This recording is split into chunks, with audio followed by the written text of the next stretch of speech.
So we will be beginning shortly. We have simultaneous translation available today. Each of you should have received a receiver on your seat. Number 1 is Korean, number 2 is English. If you're attending in person, we ask that you please take your seats as we prepare to start. For those who are joining us online, thank you for your patience, and the event will begin shortly.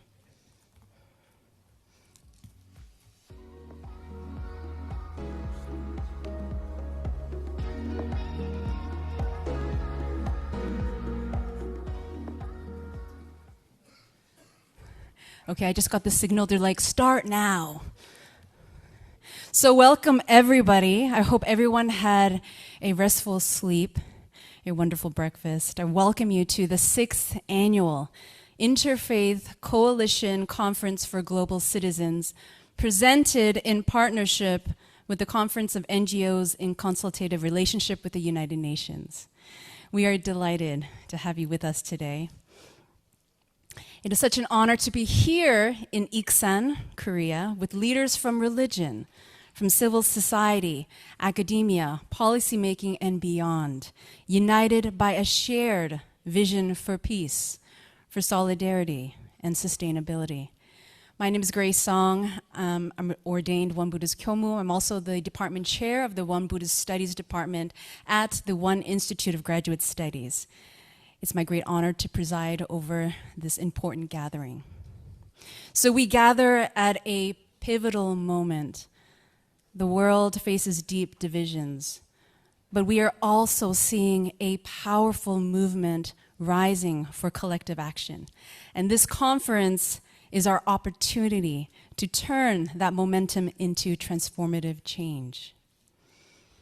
So over the next few days, we'll listen, we'll learn, and we'll work together to bridge divides and foster ethical leadership, care for our planet, and empower the next generation. So let's make these days time of deep connection with each other and a shared commitment to building a future where all life can flourish. So we now invite you to join in a moment of silence for world peace. In this stillness, let us breathe together as one human family. For the next minute, may our shared intention ripple outward across borders, across cultures, across all divisions to embrace the earth and every being upon it.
a fundamental transformation is needed to heal our divided world and wounded Earth.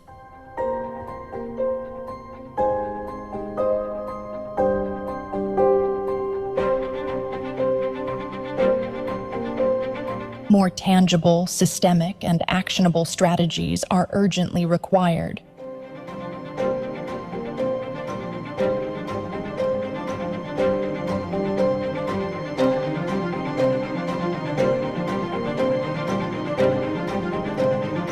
What we must do for the Earth and future generations.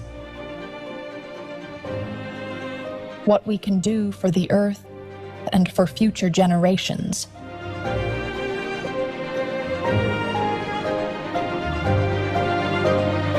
Let us awaken global citizenship and unite our hearts. With one united heart, we embark on a great journey toward the prosperity and well-being of all humanity.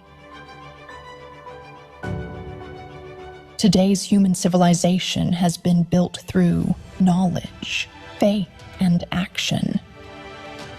For the future of human civilization, are you ready to step forward with knowledge, faith, and action?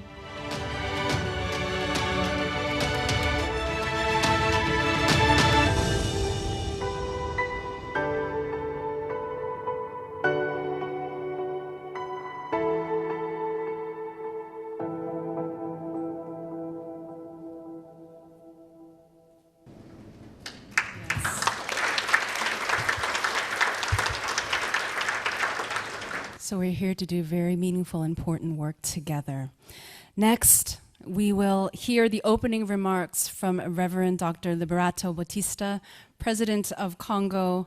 Dr. Bautista has worked tirelessly to amplify the voice of civil society at the United Nations and around the world. His leadership continues to inspire multilateral partnerships grounded in justice and compassion. So he will be joining us via video, I believe. So it's just perfect. Oh my, okay, Dr. Bautista, can we welcome him with a warm round of applause?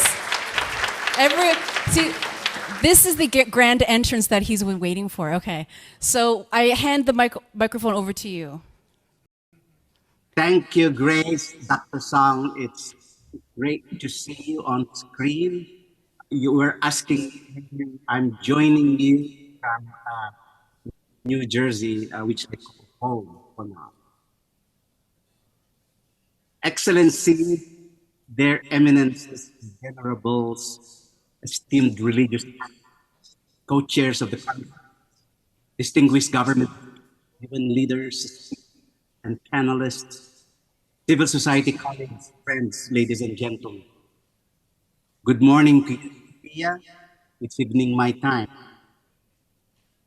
I'm honored to begin with these remarks. I wish I could join you in person like at past conferences. I miss our Korean hosts and colleagues worldwide. So many I've had the pleasure of meeting, sharing meals with, exchanging ideas, and forming lasting friendships. Please accept a warm virtual handshake and a friendly hug as we come together to celebrate our special bond.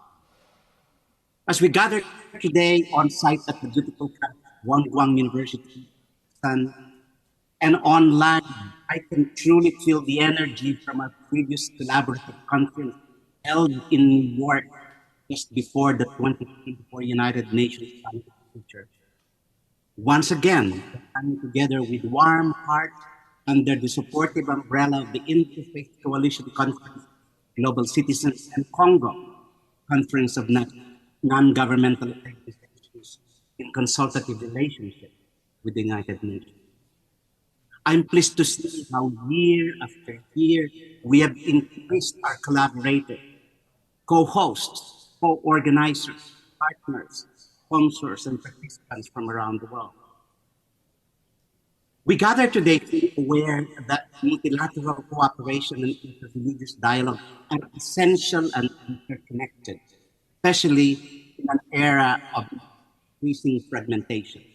We are at a critical time that the fabric of a global community is being put to the test. The global consensus declaration that came out of our conference in New York last year reminds us harsh truth that our world is structuring and facing increasingly interconnected and complex challenges, from climate change and pandemics, economic instability, heightened wars, geopolitical tensions, rising nationalism, and unilateral actions that are weakening global governance and hindering collective efforts. Ignoring this challenge is not an option. We must confront this fracturing trend, geopolitical divisions and economic fragmentation drives the urgent need for a more effective, trusted, and inclusive multilateral, as highlighted in the UN Summit of the Future and its accompanying documents, including the Pact for the Future and its annexes. Today, we affirm our commitment to multilateralism, emphasizing global problems require collective solutions, and individual nations can't resolve them alone. We must collaborate with concessions for peace and prosperity, recognizing the need to review and transform the multilateral platform into a fairer, more just system that upholds human dignity, human rights, peace, security, sustainability, and harmonious relations of nations big and small under the rule of law. This conference will explore ethical leadership for a just and peaceable future, healing a wounded world, environmental justice. Look at the role of religion and spirituality in fostering inclusive and ethical global politics and empowering youth toward peaceful and sustainable tomorrows. Let us seize the moment to act as moral guides and agents of change, heeding what Dr. Martin Luther King Jr. called the fierce urgency of now. Let our civil society, community organizations, faith-based groups, and grassroots movements, critical social movements, connect people, build solidarity, and turn global goals into local action. The global community today, ladies and gentlemen, faces significant challenges like climate change, pandemics, geopolitical tensions, xenophobic nationalism, forced migration, breaches of free movement rights, the right to free movement, declining trust in democratic institutions, and increasing violence. In an environment marked by disintegrating multilateral alliances and strained legal frameworks, nations tend to adopt inward-facing policies and prioritize their borders. Several severe challenges weaken cooperation structures and they erode respectful dialogue, complicating consensus. In times of division, multilateral effort, through dialogue, cooperation, and responsibility, we can create solutions that transcend borders and build a stronger, resilient future. Our future depends on strengthening, not abandoning, multilateralism. Interreligious multilateralism, if I may call that, is a part and co-constitutive of this broader framework. Reflect on historic injustices such as slavery, colonialism, racism, and sexism that continue to impact us today. These importance require urgent healing and restoration, guided by compassion, justice, and respect, and with awareness of how wrong as we live in these injustices, faith continues to create community, to build bridges, and promote understanding. Our concept of this conference is instructive and assertive. It clearly outlines what we must focus on and accomplish as a community of practice. We are called to, and I quote, serve as a dynamic platform to explore pathways to unity, for ethical leadership, and sustainable solutions that uphold the dignity of all beings and the well-being of our planet. Friends, let us join, as Grace has called us to do, a growing movement of healing for justice and collective action. Global solidarity will unite efforts to develop transnational consciousness, enabling trans-border organizing and creating global cities to lead the healing, liberation, and systemic change in a divided world and wounded earth that is so much needed. When we look at the world today, fear has become widespread, overshadowing the shrinking supply of hope. But no, cannot let this surge of fear grow, nor can we allow the shortage of hope to worsen. With renewed purpose and resolve, let us create a future where hope triumphs over fear, cooperation replaces rivalry, and humanity shares its destiny on this precious planet. Much needs to be done by this conference. May it be so. Have a great day, and thank you for your kind indulgence. Thank you so much, Dr. Bautista, for that powerful message. We wish you could be here with us, but we accept your warm handshake and warm embrace. Thank you again.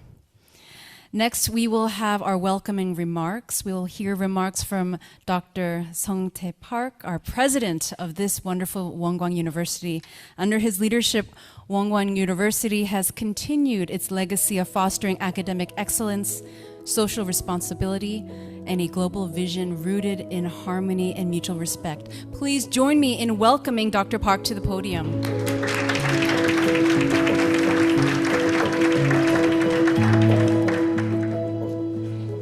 Good morning, everyone.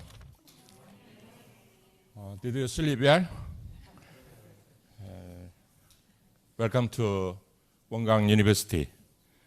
반갑습니다. 저는 원광대학교 총장 겸 ICCGC 콩고 프레지던트 박성태입니다.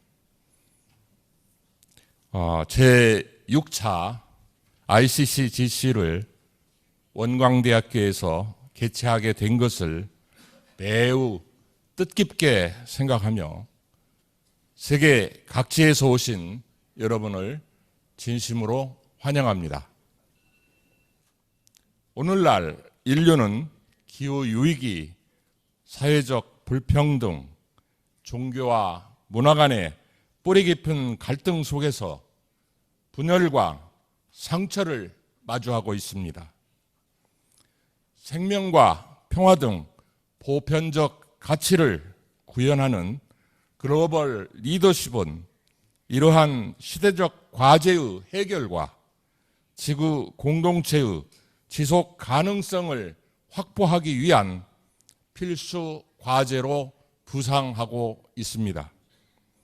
원광대학교는 1946년 개교한 이래로 원불교 정신에 바탕하여 지와 덕을 겸수하고 도의를 실천하는 인재를 양성해왔습니다.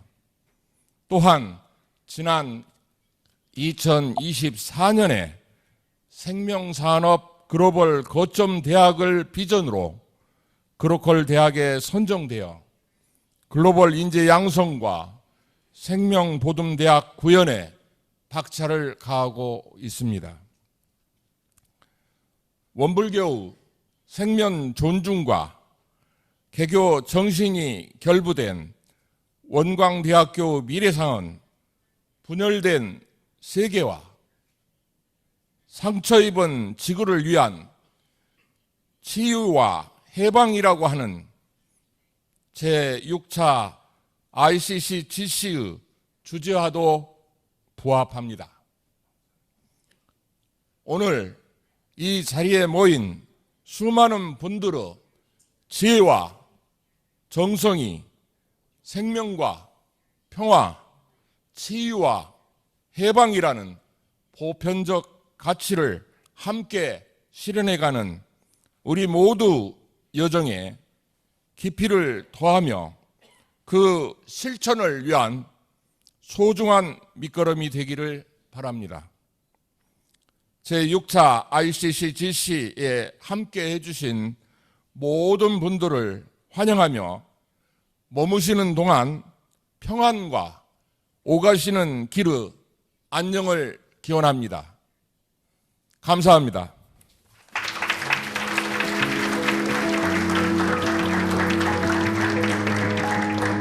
Thank you so much, President Park.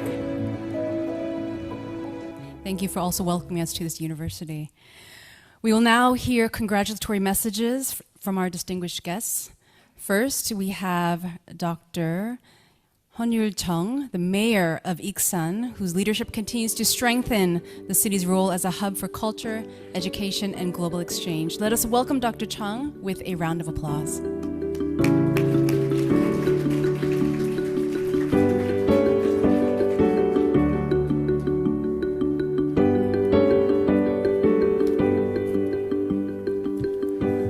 자, 안녕하십니까.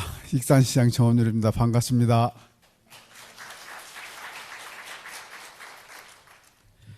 오늘 사회 각 계층에 계신 분들과 2025 종교연합 세계 시민회의라는 뜻깊은 자리에 함께할 수 있어서 매우 영광으로 생각합니다. 그리고 세계 평화를 염원하는 마음으로 귀한 발걸음을 해주신 모든 분들에게 진심으로 감사의 말씀을 전합니다. 우리 인류가 살아가는 데 있어 가장 첫 번째로 추구해야 될 가치를 꼽는다면 그건 다름 아닌 평화라고 생각을 합니다. 그간 우리 사회가 숱한 변화와 발전을 거듭하며 물질적 풍요로움을 누리고 있지만 이 모든 번영의 토대가 되는 것이 바로 평화이며 국가와 공동체가 서로 공생할 수 있게 하는 중요한 동력이 되고 있습니다. 그러나 아시다시피 인류의 역사를 되돌아보면 정치, 경제, 환경 등 다양한 분야에서 부딪히는 갈등과 불평등이 평화를 끊임없이 위협해 왔습니다. 여기 모이신 분들께서도 오늘날 국내외적으로 많은 논란이 되고 있는 갈등과 대립에 대해 잘 알고 또 많이 걱정하고 계시리라 생각을 합니다. 즉 그 어느 때보다 협력과 연대, 윤리적 리더십이 절실한 상황으로서 이러한 불안정한 현실이 우리 시민들의 일상에 영향을 끼치거나 국가 간의 부작용을 낳지 않도록 예방할 수 있는 지속 가능한 해결책을 마련하는 것이 시급해졌습니다. 그런 점에서 글로벌 사회와 생명평화 리더십을 주제로 하는 이번 회의는 매우 시의적절하다고 생각을 하며 전 지구적 위기를 봉합할 상생의 길을 찾는 소중한 출발점이 될 것으로 기대됩니다. 특히 오늘 이 자리는 서로 다른 전통과 문화, 신앙을 가진 세계 시민들이 모인 뜻깊은 자리입니다. 서로 다름을 인정하고 존중할 때 비로소 진정한 평화를 느낄 수 있듯이 각자 자신들의 생각과 경험을 자유롭게 공유하고 논할 수 있는 소통과 화합의 장이 되어서 우리 공동체를 위한 더 큰 평화, 생명 평화의 미래를 그려주시길 바랍니다. 우리 익산시의 경우 오래전부터 불교, 개신교, 천주교, 원불교 등 4대 종교가 평화롭게 공존해온 아주 특별한 도시입니다. 우리 시도 이번 회의를 통해 한 분 한 분의 말씀에 경청하면서 평화의 중요성을 되새기고 모두가 진정한 세계 시민으로 거듭나는 길에 최선을 다해 함께 하도록 하겠습니다. 다시 한번 오늘 이 자리를 준비해 주신 관계자 여러분께 깊은 감사를 드리며 참석하신 모든 분들께 하나님의 은총과 평화, 부처님의 자비, 원불교의 진리와 사랑, 성령의 은혜가 늘 함께하길 바랍니다. 감사합니다.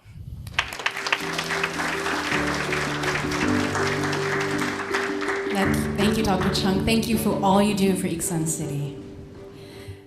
And next, we'd like to welcome Dr. Hyunmook Im, the director of the UNESCO Asia Pacific Center of Education for International Understanding.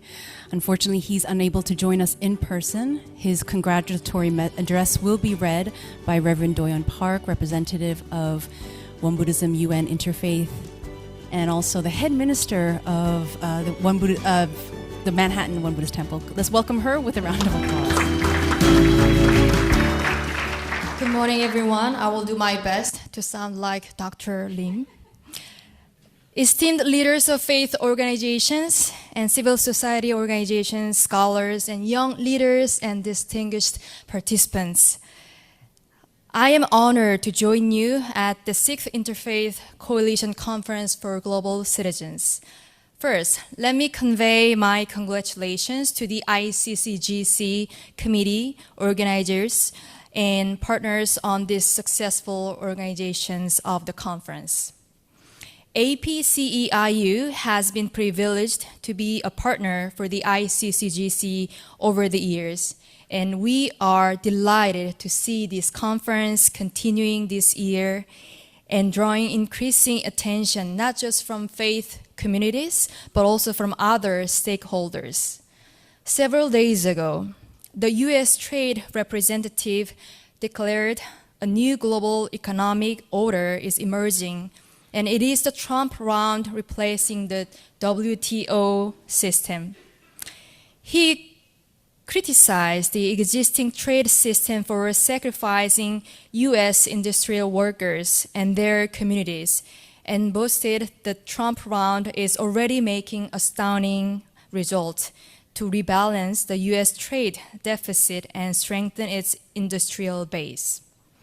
People may have different opinions on these arguments, but I think there is one point that we can all agree on. The existing global economic order has indeed inflicted damage on certain industries and workers in many countries, especially over the last 3 decades. And the existing order has failed to address these damaged industries, workers, and communities, which has led to widespread frustration. This widespread frustration has become a fertile ground for far-right extremism, propagating aggressive nationalism, authoritarian rule, and hatred against immigrants and other migrant groups. Sadly, global citizenship and democratic citizenship are threatened and encroached by suspicion, distrust, and hatred that are fueled by extremist propaganda. But we know very well that democratic citizenship and global citizenship are the foundational for our living together, not only with other humans, but all other living beings. What will happen if the current trend of diminishing global citizenship and democratic citizenship continues? History teaches us that when global cooperation and democratic dialogue give way to aggressive nationalism and violent autocracy, we will very likely fall into the scourge of merciless and dreadful destruction. If we are not to be entrapped in this tragedy again, we must protect and strengthen our democratic citizenship and global citizenships. Everyone must do something in this regard, but faith communities have a special role as they exert a profound influence on people's values and attitudes. So today's conference is critical. It is my hope that the conference will help us all share the meaning of global citizenships and democratic citizenships in the current situation and inspire us all to take courage and further strengthen our efforts. Congratulations again and best wishes for the conference. Thank you. Thank you, Reverend Park. You sounded exactly like Dr. Im. Thank you so much. He'd be very proud.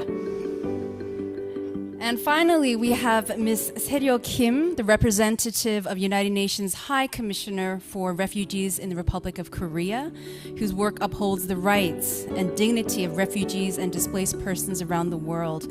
Please join me in welcoming her to the stage with the congratulatory remarks.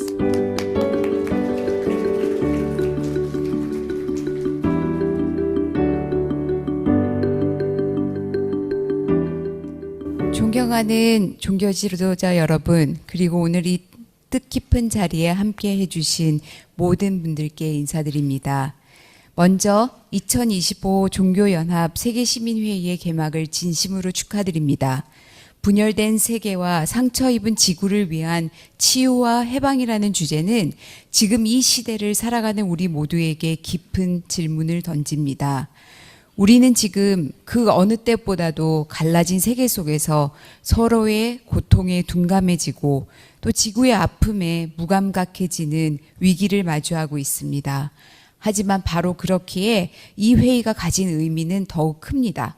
신념과 전통이 다른 종교인들이 한자리에 모여 공동의 책임과 연대의 가치를 이야기하는 이 장면 자체가 바로 치유와 해방의 출발점이기 때문입니다.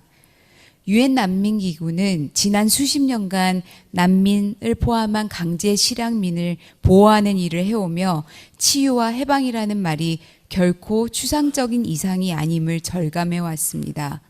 삶의 터전을 잃은 사람들에게 가장 절실한 것은 단지 생존이 아니라 사람으로서의 존엄을 회복하는 과정, 즉 치유받고 다시 자유롭게 살아가는 그 길을 원하고 있습니다. 그 과정에서 종교는 언제나 중요한 역할을 해왔습니다. 지금 전 세계에는 약 1억 2천만 명 이상의 전쟁과 박해, 기후위기로 집을 떠날 수밖에 없는 상황에 놓여 있는 사람들이 있습니다. 이 엄청난 숫자 앞에서 어떠한 말도 작아지지만 종교계의 역할은 더욱더 선명해지고 있습니다.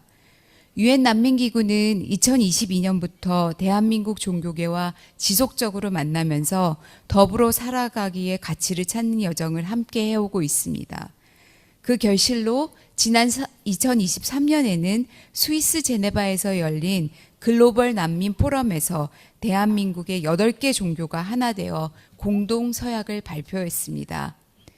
대한민국 종교계의 더불어 살아가기 공동서약은 전 세계 수천 건의 서약 중에 최초로 한 국가에서 여러 종교가 함께 한 목소리로 낸 연대의 선언이었습니다. 그 이후 청년 종교인들이 난민촌을 직접 찾아가 배우는 종교 청년 평화학교로까지 그 실천은 이어지고 있습니다. 종교계와 함께하는 이 여정 속에서 저희가 느낀 가장 큰 울림은 다른 언어로도 같은 사랑을 말할 수 있다는 가능성이었습니다. 신앙의 표현은 달라도 이웃을 향한 연대의 마음은 다르지 않았습니다. 서로 다른 가르침이 하나의 이해로 모이는 과정을 지켜보며 우리는 종교가 여전히 이 시대에 공존을 가능하게 하는 언어임을 다시금 확인할 수 있었습니다. 난민은 단지 보호의 대상이 아니며 우리와 함께 살아갈 이웃입니다. 그 이웃과 어떻게 공존할 것인지를 묻는 자리에서 종교계의 메시지는 여전히 깊고 강력합니다. 유엔 난민기구는 앞으로도 종교계와 함께 작지만 또 실질적인 변화를 만들어가고자 합니다. 오늘 이 회의가 서로의 상처를 보듬고 또 더 나은 미래를 상상하는 진정한 치유와 또 해방의 자리가 되기를 진심으로 바랍니다. 다시 한번 2025 종교연합 세계시민회의의 성공적인 개최를 축하드리며 이 자리를 준비해 주신 모든 분들의 노고에 깊이 감사드립니다.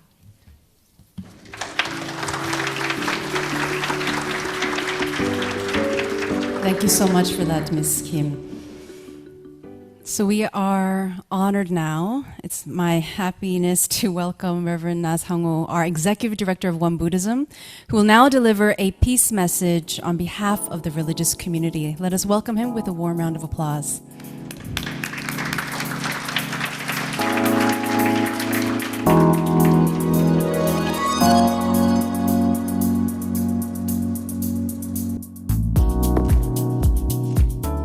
morning, everyone. I'm very happy with you. 존경하는 세계 지도자 여러분, 신앙 공동체, 학자, 시민사회 활동가 여러분, 그리고 평화를 염원하는 모든 분들께 깊은 감사와 따뜻한 환영의 인사를 드립니다. 오늘 우리는 분열과 상처로 얼룩진 세계 속에서 치유와 화합을 위한 여정을 위해 이 자리에 모였습니다. 원불교는 이론상의 진리를 바탕으로 모든 생명이 하나의 근원에서 비롯되었음을 믿습니다. 이 믿음은 우리에게 차이를 넘어 서로를 존중하고 함께 살아가는 길을 제시합니다. 지금 이 시대는 우리에게 묻고 있습니다. 우리는 갈등을 선택할 것인가? 아니면 공존을 선택할 것인가? 우리는 침묵할 것인가? 아니면 정의와 생명의 편에 설 것인가?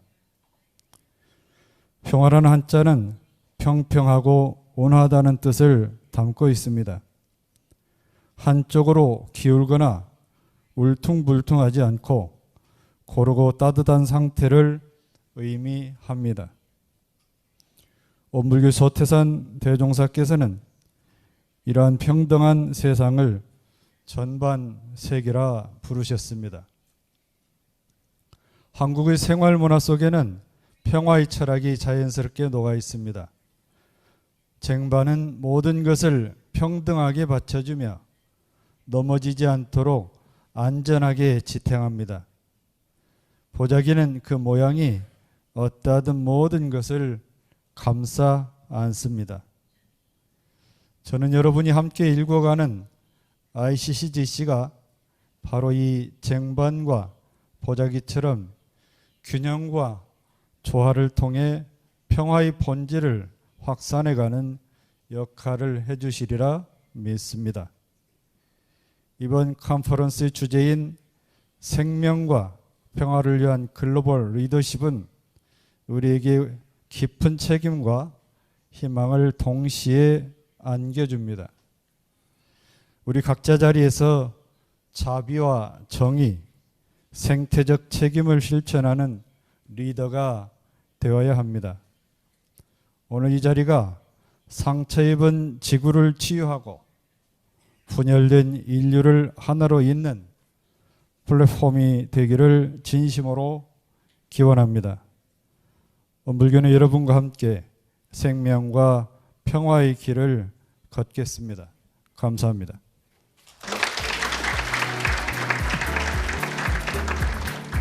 Thank you so much, Reverend Na, for that beautiful peace message. And next we will hear a peace message from academia delivered by Dr. Cholrit Jirajit, President of Shinakarin Riot University. Dr. Jirajit's leadership reflects a deep commitment to advancing education, fostering cross-cultural understanding, and promoting peace through academic collaboration. Let us please welcome Dr. Jirajit to the podium.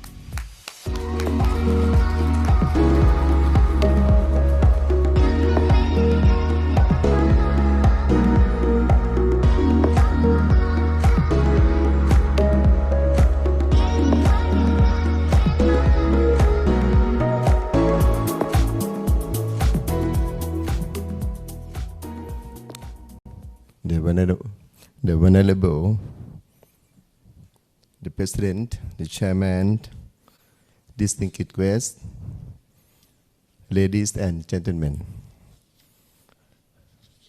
First of all, I would like to thank the President had invited my team to be here in terms of the topic of global society, a leadership for life and peace, healings and liberate in divine world and wounded earth. Actually, in the way of my speed, within 10 minutes, I have to go to as my speed in terms of at my PowerPoint 2. It is further honor to be here in terms of the way how to serve our society together in terms of our leader in other organization. Leadership that begins with understanding life. Truly leader does not begin with policies or strategy. It begins with understanding life itself. This is very important. At my university, we tell our colleagues, before you lead others, you must listen to their life. This is very important. Leadership means understanding what people truly need, balancing between work and family, space for personal well-being, time to nurture friendship and communities. When leaders live balance with life, they inspire future generations with live with wholeness, with purpose. Leadership that chooses peace over division. In a divided world, leadership is tested not in moments of argument but in time of conflict. Peace is not just the absence of war. It is daily choice. It is the decision to see each other as human before seeing each other as different. At my university, I'm a president. We teach miscommunication with war, dialogue with build bridge. We have to conversation together when we do something. When we refuse to make enemies and instead seek understanding, we practice leadership that heals.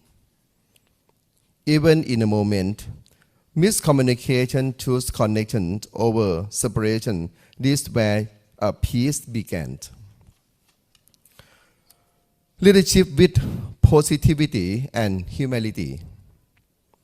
Every leader carries the story of others, their pain, struggle, and hopes. It is easy to feel overwhelmed. That is why one quality is entitled positivity. Positivity is not built at optimism or positively.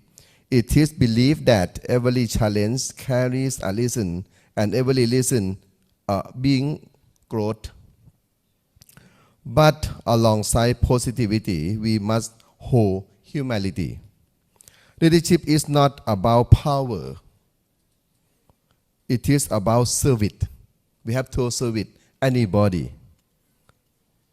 To serve is to listen. It's act with empathy. Empathy is very important for anybody. And to remain grounded no matter how to hide and lies. Leadership taught actions, not just words. Peace cannot remain only in a speech. It must live in action. Our university, Sri Nagarjuna University in Bangkok, we serve more than 7,000 teachers and non-staff teaching. We have 33,000 students across all levels of education. Our mission is not just only educated, but by the way that we try to change their behavior toward kindness, fairness, and also respect to other person. Leadership is what we do every day, not what we say on stage only. Leadership for the next generation. The leaders of tomorrow are sitting in our classroom today. From kindergarten, graduate school, high school, education sharp not only knowledge but character. If we want to heal and liberate the world, we must plant seed with empathy, responsibility, and global citizen now. Our students are not only learning fact, they are learning how to live and how to live. In our university, we try to groom on our students to understanding about 7 Savu spirit. It means I would like to change their behavior in terms of 7 ways. The first one, I try to convince our students understand about good communication. When they communicate with anybody, they have to think for 3 matters. On their story, it is true or not? It is good or not? It is benefit or not? That's why we try to change their behavior that not gossip, good communication with other person. The second one, they have to set their goal. They have to know the way on their life, work-life balance, thinking about their family, thinking about themselves, exercise, and thinking about their society. They have to devote themselves for their society and their village. Also that they have to work together as a team too. That work-life balance. The third one, it is very important. Connect the dot. Try to engage with anybody. Try to participate with anybody. Today I came here. I come here to connect with anybody. The president, the chairman, anybody. I keep connect not only my mission, not only for me, for my student in Thailand, for my colleague that they have a chance to be here. 4, positive thinking, positive mindset. I do hope that all of them understanding themselves to positive way. Number 5, self-confidence is very important. Our student, 33 students, they have to understanding themselves about, they have to understanding about their knowledge in terms of their academic way. Even though there are science, medical science, social science, something like that, they have to believe that they are the best in that area. That's why I think that self-confidence is very important. Number 6, humble. When we are humble, we are very charming, good character. And the last one, trust. We have to trust punctual time. The leader, if they have trust, they are the best leader. Punctual, then we say some word. They guarantee that they can do that matter. This is I teach to my students, and I groom this one for their spirit. Ladies and gentlemen, if every leader, every teacher, and every student live with these 7 Savu spirit, we can heal not just our university, but our world. Let's work together. Our university, Srinikolon University and Wang Kang University, Thailand and Korea, Asia and the world, create global society of life, peace and healing. I will say some other word that we cannot do anything for peace, just only one person. If we want to go fast, go alone. If we want to go far, go together. Peace, try to make peace. Kasamham Nida. Thank you.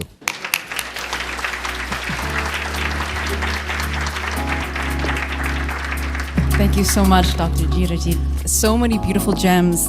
Definitely, if we could all live by those 7 spirits, we can bring about peace in this world. Thank you. Our first keynote speech will be delivered by Reverend Monsignor Indunil Kolidukwaku, the Secretary of the Dicastery for Interreligious Dialogue. Monsignor Indunil has dedicated his life to fostering mutual respect and collaboration among people of different faith traditions, guiding meaningful dialogue at the highest levels of the global religious community. Please join me in welcoming Reverend Indunil to share his keynote address.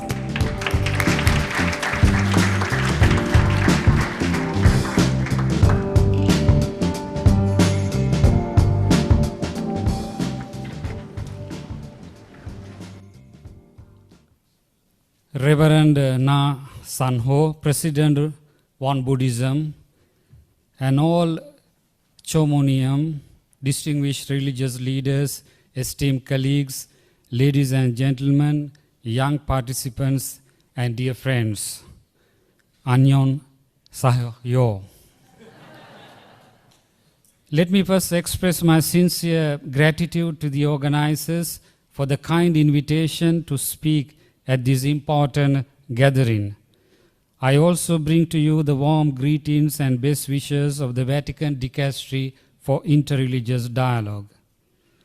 Dear friends, the very title of our gathering today, Global Society and Leadership for Life and Peace, already points to the solution we seek.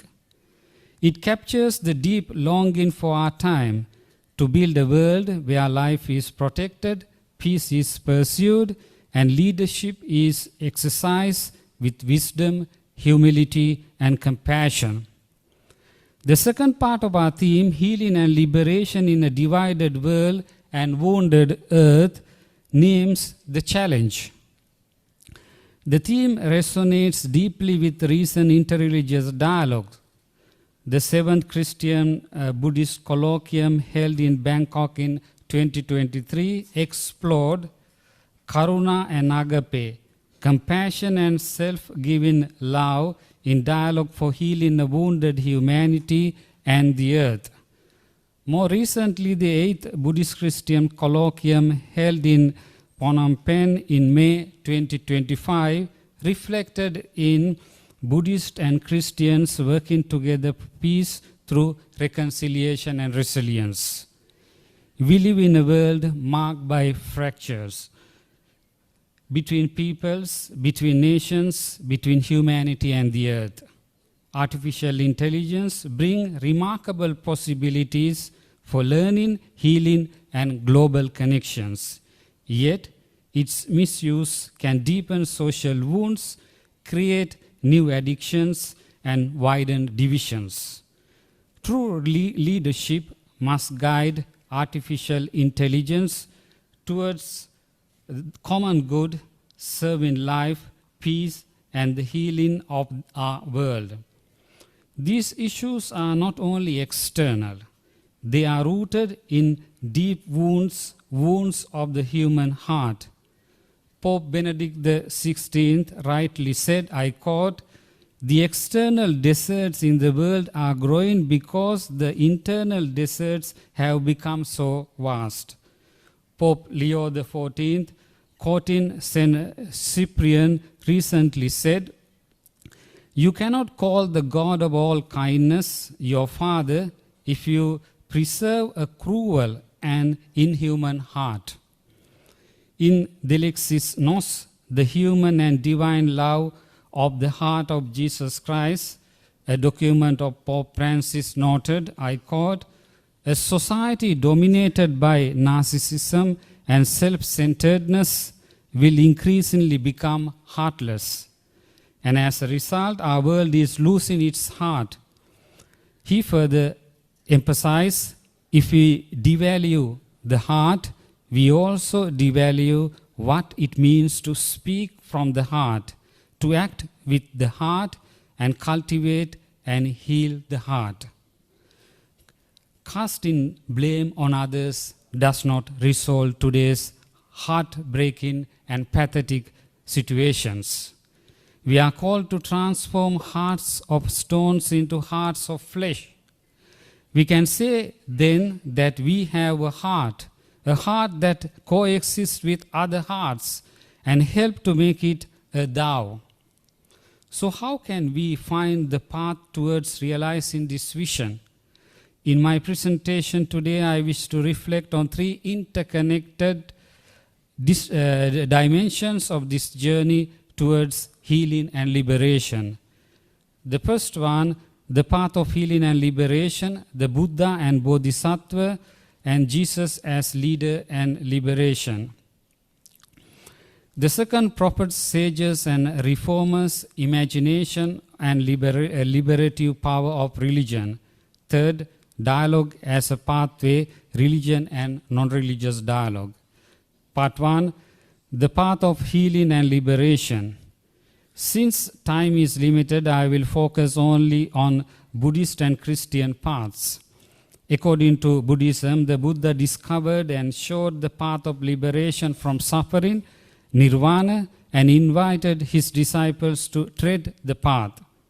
The Buddha taught that when the mind is impure, our words and actions become impure. The core of Buddha's teaching lies in the Four Noble Truths. They are dukkha, suffering or imperfection; samudaya, the rising and origin of dukkha; nirodha, the cessation of dukkha; magga, the path leading to cessation of dukkha. The magga, the path is referred as the Noble Eightfold Path, which provides a guide to liberation from suffering, nirvana, through ethical and mental discipline. The Eightfold Path consists of 8 practices: right view, right intention, right speech, right action, right livelihood, right efforts, right mindfulness, and right concentration. Now let us come to the Bodhisattva path. Bodhisattva has different meanings and characteristics in various Buddhist traditions. The concept of Bodhisattva differs significantly between Theravada Buddhism and Mahayana Buddhism.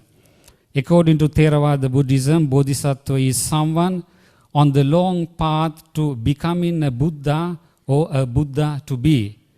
Jataka tales numbering 547 narrate the earlier births of the Buddha to be in various social settings and diverse forms, human or animal. According to Mahayana Buddhism, a bodhisattva is someone who seeks enlightenment not only for himself but for the liberation of all beings.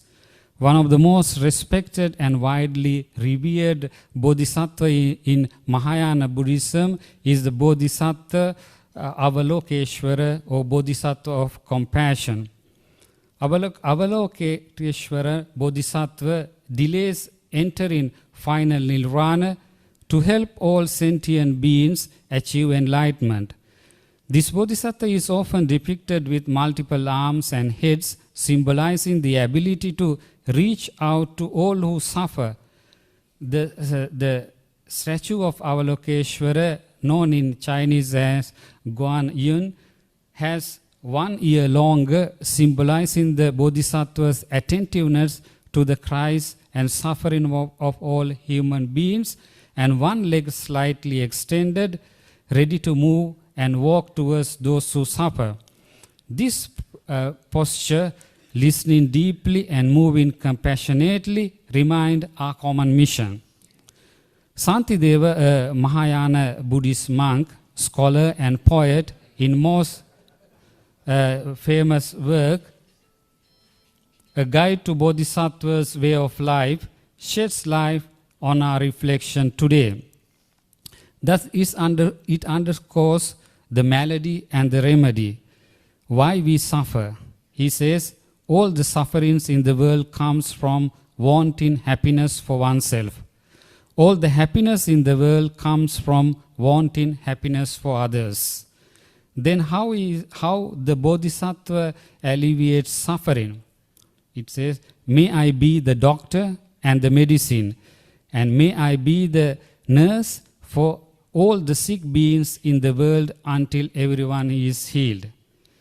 Jesus, as a healer and liberator, began his public ministry inviting people to change of heart and mind, metanoia, conversion. The time is fulfilled and the kingdom of God is at hand. Repent and believe in the gospel. Jesus' invitation for change is a call to turn from sin, turn towards love, towards love and live in the freedom of God's reign. He said, those who are well have no need of a physician or doctor, but those who are sick. I have not come to call the righteous, but sinners to repentance. To the woman caught in adultery, he said, neither do I condemn you. Go, and from now on, do not sin again.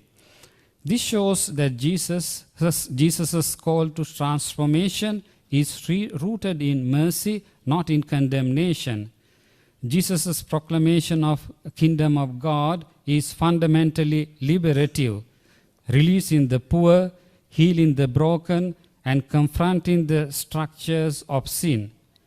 The gospel depicts him healing bodies and restoring dignity, challenging unjust legalism, and embracing the excluded. The parable of the Good Samaritan vividly expresses Jesus as a healer and liberator, concrete actions of compassion, solidarity, and justice. The parable of Good Samaritan goes as follows. A man is robbed, beaten, and left for dead. A priest and a Levite, an assistant to priest, pass by without helping. A Samaritan, a social and religious outsider, stops, tends the man's wounds, lifts him up, and brings him to an inn for healing and care. The Samaritan is a symbol of Jesus himself, one who is moved with compassion and crosses boundaries to heal the wounded. The Samaritan's action reflects Jesus' liberation from suffering. The man is not abandoned to die, but restored to life and dignity. The parable ends with the words, "Go and do likewise." This is a call to follow Jesus' liberating and healing way of compassion. Part 2, Prophets, Sages, and Reformers, Imagination and Liberative Power of Religion. Asia, the cradle of many of the world's religions, is home to traditions that continue to nourish vast populations, offering spiritual path, ethical guidance, and social cohesion. However, these same traditions have at times been co-opted or manipulated for political gain, social exclusion, and religious authoritarianism. This dual reality poses a challenge. Prophets, sages, and reformers across traditions rise not only to denounce injustice, but to reinterpret religion in light of its most profound truths: compassion, justice, dignity, and ultimate meaning. In both Christianity and Buddhism, the prophetic voices and reformers often emerge from the margins and from suffering communities. They come alive wherever people suffer, and hope wherever truth must confront power, and where faith seeks relevance in concrete human terms. Modern Asian Buddhism has generated powerful liberative and socially engaged movements that reflect a grassroots application of Buddhist ethics and nonviolence to overcome poverty and alienation. Venerable Mahagoshananda, Cambodia, the Gandhi of Cambodia, led peace marches through post-genocide landscapes, practicing and preaching reconciliation through mindfulness and loving-kindness, metta. He taught, "Wars of the heart always take longer to cool than the barrel of a gun. We must heal through love, and we must go slowly, step by step." Venerable Mahagoshananda stressed the importance of social engagement for healing and liberation. He said, "We must find the courage to leave our temples and enter the temples of human experience, temples that are filled with suffering. If we listen to the Buddha, Christ, or Gandhi, we can do nothing else. The refugee camps, the prisons, the ghettos, and the battlefields will then become our temples."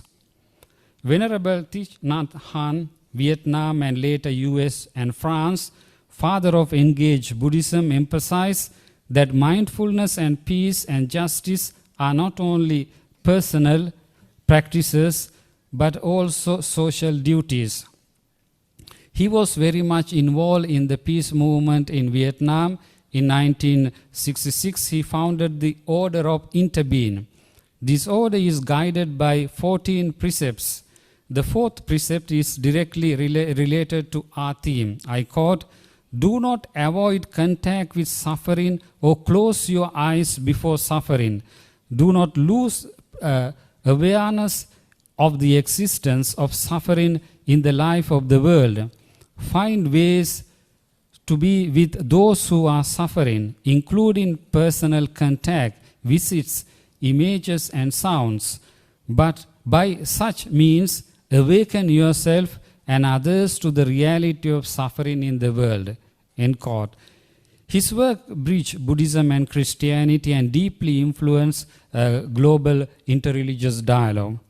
In our time, humanistic Buddhism, including Won Buddhism and its reformers, brings down Buddhism to the grassroots level, brings down the Buddhism to earth, emphasizing that Buddhism should serve society and engage with every human concern. The biblical prophets denounced the exploitation of the poor and empty worship. They demanded justice, mercy, and humility. Contextual theologies as prophetic voices remind us that religion must liberate and heal, not dominate. Minjung, a Korean word for the politically oppressed and economically exploited, culturally marginalized, the poor and the powerless. It started in 1970s in resistance to the military dictatorship in Korea. Many people may wonder the relevance of Minjung theology today. Sung Kwang Sang David answers to this as follows, I quote, "We hear the rumors that Korean Minjung theology has died as Korea has been industrialized and democratized since the time of Sung Dong and An Buin Mu. And therefore Minjung theology is merely a Korean theology of 1970s and 80s. But some of us young theologians are still hearing that Han-ridden cries, the suffering of the oppressed people of the Korean Minjung, part-time workers, and the ever-increasing jobless, homeless, sleeping in the subway stations, immigrant workers from South and Southeast Asian countries, as well as from immigrant Korean Chinese, war brides from Vietnam, as well as exiles from North Korea." He further says, "Now in this Kairos, opportune time of globalization, Minjung theology has to be resurrected to struggle for the reign of God, where the tears of Minjung and Han will be no more." Dalit theology in India is a contextual theology emerged from the lived experience, struggles, and aspirations of the Dalit against caste oppression. Dalit means broken, crushed, and oppressed. Dalit theology describes Jesus as a Dalit, a lowly rejected figure who suffered, resisted, and rose again. It proclaims God's preferential option for the oppressed Dalit and seek their liberation, social, spiritual, and political. Tribal theologies are contextual theologies that rise from the lived experiences, cultures, spiritualities, and struggles of indigenous and tribal communities. Tribal theology seeks to affirm tribal identity, change injustice, and reclaim dignity of the face of marginalization, colonization, and ecological destruction. They reframe Christian theology in tribal worldviews, Jesus as a tribal leader, healer, or earth keeper. They promote eco-theology, viewing care for creation as spiritual duty.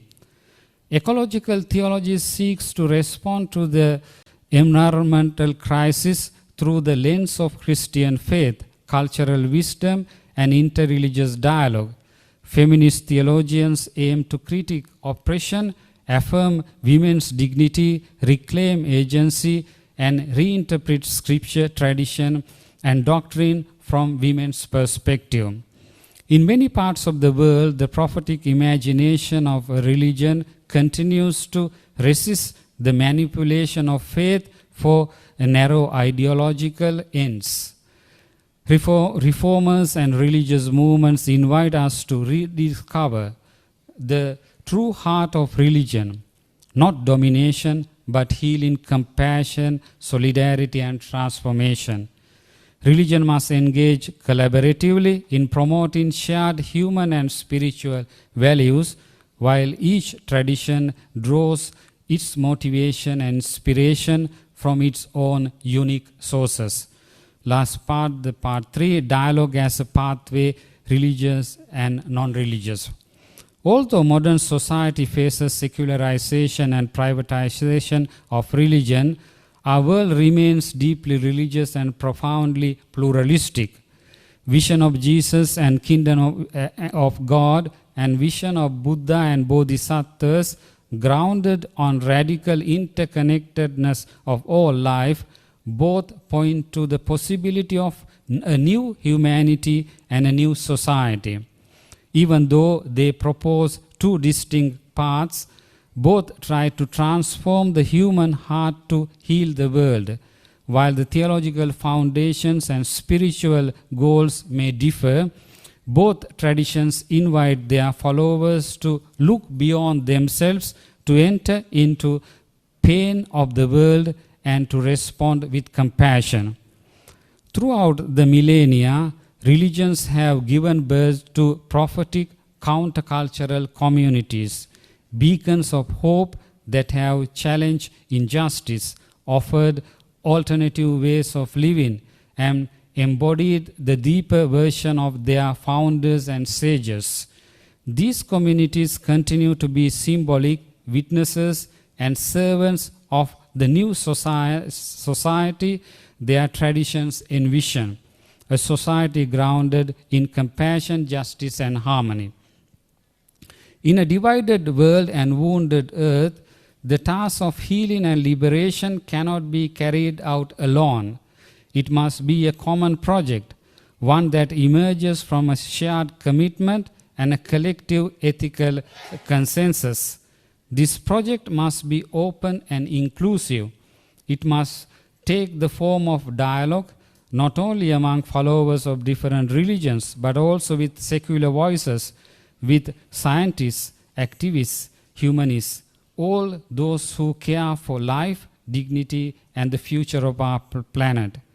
In this shared mission, we honor those who have given their lives to protect Mother Earth and to foster peace among followers of different religious traditions, true martyrs of interreligious dialogue and of environment. Religious traditions, with their profound wisdom, sacred rituals, and moral teachings, have a vital role in awakening ecological awareness and guiding their communities towards a sustainable and morally responsible way of life. This year marks the 60th anniversary of Nostra Aetate, the groundbreaking declaration of the Second Vatican Council that invited Catholics to engage in deep dialogue and cooperation with followers of other religions. This call remains ever relevant. Next year, we will also celebrate the 40th anniversary of the Assisi Prayer for Peace, another milestone in interreligious friendship and shared spiritual action.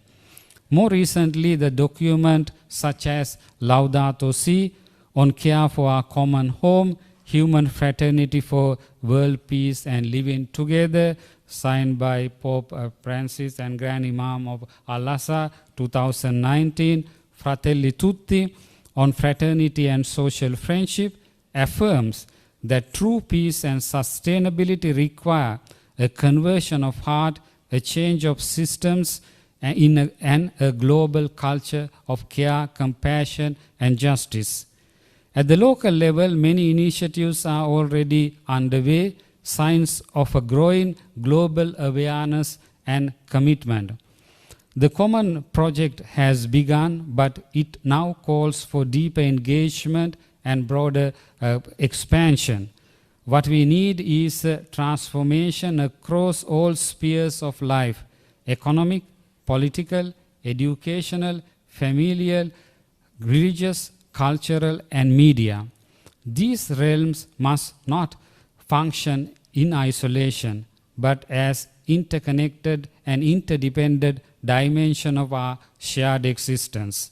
Our gathering today is a living testimony that we are not just speaking about change, we are walking the talk. Conclusion: in a divided world and a wounded earth, healing and liberation are not distant ideals, they are urgent calls. We have seen how the Buddha and Bodhisattva and Jesus led by crossing boundaries, healing wounds, and embodying compassion. Prophets and reformers remind us that religion at its heart is a healing and liberating force, and dialogue opens the way towards shared hope. Leadership for life and peace begins with each of us. When we listen deeply, act justly, forgive freely, and build bridges across differences. Let us embrace technology with wisdom and compassion so that even artificial intelligence becomes a tool for life, peace, and liberation. May all who have courage to lead with compassion and become co-creators of a world where all can live with dignity and where the earth too may breathe in peace. Thank you very much.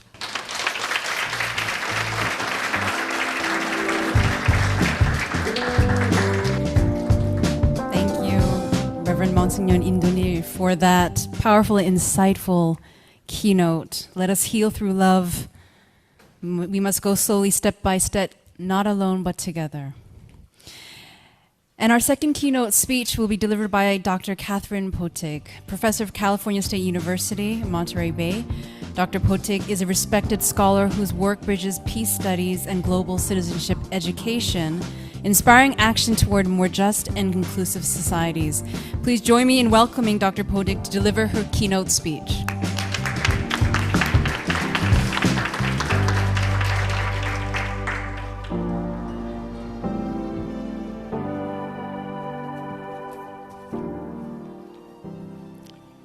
Greetings, all my esteemed colleagues and new friends. What are the arts of living on a damaged planet? Asks the anthropologist Anna Singh. How do we navigate our contemporary conditions of fragility as global citizens? This seems to be ICCGC's CoNGO's general purpose, as I understand it, to cultivate global citizens who are critically alert, spiritually adept, and imaginatively resilient to address our current age. And what a remarkable group has gathered here to liberate and heal an entangled world. I am honored to be among them. My predecessors have already identified many of the troubles before us, but I will turn again with some slides to offer some geopolitical troubles that we might expect in the next 10 years. And then I'm going to offer two examples, two orientations for global citizens, and end with some kind of spiritual resilience.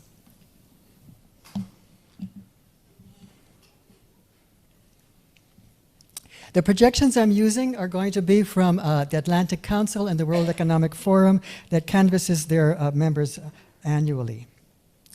We are in what I call the wrecking ball period of the US empire, with Trump in the charge. The Atlantic Council's US experts think that our democratic recession will devolve into a depression by 2035. So I'm going to be looking at 2035 here. And what we see here is a pretty strong indicator that we're moving towards further authoritarianism and populism. So what is the pressing issue before us? If any of us are following the news and what's happening in Alaska, we think we know. We can see at the top here that the kind of survey was for what we would call the state-based armed conflict, and the green right below it is for extreme weather. So these are the kind of characterizations of the World Economic Forum for the contemporary crisis of our moment. But what does this presage? This is a really interesting circle here, and what we can see from the blue, and the lightest blue in particular there at the top, is the least likely global political order that we will see in the year 2035 is projected, and that is the continuation of US-led rules-based order. The dark blue is an overwhelming consensus that there will be a multipolar or fragmented political order. Without a legitimate power, the multipolar world order will bring about more competition, conflicting norms, and interstate conflict, and what we might call scattered hegemonies. Now, this is a very complicated chart, but I want to go through it because it's very interesting when we look at it closely. The question for this chart is, which groups are capable of solving the challenges core to their mission in 2035? The blue is that they're capable, the orange is neutral, and the yellow and gray is not capable. So if I can do this without moving too far, what we see here is the smallest categories are the UN and the Security Council. They have the largest yellow and gray. What follows then are multilateral organizations, the WTO, IMF, and World Trade, and then the other one. Can't read it from here. And then also G20. If you look up, you'll see G20. If we think about the UN, this follows years of criticism, but Trump's dismantling of USAID and defaulting on 22% of the commitment to the UN budget has prompted a humanitarian disaster. This year, 20% of the UN staff were laid off across the world, and agencies were merged. So it really is a significant crisis that we keep talking about. So what are the groups at the top of this list of those who are able to kind of meet the challenges of their core mission? The top one is BRICS. The second is the EU at the top, followed very closely by ASEAN, and finally G20. The one that isn't there is G7. G7 is down at the World Trade Organization level. So what we're seeing now, truly, is the kind of emergence of a multipolar era that's coming upon us, as projected by 900 experts who've been watching this. But economically, we can say that developing countries, especially in the Asia-Pacific, will be the main drivers of the economy. Note here the ASEAN countries, whose nations, though generally poorer than East Asia, are projected to be the most dynamic and fast-growing regions of the world, also economically and via population. But where does this take us? And I think this is the question that is upon us. In the next 2 years, it's projected that the most severe global risk will be information warfare in purple and state-based conflict in blue. Climate change is that, actually in this category it's blue, it would be green in another context. So the light blue is the conflict, is the climate change. But this is where we are going. This is where we will understand it better when we look at it regionally. So the regions that I want to look at are Asia, Asia, Asia. And we can see then the projection of the whole set of regions is climate, crisis, but it's really laid out in a particular kind of graphic way for us, and we also look at Asia. Asia is the most natural disaster-prone region in the world, heating up faster than the global average, although we know that Europe has been facing quite a heat wave. And it is projected to experience unprecedented levels of dislocation and mass migration, which kind of contradicts the notion of Asia as a regional regime, of economic regime, but we'll have to be looking at that. So if this is the world that we're going to be entering in the next decade, how is humanitarian aid going to respond? There's also change going on in humanitarian aid as we look at multipolar conflicts, as the growing localization of aid, and the rising of religious organizations to meet the gap that Western organizations are not going to be able to meet with the decline of multilateralism and donor support. So what we see at the top here is that more funding will be required for more crises. There will be more crises in the world, and then as the climate change kind of erupts, and humanitarian emergencies will be more complicated and longer lasting. They're going to be interspersed by crisis, climate change, and conflict. The donors are going to diversify. That not only will there be governments of the global north, but now we will have private, military, non-Western, and religious. If you look down below, and you can read it, it says that Islamic states are really filling in some of the gap. The implications of this in a multipolar world is that there is going to be a whole increasing visibility of religions and local support for diversity of delivery. We're going to have better access to communities as the communities are serving communities, and varied norms. I think we need to begin to understand that the whole architecture of the Western humanitarian regime is going to break apart into a whole range of different varied norms with different connections to power brokers. So this world that we're living in right now is already fracturing, and we've been hearing about it, and it's going to take on different shape in the next 10 years. We can't not talk about youth. This comes up every time that we look at the projections. And the projections have to also do with the ways in which the youth of this generation, the Gen Z and the Alpha, are so utterly connected to the global grid. But they're not only connected, they're tired of the institutions that we have, the way that we've been delivering on our institutions. So I think that we're going to see a whole range of other strategies for resistance and for service that are coming out of a new generation of visionaries who want to be drivers of meaningful change. This is the largest generation of youth in history. And we need to be aware that I'm so very glad that they're in the audience with us.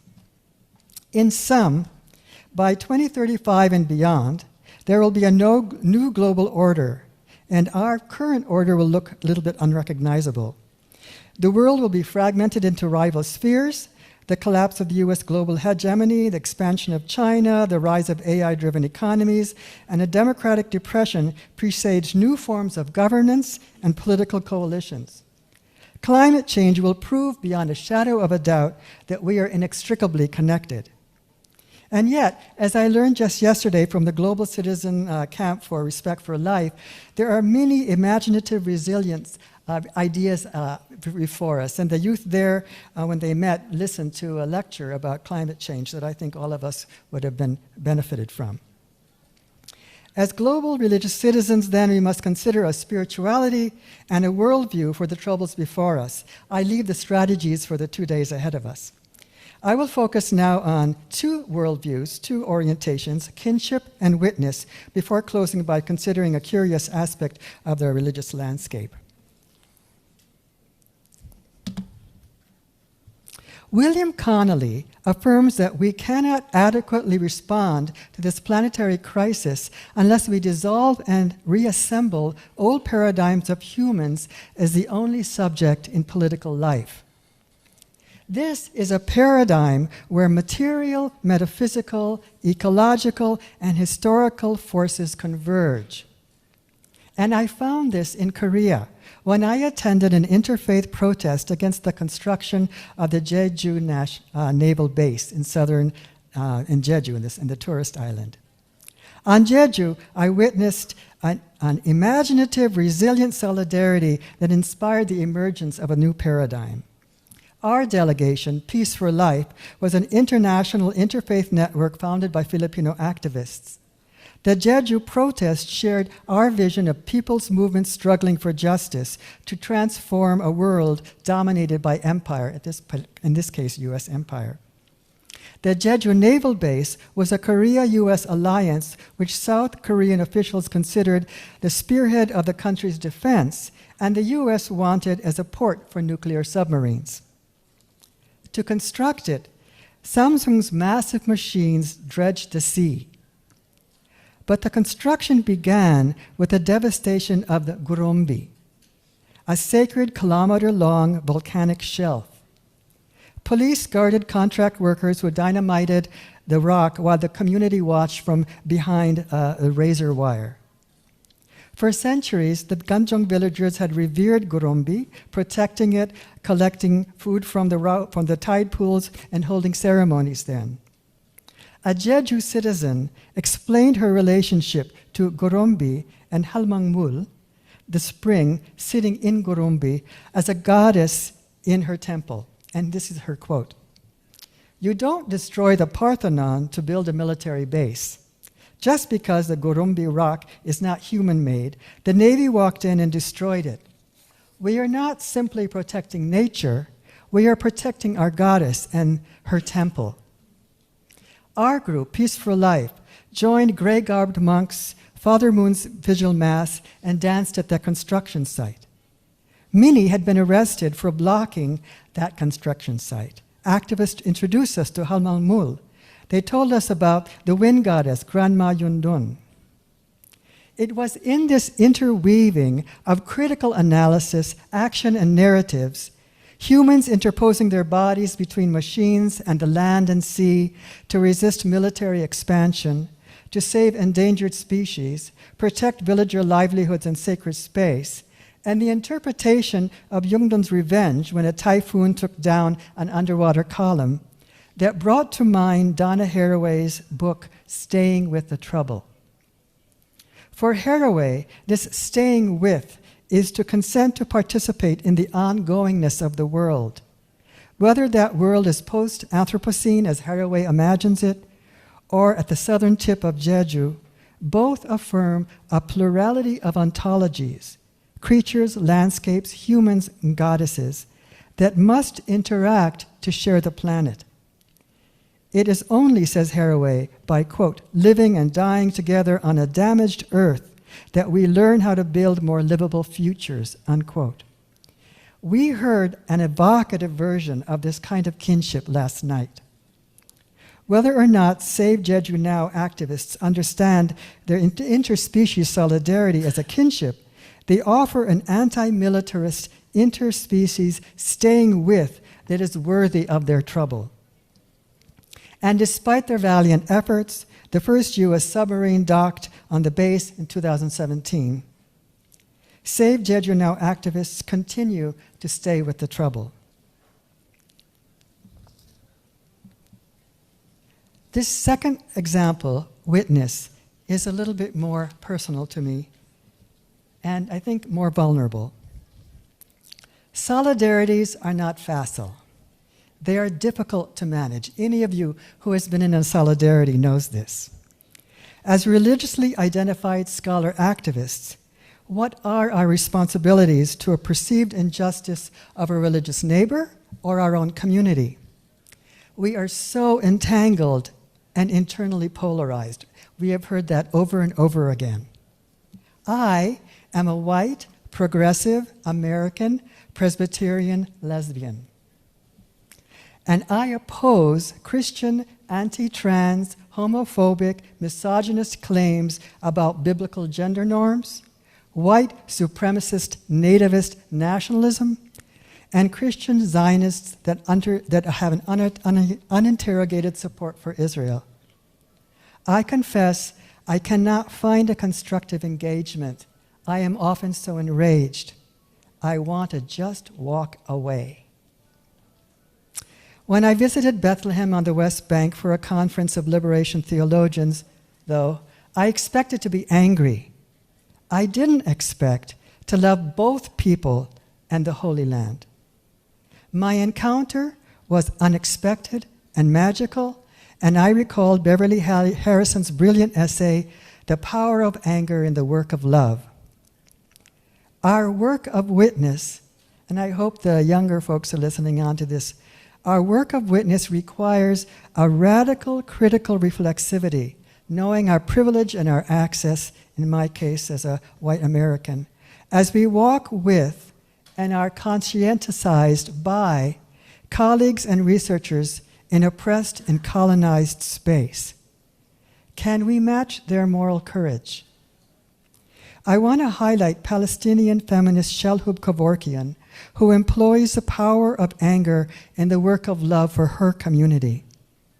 In her book, Security Theology, Surveillance, and the Politics of Fear, she unveils Israel's deployment of settler colonial theology to justify its control. Shalhoub Kevorkian's compass is people's narratives. She details in the chapter, Israel in My Bedroom, the suffocating level of control over Palestinian bodies, whom they marry, whether those they marry can gain citizenship, what hospital they can go to if they're in labor. She examines the necropolitics of occupation and how bodies of those dead under uncertain circumstances are handled. This, what she calls epistemology of erasure, absents colonized people from their space. She has argued that sociocide, killing societies through slow fragmentation, inevitably justifies genocide. And as an American, I can speak to this in terms of indigenous kind of genocides in our own country. For this denunciation of her Israel's genocide in Gaza, Shalhoub Kevorkian, who taught at the Faculty of Law at Hebrew University, was arrested in 2024. She resigned after her continued harassment, though many lobbied on her behalf, and is now living in England. Shalhoub Kevorkian wrote with immense moral courage. So too, Israeli and American Jews who have written, spoken, demonstrated, and refused to be drafted.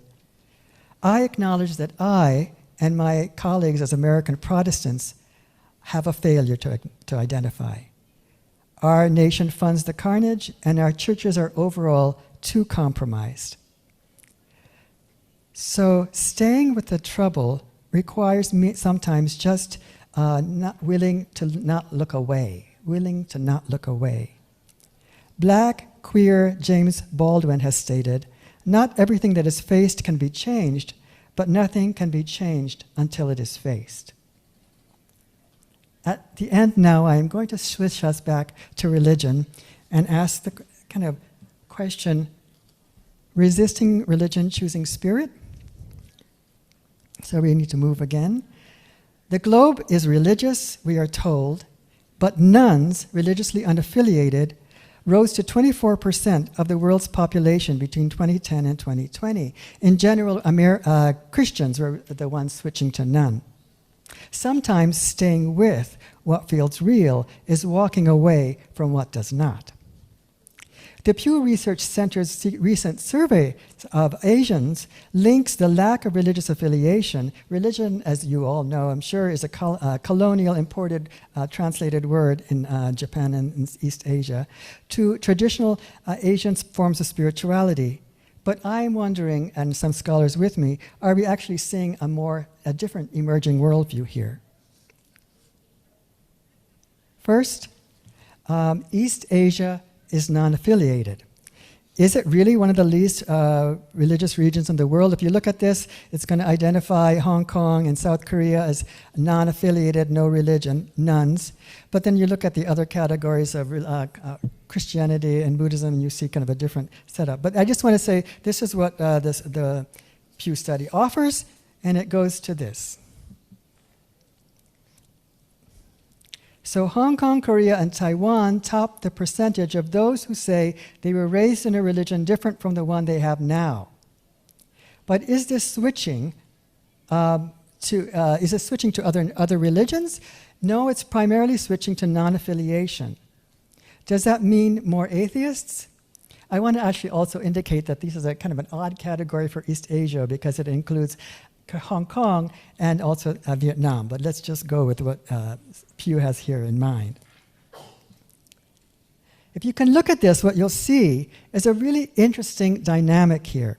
There's a low percentage for considering religion very important, but high in terms of belief for karma and other categories and other practices. Spirit visits are higher than religion, holding religion important. Korea is highest in terms of practices, meditation, and prayer. Younger adults who were surveyed were less interested in religion, but higher than older adults on experience with spirits. So one might project that formal religious affiliation is declining, yet personal and traditional spiritual practice remain integral to daily life. If we just look at this comparatively with Southeast Asia, and of course now also because of Pew, Sri Lanka is included in Southeast Asia, what we see is a more coherent connection between considering religion important. Is that, I'm not going to need to turn. Yeah, considering religion important here, and the kind of notions of karma and believing in God and practices. And also, too, around spirits, the notion of spirits, contacting spirits, and the idea of having unseen spirits attack or protect you. So I just wanted to kind of point that out without spending much more time on it, to look at the juxtaposition. Before we go to this last slide, but I want to just note here that what Pew seems to have overlooked also is this multiple religious belonging that is so much a part of the Asian experience, that one can belong to multiple religions simultaneously, that these practices may overlap, that we might have to really think about what we mean by religious. So we really need to kind of investigate also what the Pew is telling us. But here's the last slide that I want to look at. You might not be able to read it, but it gives you a fuller picture of spirituality around the world. Pew canvasses 35 countries with world religions. These are basically world religions. It doesn't seem to focus on new religious movements or indigenous worldviews or diaspora African religions in the countries and the religions that it has canvassed. But there are 4 different important points to look at.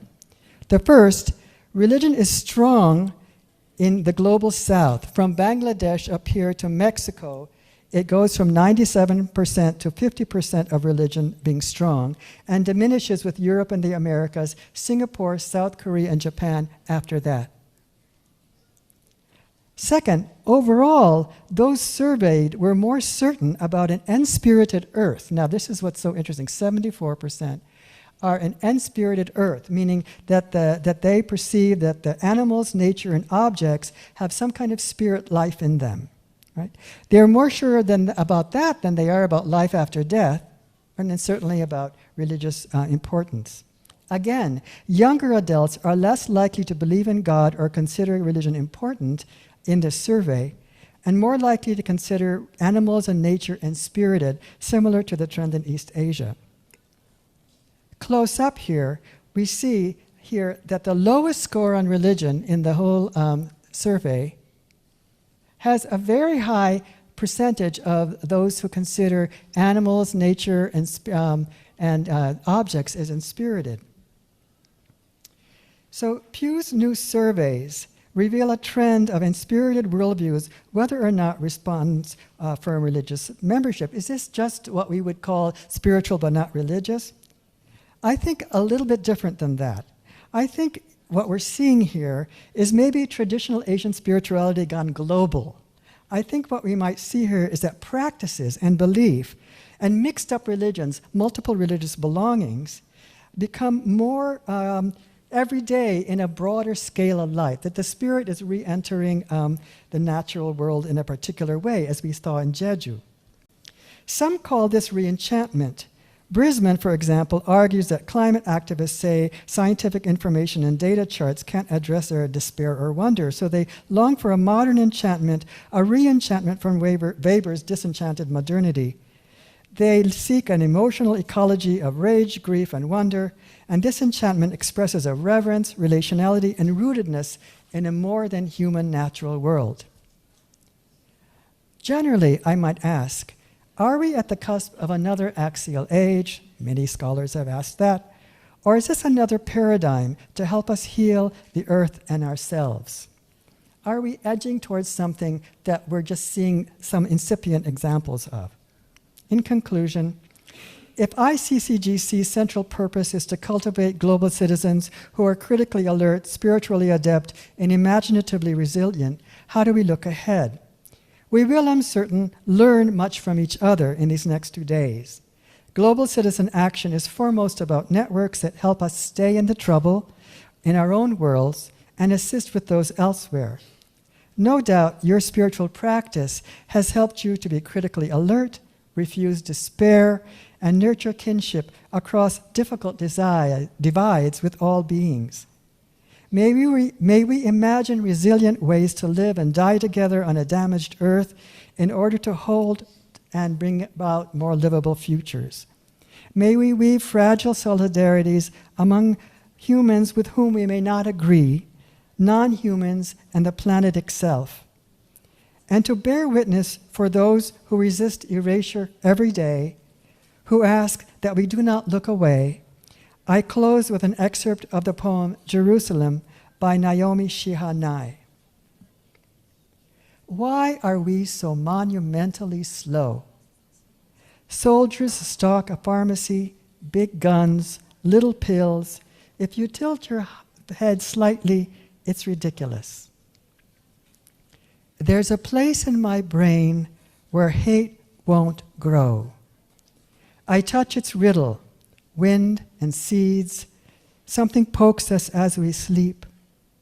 It's late, but everything comes next. Thank you.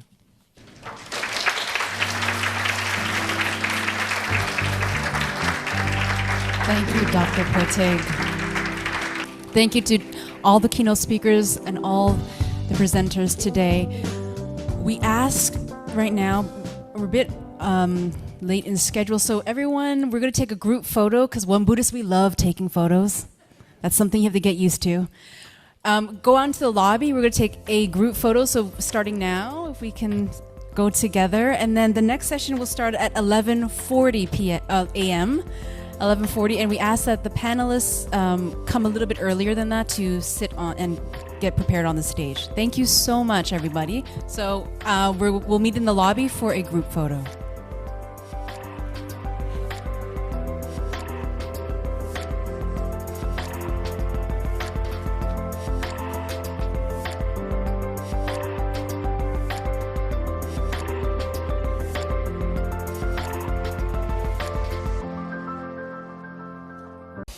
Thank you so much, everyone. We hope you had a refreshing break. We ask that you please take your seat. We'll be starting our session number 1.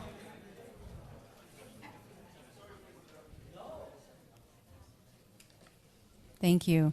Our next session is the panel discussion on transformative leadership for a just and peaceful future. I would now like to invite the moderator, Dr. Woo-tak Chung, the Senior Advisor at the Global Partnership for Education, to introduce the panel topic and panelists. Can we begin with a round of applause for our panel, or session number 1? Thank you.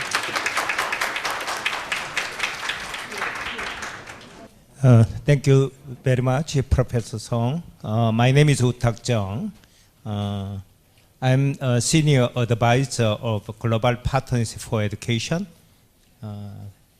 Maybe you don't know much about Global Partnership for Education. That is global fund for education located in World Bank in Washington. And also I'm teaching global citizenship education in Kyunghee University. So, and I deeply involved in this ICCGC since 2020. It started 2020. Before long time, I also involved former member of our parliament, Mr. Kim Sung-gon's International Forum on Interfaith Dialogue. That's why I invited the first session of this ICCGC. So I'm very honored to preside first session. In this session, we have 4 presenters, 2 from online screen, 2 from, as you see, in this stage. So this is a quite diverse format. Two ladies, gender balance, and very diverse, multi-ethnic, from Japan, Thailand, and also USA, and also Korean who are living in USA. So very diverse composition. This is very good for ICCGC. So we have only 60 minutes. That's why I ask present only 10 minutes, and then we can have around 20 minutes for Q&A. So please present 10 minutes. So first presentation, order of presentation by this brochure, Mr. Gary Jacobs, President and CEO, World Academy of Art and Sciences. So can we see Mr. Oh yeah, okay. Thank you very much. Good morning or good afternoon. Yeah. Good night. Good not good night. Yeah. Yeah. Please, Mr. Gary Jacobs, around 10 minutes. Please present on your topic. Thank you. Thank you very much, Mr. Chung, and I'm very pleased to be at this very important conference. And a number of friends here, including Liberato. Nice to see you. I'm an American leading a transnational, international NGO called the World Academy of Art and Science. We were founded in 1960 by eminent intellectuals, scientists, artists, including Albert Einstein, Bertrand Russell, Robert Oppenheimer, father of the Manhattan Project. And our members have been committed to promoting social welfare at the global level. I'm presently based in India, where I've spent a good portion of my adult life working in an institution studying the spiritual teachings of Sri Aurobindo and the Mother and applying them in our work. So I straddle both worlds. Our members, about 800 members around the world, are looking at all facets of global challenges in terms of all the sciences and all the knowledge and art that we have. At the same time, the inner perspective is extremely important in our work. Our current agenda focuses on understanding the perplexing events that are shaking the world in recent times, which are undermining progress in addressing the pressing challenges confronting humanity today. In developing what we call transdisciplinary perspectives to understand the complex interdependencies between all fields of human activity that defy management by conventional approaches in which we divide reality into so many separate pieces and think we can manage economy and government and environment and society as if they're unconnected with each other. We are promoting innovative solutions to addressing global challenges, especially linked to the 17 SDGs. And we have a strong commitment to the essential importance of universal values and global cooperation. Pervades all our thinking, which we feel we cannot address these issues without a very strong value-based approach. The situation in the world today is unprecedented in human history. Never before has humanity had such a pressing need for enlightened and effective leadership. Never before has there been such an urgent need for global society to join together to promote peace, cooperation, harmony, a shared aspiration and shared values. Never before has there been such a great need for the world's people to come together to provide a unifying front to promote human unity. And at the heart of the global turbulence that's destabilizing the world today lie very powerful undercurrents. The Academy is undertaking a major project to understand what has happened in the last 30 years, and particularly in the last 5 years, that seems to have so much changed the course of history and progress in our expectations for the future. And we believe that knowledge is absolutely necessary. It's not enough that we try to project from current directions of where we'll be in 10 or 15 years. It's necessary to know why this direction is taking place now. It's not enough that we find fault and concern with the actions in the election of parties or the actions of governments or the events that are taking place.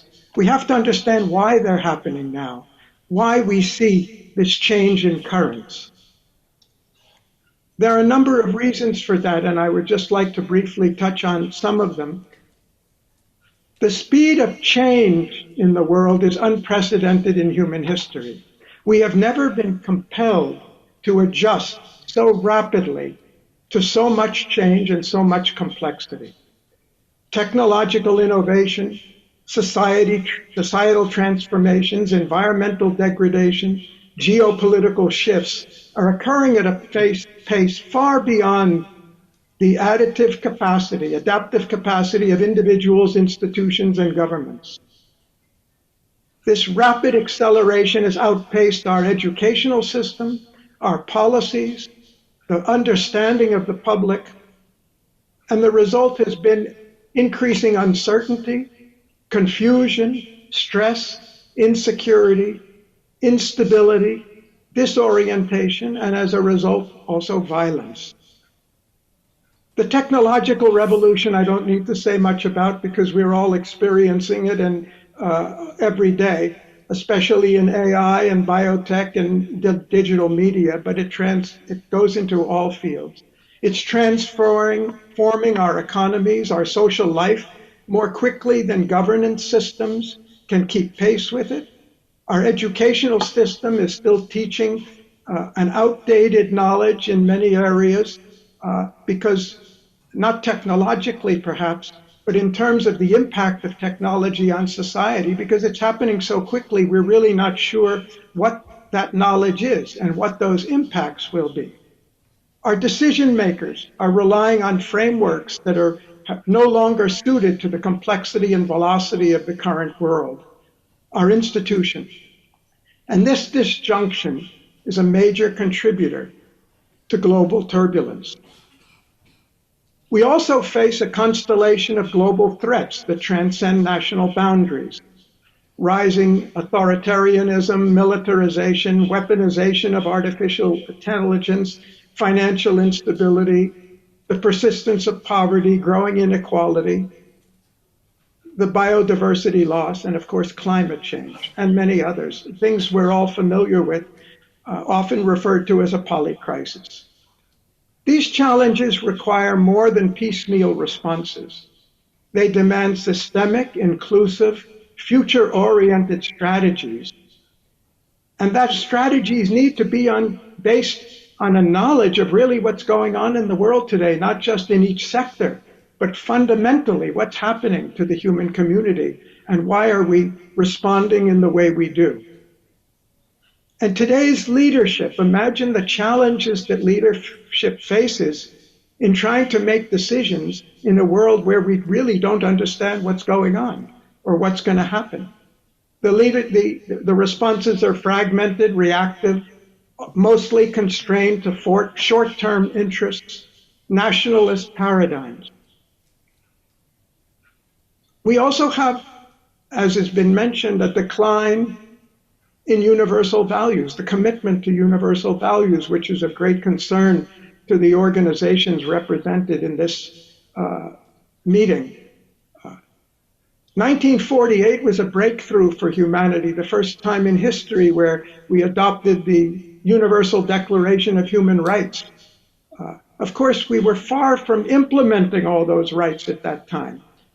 But during the Cold War period, we saw significant progress. And after the end of the Cold War, it really looked like finally the UN Declaration of the UNDHR would really see its place.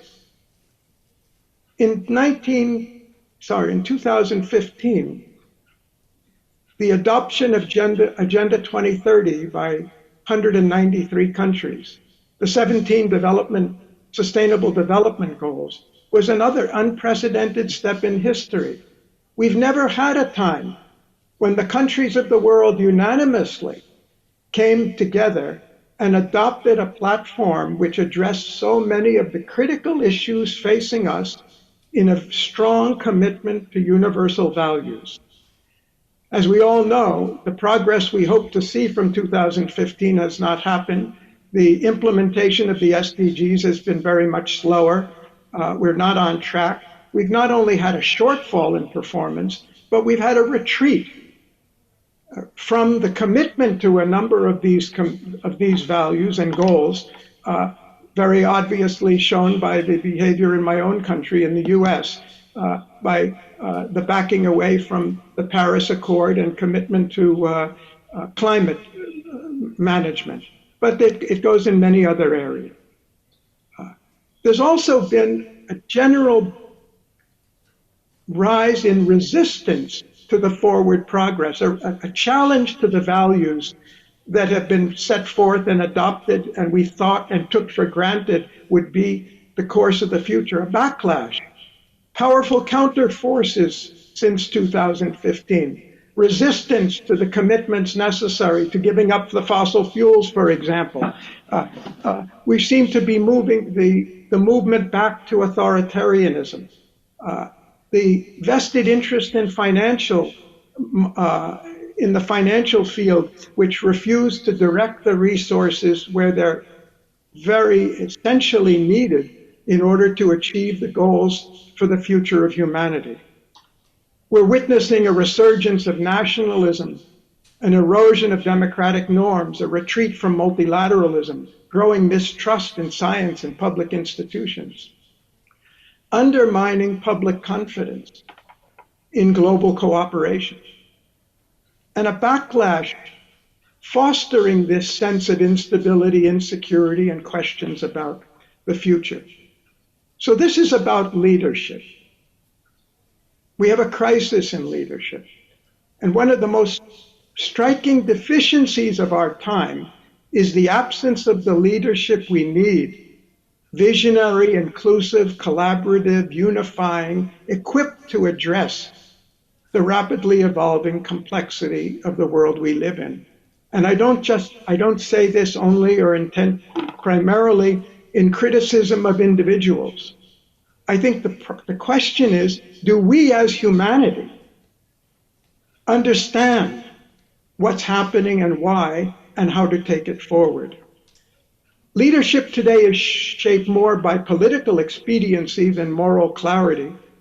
Many leaders serve narrow interests, economic elites, political parties, military-industrial complexes, and lack the vision or courage to champion universal well-being.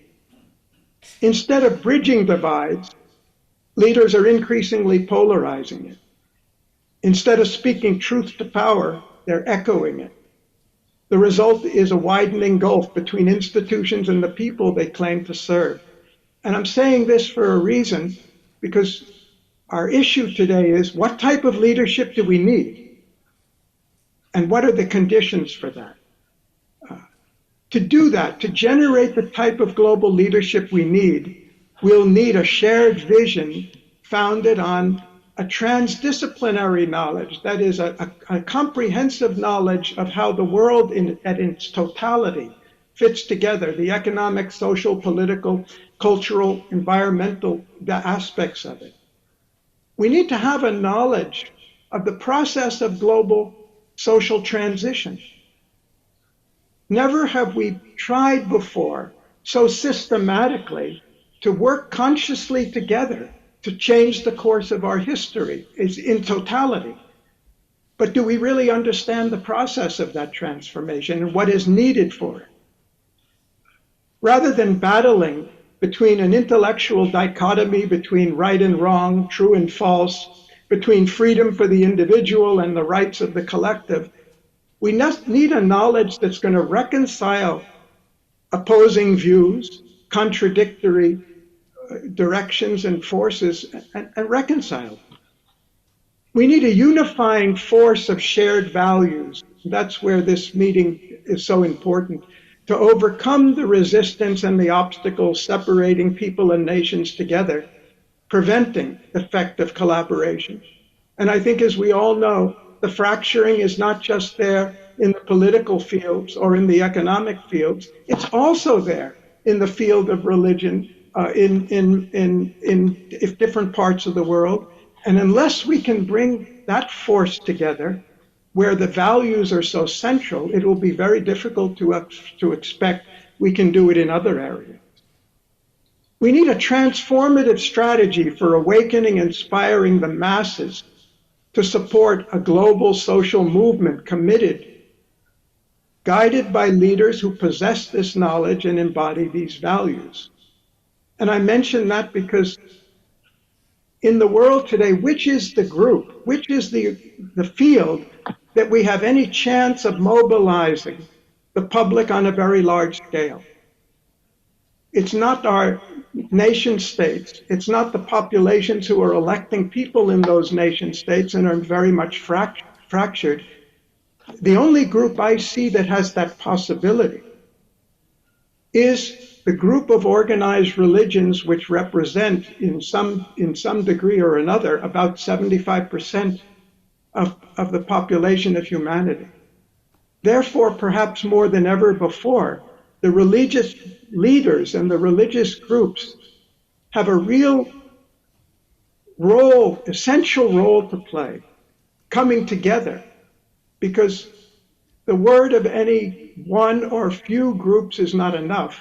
We need a consensus and a commitment of speaking with one voice. The future leaders,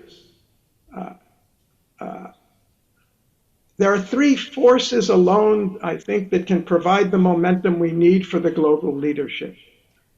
It can't be done by a single individual. Leadership has to become an ecosystem, I would call it, of institutions, movements, committed citizens aligned with shared values and vision. Great leaders arise when their societies are ready for them. We can't just look for somebody to save the day, especially at the global level. We've got to prepare our societies for this and educate our people for this, to understand what's lacking. And there's where I say that the major religious organizations have a critical role to play.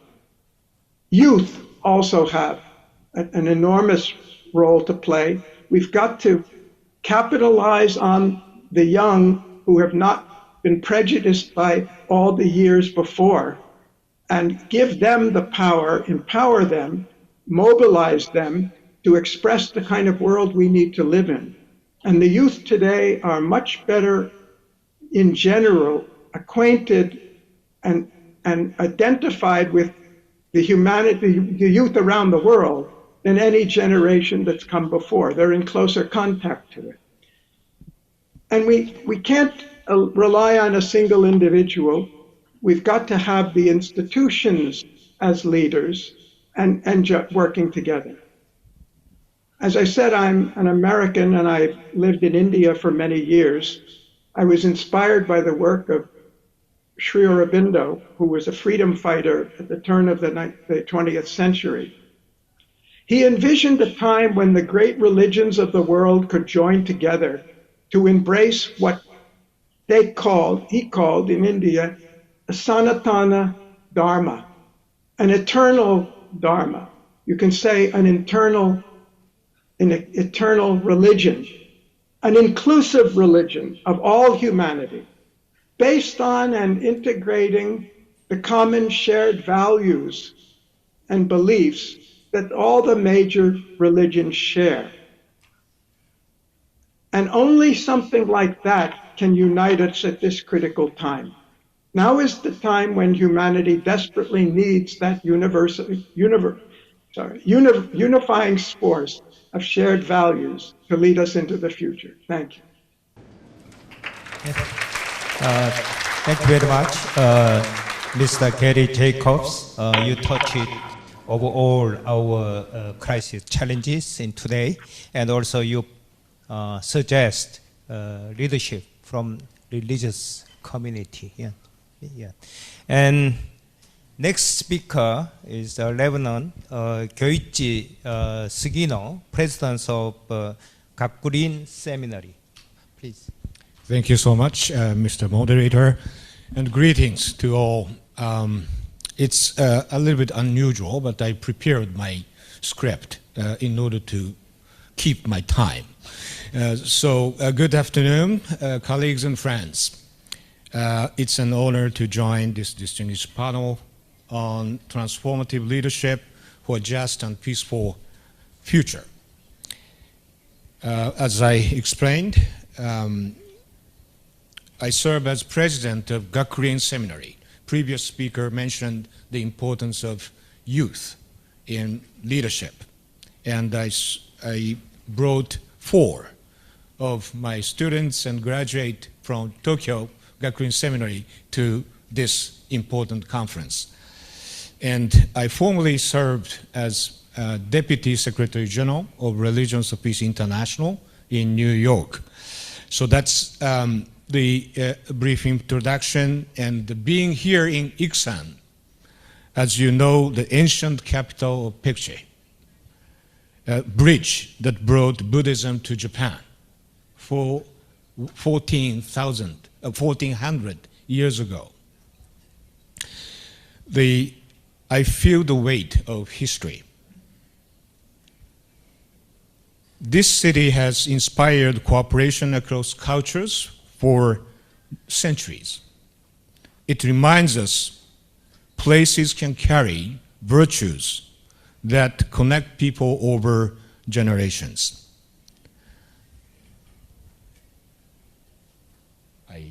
If I may, I will use the PowerPoint. Okay, sorry. Okay, it's working. Yeah. Oh, this is here. Okay. So it reminds us this important topic for this conference: spiritual, moral infrastructure we have to build, and the leadership we have to cultivate.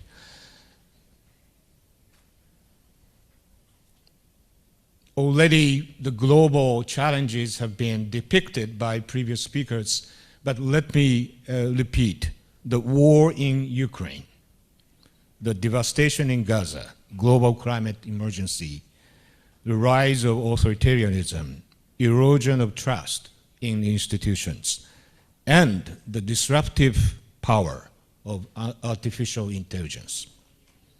In such times, the central question is not only what should leaders do, but it is also who should we become as leaders.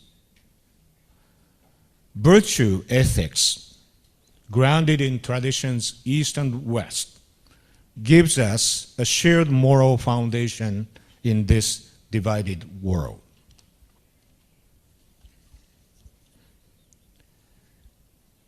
It's not abstract idealism, it's a practical framework, shaping character, sustaining trust, and embedding justice in institutions. And in the age of AI, virtue is more essential than ever. AI can calculate, but it cannot care. AI can optimize, but it cannot decide what is right or just. Without virtue, technology risks scaling injustice. Even in the cracks of disillusionment, there is room for new solidarity. Solidarity built not only by policy, but by virtues lived in the hardest places. This is a moment for moral imagination and courage to ask what kind of people, communities, and institutions must we become to sustain justice, compassion, and sustainability. This is what I call spiritual moral infrastructure, the invisible yet essential network of virtues in individuals, relationships, and the institutions that advance peace with justice.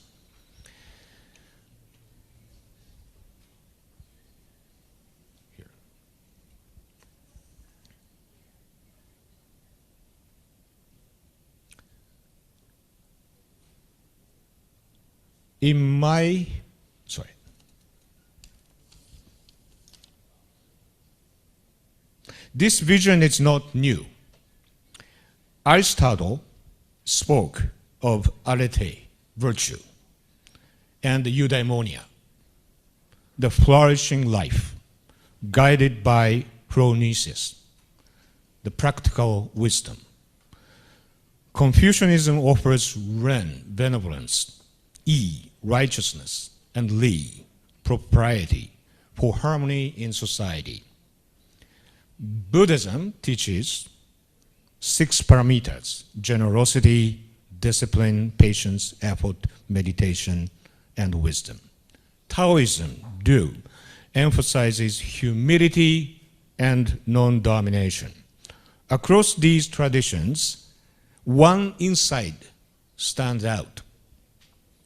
Virtues are not just personal qualities. They are the relational glue that holds societies together. Alasdair MacIntyre warns, without a shared moral language, societies fragment, as in today's polarization. Martha Nussbaum adds, without compassion, democracies fail to protect the vulnerable. The lesson is clear. Without virtue, institutions hollow out and democracies fracture.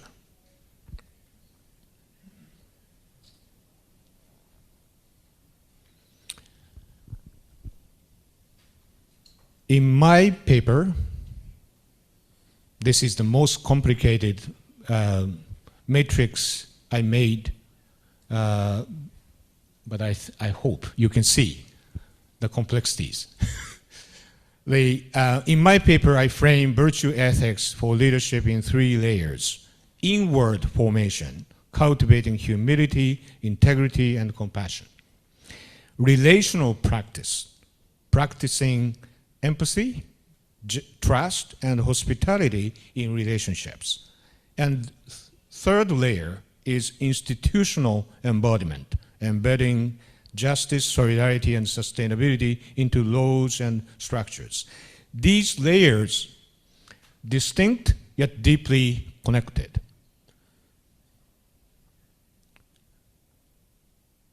King Ashoka, 3rd century BCE, a ruler whose personal transformation reshaped an entire empire.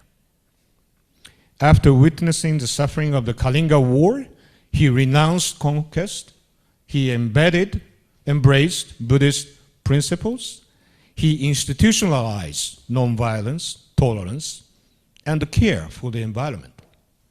He appealed to conscience, not coercion. That is a lesson we urgently need today. In post-war Iraq,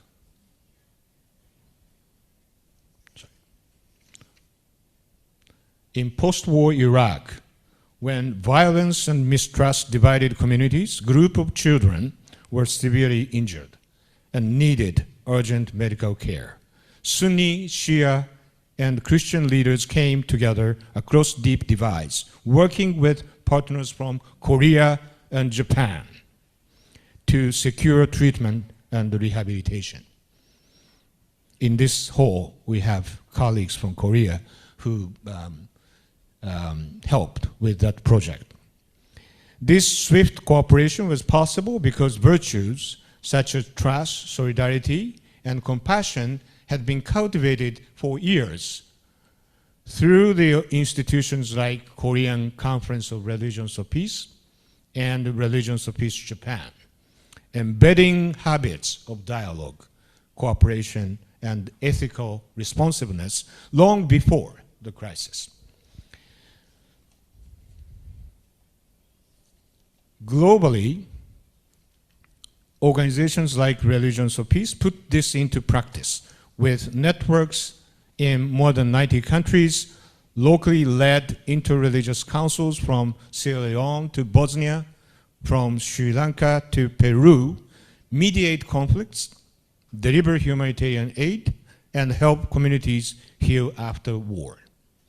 They also foster a habit of collaboration to face new challenges, including coordinated responses to epidemics. Virtue ethics is not only about personal morality. It is a design principle for institutions. At Gakurin Seminary, we cultivate ethical leadership through holistic formation, intellect, chisei, emotional sensitivity, kansei, and moral character, hinsei. Students engage in interfaith dialogue, community service, seasonal Buddhist rituals, and even agriculture, learning that leadership is grounded in humility, patience, integrity, and courage. This integration of study, service, and spiritual discipline develops leaders who can work across faith and cultures, grounded in virtues essential for building trust and cooperation in a divided world. At Gakurin, we see education as planting seeds of virtue, seeds that will bear fruit for decades to come. I'm in the concluding part, so just to make him feel relaxed. Let me close with this. Virtue is not naive. It is an active tool for survival with dignity. It is a defiance against despair. In Ukraine, communities protect vulnerables under relentless bombardment. For some reason, yes, this is the last one. Half the page. In Gaza, the doctor works through the night and constant shelling. No electricity, no adequate supplies. Yet, he treats the wounded with dignity. These are virtues practiced most purely by those who suffer the most. Virtue in crisis is not passive. It is an act of resistance against dehumanization. When systems fail, virtue becomes humanity's last defense.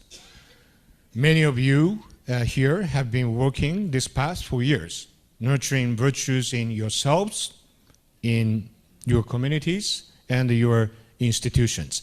I offer a 3-layer framework of virtue ethics we explore today to help us reclaim and strengthen the spiritual moral leadership our fractured world so urgently needs. If we are to move from fragmentation to flourishing, and if we are to embody transformative leadership for a just and peaceful future, we must cultivate virtues at all levels, inwardly, relationally, and institutionally until our shared moral horizon is not just a dream, but a lived reality. So, my friends, let us continue together to cultivate virtues for lasting peace. Thank you so much. Thank you very much. Lebanon, Deutsche Sigino, your very compact presentation.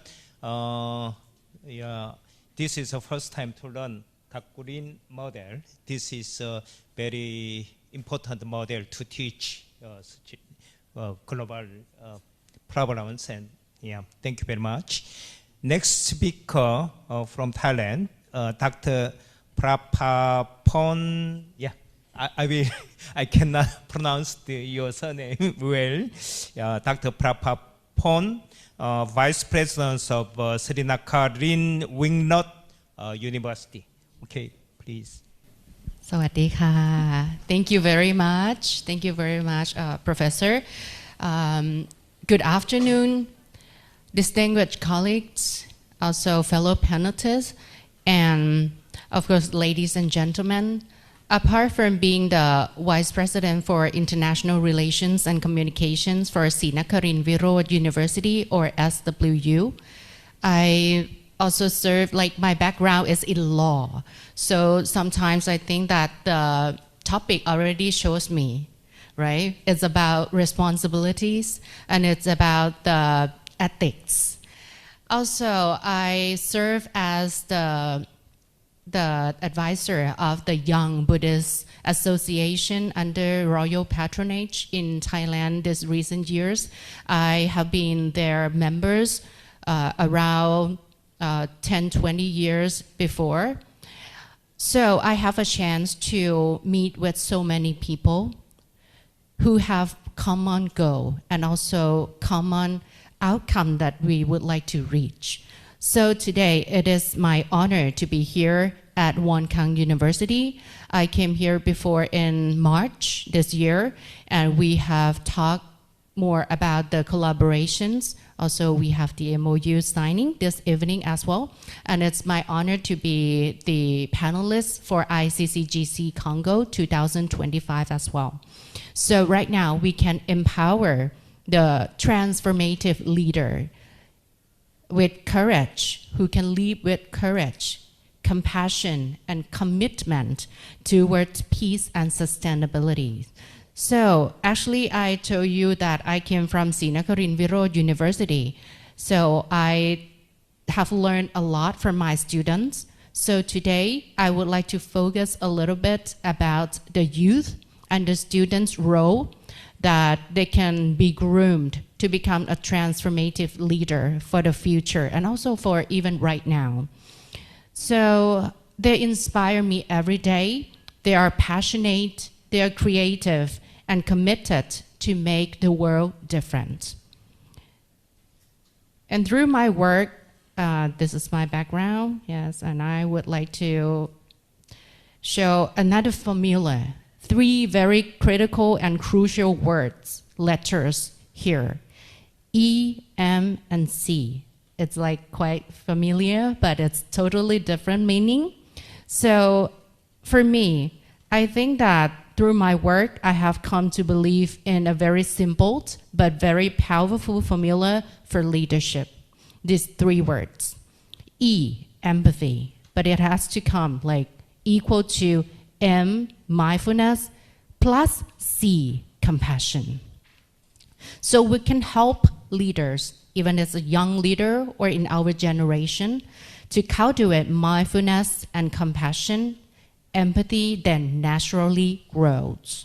And empathy is the foundation for peace and sustainability.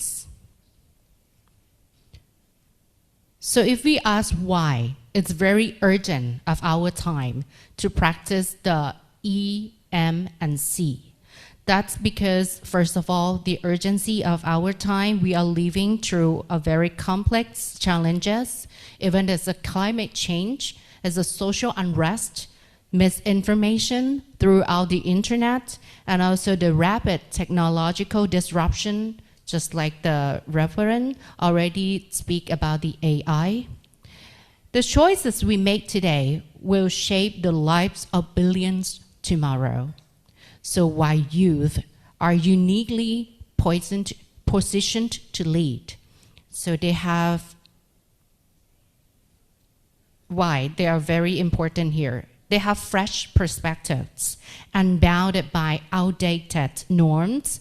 They are digitally fluent, able to connect and mobilize across borders instantly. They possess moral clarities, seeing the value of justice, fairness, and unities. And the missing ingredients in many leadership models, very often, leadership is taught as like strategy, but sometimes we miss the heart into that strategies. So my formula, E equal to M plus C, reminds that effective leadership is not just about the skills. It's also about how we show up for other people. So from potential to power, enabling our young generation or even us to become the transformative leaders. So I see 3 pillars for nurturing youth leadership rooted in empathy. First of all, voice. Of course, we gather here, we have voice. And our young generation also should have their voice. They should have the position on the table. I would like to say that like in my university, the president also always have the space and room for the students to share their thought, to share their will. We are like open for 24 hours to let the feedback of our students to be heard. And also all the projects, mostly they are co-joined and they are a very good and nice like the project manager of many, many projects in the universities. And this is why they transform themselves just from being the students. They become the partner of our university as well. So second one, about the skills. Leadership for peace and sustainability demands mindfulness, of course, the ability to be present, to be here, to be listening to other people deeply, and make thoughtful decisions for yourself and for other people. Next one is compassion. It's understanding other people, struggling, acting to reduce the harm and damages that could occur to others. So together, mindfulness and compassion plus together, they create empathy. The force that bridges differences and fuels constructive actions to make the world different. And then the last pillars would be support networks. So youth also need mentors, just like us. We need good friends to help us make decisions that is the right and just decisions. We have the role model. We have cross-generational alliance. When the young leaders from Thailand come here, or even our leader come here, we meet other people, leaders from other countries, we learn from each other, and we see them like, we see ourselves as part of global movement. And then peace and sustainability through empathy. So peace is not merely the absence of war. It is the presence of justice. It is the presence of dignity. It is the presence of mutual respect. Sustainability is not just only environmental dimension. It is about sustaining trust, fairness, and relationships. So when young leaders embrace E equal to M plus C, is the beginning of the building the bridge and the relationships between the communities by using a good communications. Lead with understanding rather than fear, and create solutions that serve both people and the planet. And last but not least, I would say that empathy is not only just soft skill, it's a transformative skill. We transform ourselves by using the empathy to ourselves, compassion to ourselves and other people. We empower youth and the leader with mindfulness and compassion. They will carry empathy into every decision they make.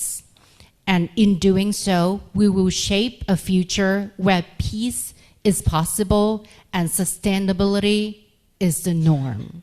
So to the young leader today, and to our generation as well, I just would like to say at the end that be mindful, be compassionate, and let your empathy lead our way. Thank you very much. Yeah. Thank you very much, Dr. Prapapon Royusiri Lu.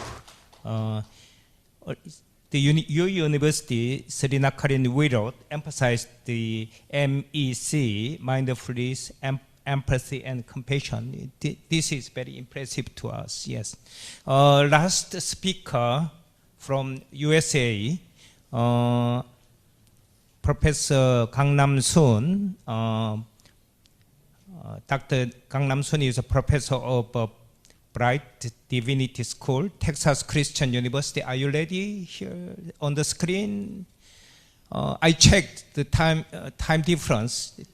Texas is almost 10 p.m. So, yeah. Are you here? Yes. Good evening, Professor Gangnam Soon. Yeah. Nice to meet you. Yeah. You have only 10 minutes. Compact presentation. Yeah. Thank you very much. Yeah. I do not know how to handle 10 minutes when I have a 10 pages lecture note. I hope I can do well. Whenever I go to the international meeting like this, my voice is echoing. Can you hear me? Yes, we can hear you. Yeah. Yeah, because I hear my voice. I really appreciate the interpreters. Whenever I go to the international conference like this, I always have such a huge dilemma of language. And there is a French philosopher by the name of Jacques Derrida. He talks about double bind of translation. In this case, double bind of interpretation. One is necessity and impossibility. So I really thank you, the interpreters, for doing such an impossible job. And I hear my voice.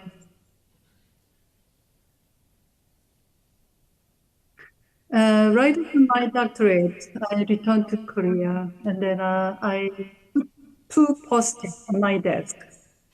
One is fighting with pen, and the other one is a small change can make a big difference. I hope this kind of conference is an attempt of bringing a small change that hopefully lead to a big difference in the long run. I noticed when I got an invitation from a conference like this, I really analyze all the concepts that are used. Here, I collect all the concepts that really reflect the ethical value that we are really trying to disseminate. For example, peace, liberation, transformation, justice, compassion, or sustainability. The challenges that we must wrestle with is how to mediate the ethical values and socio-political reality. Again, the challenge that we wrestle with is how to mediate the ethical values and socio-political reality. Because just chanting all those wonderful ethical values such as peace, liberation, transformation, justice, compassion, or sustainability, sometimes it may sound so pointless unless we try to wrestle with this kind of ethical value, how to mediate this ethical value in concrete socio-political realities. Because otherwise, we cannot make any change, because it remains in our epistemic abstract of ideas, but we do not know how to connect, how to mediate those ethical values to our own concrete realities. The macro context, micro context, they are so complex. So as Gary Jacobs argues, my approach is transdisciplinary. Your own discipline can be the point of entry, but our point of arrival should be really, really transdisciplinary. Because, for example, nowadays, we cannot separate religion from other areas like politics, economics, education, culture, etc., etc., etc.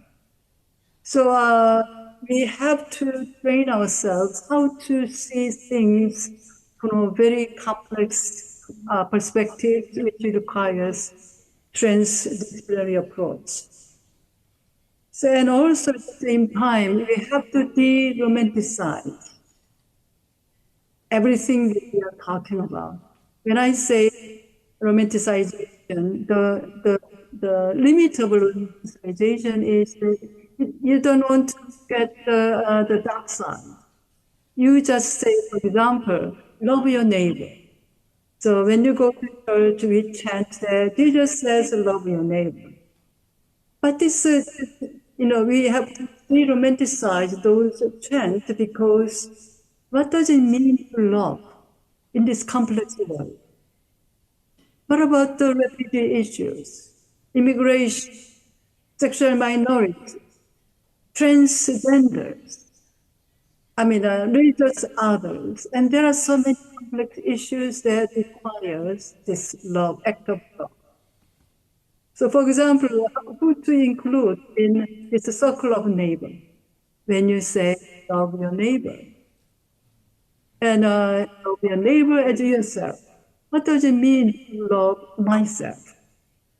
So Hannah Arendt, she said, those who do not know how to love themselves, they do not know how to love neighbor. So the big question is, we have to de-romanticize and face the reality that is so complex. That's why whenever I begin my class in the beginning of semester, there are a couple of words that I write down on whiteboard. The first one is, nothing is self-evident. So one of the nicknames that I have in my school, I have a couple of nicknames, is that I'm complexified. Because I always say that nothing is self-evident, and everything you have to complexify if you are working for making a change, because nothing is so simple in this world. So in order to mediate between the ethical value that we are talking about in this conference and the complex social, geopolitical, cultural, and religious reality, we have to think about those things. What are the things that so-called transformative leadership should think about? So I think there are 6 areas, and enhancing literacy in 6 areas. That's what I call. Because of the time constraint, I will just try to go through very shortly. So again, enhancing literacy in 6 areas in order to become the transformative leadership. And again, I also think that you cannot separate transformative leadership from transformative followership. We hardly talk about followership, but nowadays it is impossible to make just one leader the world change. In order to make a real change, we have to really develop transformative followership as well. So in order to do that, we have to enhance the literacy in at least 6 areas. First one is justice literacy. Recently, I opened courses that I call enhancing justice literacy in my university. And I listed the types of justice that we have to deal with. And I asked students, how many forms of justice that you are familiar with? Usually students come up with 5 or 6 forms of justice. Let me just go through very briefly what do I mean by justice literacy. In order to be sensitive to justice, you have to be aware what kind of injustice, discrimination, and exclusion are there. Otherwise, you cannot talk about justice. Okay, so for example, racism, sexism, classism, ageism, ableism, lookism. Am I too fast for interpreters? Naturalism, which means anthropocentrism, colonialism, imperialism, linguicism. Nowadays, we talk about linguicism and linguistic imperialism, sometimes English imperialism, xenophobia, anti-Semitism, religious discrimination, Islamophobism, for example, casteism, homophobia, heterosexism, biphobia, transphobia, cisnormativity, colorism, ethnocentrism, nationalism, fatphobia, sizeism, religious secularism, atheism, discrimination, cultural appropriation, environmental racism, medical discrimination. I showed a 26 list of discrimination, injustice, or exclusion. And then the complex scope of justice is another issue. For example, I don't know, when you hear the term justice, what are you thinking about? Because it is impossible to talk about justice in general. Justice is always in specific form. So for example, check yourself inside how many forms of justice you are aware of. Gender justice, racial justice, economic justice, social justice, sexual justice, political justice, ecological justice, or environmental justice, climate justice, intergenerational justice, disability justice, spatial justice, reproductive justice, cultural justice, linguistic justice, transitional justice, distributive justice, retributive justice, restorative justice, procedural justice, corrective justice, communicative justice, cosmopolitan justice. The reason why I am sharing this long list of forms of discrimination or forms of justice is that just chanting justice is not enough. We have to really study hard. So the first, the literacy that we have to develop is justice literacy. And second form of justice is power literacy. And Michel Foucault, who made a contribution to the perception of power, he says power and knowledge are inseparable. And power is everywhere, not because it embraces everything, but because it comes from everywhere.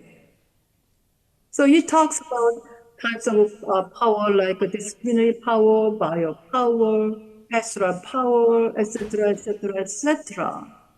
And who is producing knowledge are the ones who are in a position of power. Religious knowledge, political knowledge, everything that we think we know, actually produced by those who are in power. So that's what I mean by literacy and power. And third literacy that we have to think about is liberation literacy. When you talk about liberation, can you imagine what we are talking about? Because there are so many kind of liberation that we can refer to. For example, national liberation, political liberation, economic liberation, social liberation, epistemic liberation, existential liberation, self-effect liberation, inner liberation, physical liberation, institutional liberation, etc., etc., etc. So we have to know if we want to become a transformative leader and transformative follower, we have to understand, we have to be really specific what kind of liberation that we are talking about. And then fourth one is sustainability literacy. When you talk about sustainability, usually people talk about environmental sustainability, but there are so many different kinds of sustainability that we have to think about. For example, environmental sustainability, of course, economic sustainability, social sustainability, cultural sustainability, institutional sustainability, political sustainability, and at the same time, personal sustainability and human sustainability. Each item requires our transdisciplinary approach because there is no sustainability in general. Okay, the fifth, leadership literacy. When you talk about leadership, I mean, one of the courses that I teach in my class, in my school is cosmopolitan leadership. And there are at least 15 types of leadership. If I have more time, I mean, there are so many theories and types of leadership that we have to deal with. For example, great man theory, trait theory, behavioral theories, contingency theory, leader-member exchange theory, transformational leadership, servant leadership, authentic leadership, adaptive leadership. And sorry to interpreters, because of the time constraints, I'm just listing the all types of leadership that requires our attention. Distributive leadership, ethical leadership, transactional leadership, critical leadership, global leadership, and cosmopolitan leadership. So if I Professor Kang, yes, I'm very sorry to interrupt. We have only 10 minutes. Would you wrap up within 1 or 2 minutes? Yeah, I'm very sorry about this. Yeah. Yeah, I mean, the last panelist always has that kind of burden of time constraint. Okay, I will try to, and also I'm embracing our own imperfection, incompleteness. So I will wrap up. Okay. As a closing remarks, we have to remember that theory without practice. This is not actually what I said. This is from Immanuel Kant. Theory without practice is empty, and practice without theory is blind. And also, one of the things that I want to share as a closing remarks is religion is the passion for the impossible. I don't get the credit. This is a quote by Jacques Derrida, one of my interlocutors. Religion is the passion for the impossible. And all the other grand ethical value that we are trying to engage in this conference may seem so impossible to achieve, but religion is the passion for the impossible. And also, I always feel that we have to think about this double mode of seeing.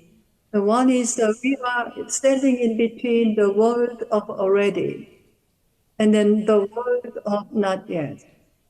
And we all are standing in this liminal space in between the world of already and world of not yet. And all the ethical value that we are trying to engage in is really daydream for the world of not yet. So I hope that you have to remember a small change can make a big difference. And I hope that the conference is a really attempt to bringing a small change for the future to come. Thank you. Yeah, thank you very much, Dr. Kang Nam-sun. Yeah. We have 7 minutes for this session. I want a mutual communication with the presenter. So if you have any question, please raise your hand and say tell your name and to indicate who will you do your question. Yeah. From audience, please, yeah, you have any question, please don't hesitate to say. Yeah. Wow. For the lunch, we need no questions for presentation. Yeah, the presentation is quite well introduced and well presented. Maybe you don't have any question on this presentation. So our session already delayed.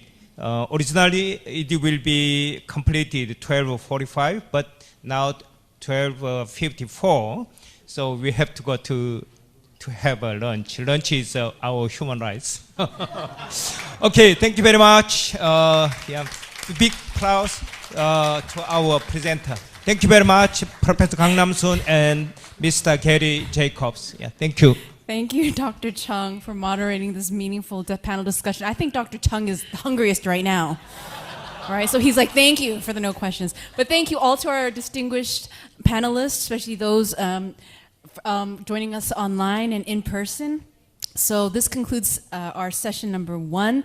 As was mentioned, we have lunch here on the first floor, and then we will meet back here for session 2 at 2 p.m. So let's give one more round of applause for session number 1. Thank you. Thank you, Dr. Kang and Dr. Jacobs.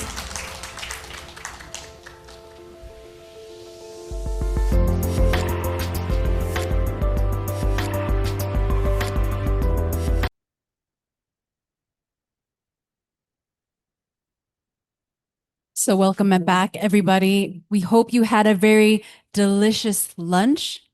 A delicious lunch means that you'll be digesting. Digesting means that you might get a bit sleepy. All right, so we ask for your attention for this wonderful panel, number 2, titled Healing a Wounded World, Paths to Social and Environmental Justice. And this session will address ecological crisis and strategies for fostering resilience and liberation. And I now invite the moderator, Dr. Leo Lefebvre, professor of Georgetown University, also co-chair of this ICCGC CoNGO conference. And he will introduce the panel and our panelists. So let's give them a warm round of applause.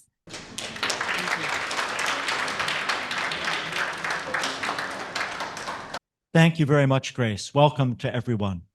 We have a distinguished panel. I'm going to introduce them all, and then they'll share their reflections. So beginning our discussion, Reverend Junsei Terasawa is an internationally recognized Buddhist monk of the Nippon Zan Myohoji order and a lifelong peace activist. His global work includes founding Europe's first Buddhist peace pagoda in England, leading anti-nuclear campaigns, and supporting Gandhi's nonviolent legacy. He has worked tirelessly to support displaced families in Ukraine since the Russian invasion. He has also been involved in Religions for Peace and the Japanese Society for Buddhist Christian Studies. Our next speaker will be Kathy R. Matsui. Kathy is a peace educator and a peace-building practitioner. She has taught global citizenship studies for 25 years and presently continues facilitating conflict transformation and reconciliation skills to children, youth, and adults. Her recent peace-building activities include moderating at a peace roundtable with Religions for Peace. And I think she's going to tell us a little bit about that. Our final speaker, Christy Yuling Chang, is the president of the Shakyadita International Association of Buddhist Women, Taiwan. She is also the chair of the steering committee for the International Lay Buddhist Forum. She has taught linguistics and translation at National Taiwan University. She is the resident director of the Taipei Study Center's Council on International Educational Exchange. And so now I'd like to invite Reverend Junsei. First, I would like to help you to wake up.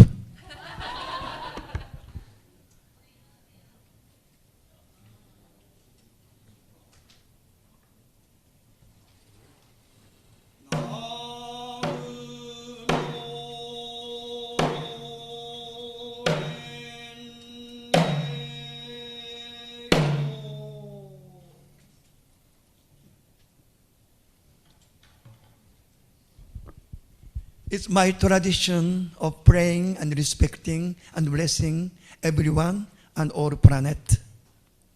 Thank you for your kind introduction. I skip all formality of greetings because time is short, and our core issue of the discussion is very serious and heavy. What is the key of the issue today is divided humanity and broken planet.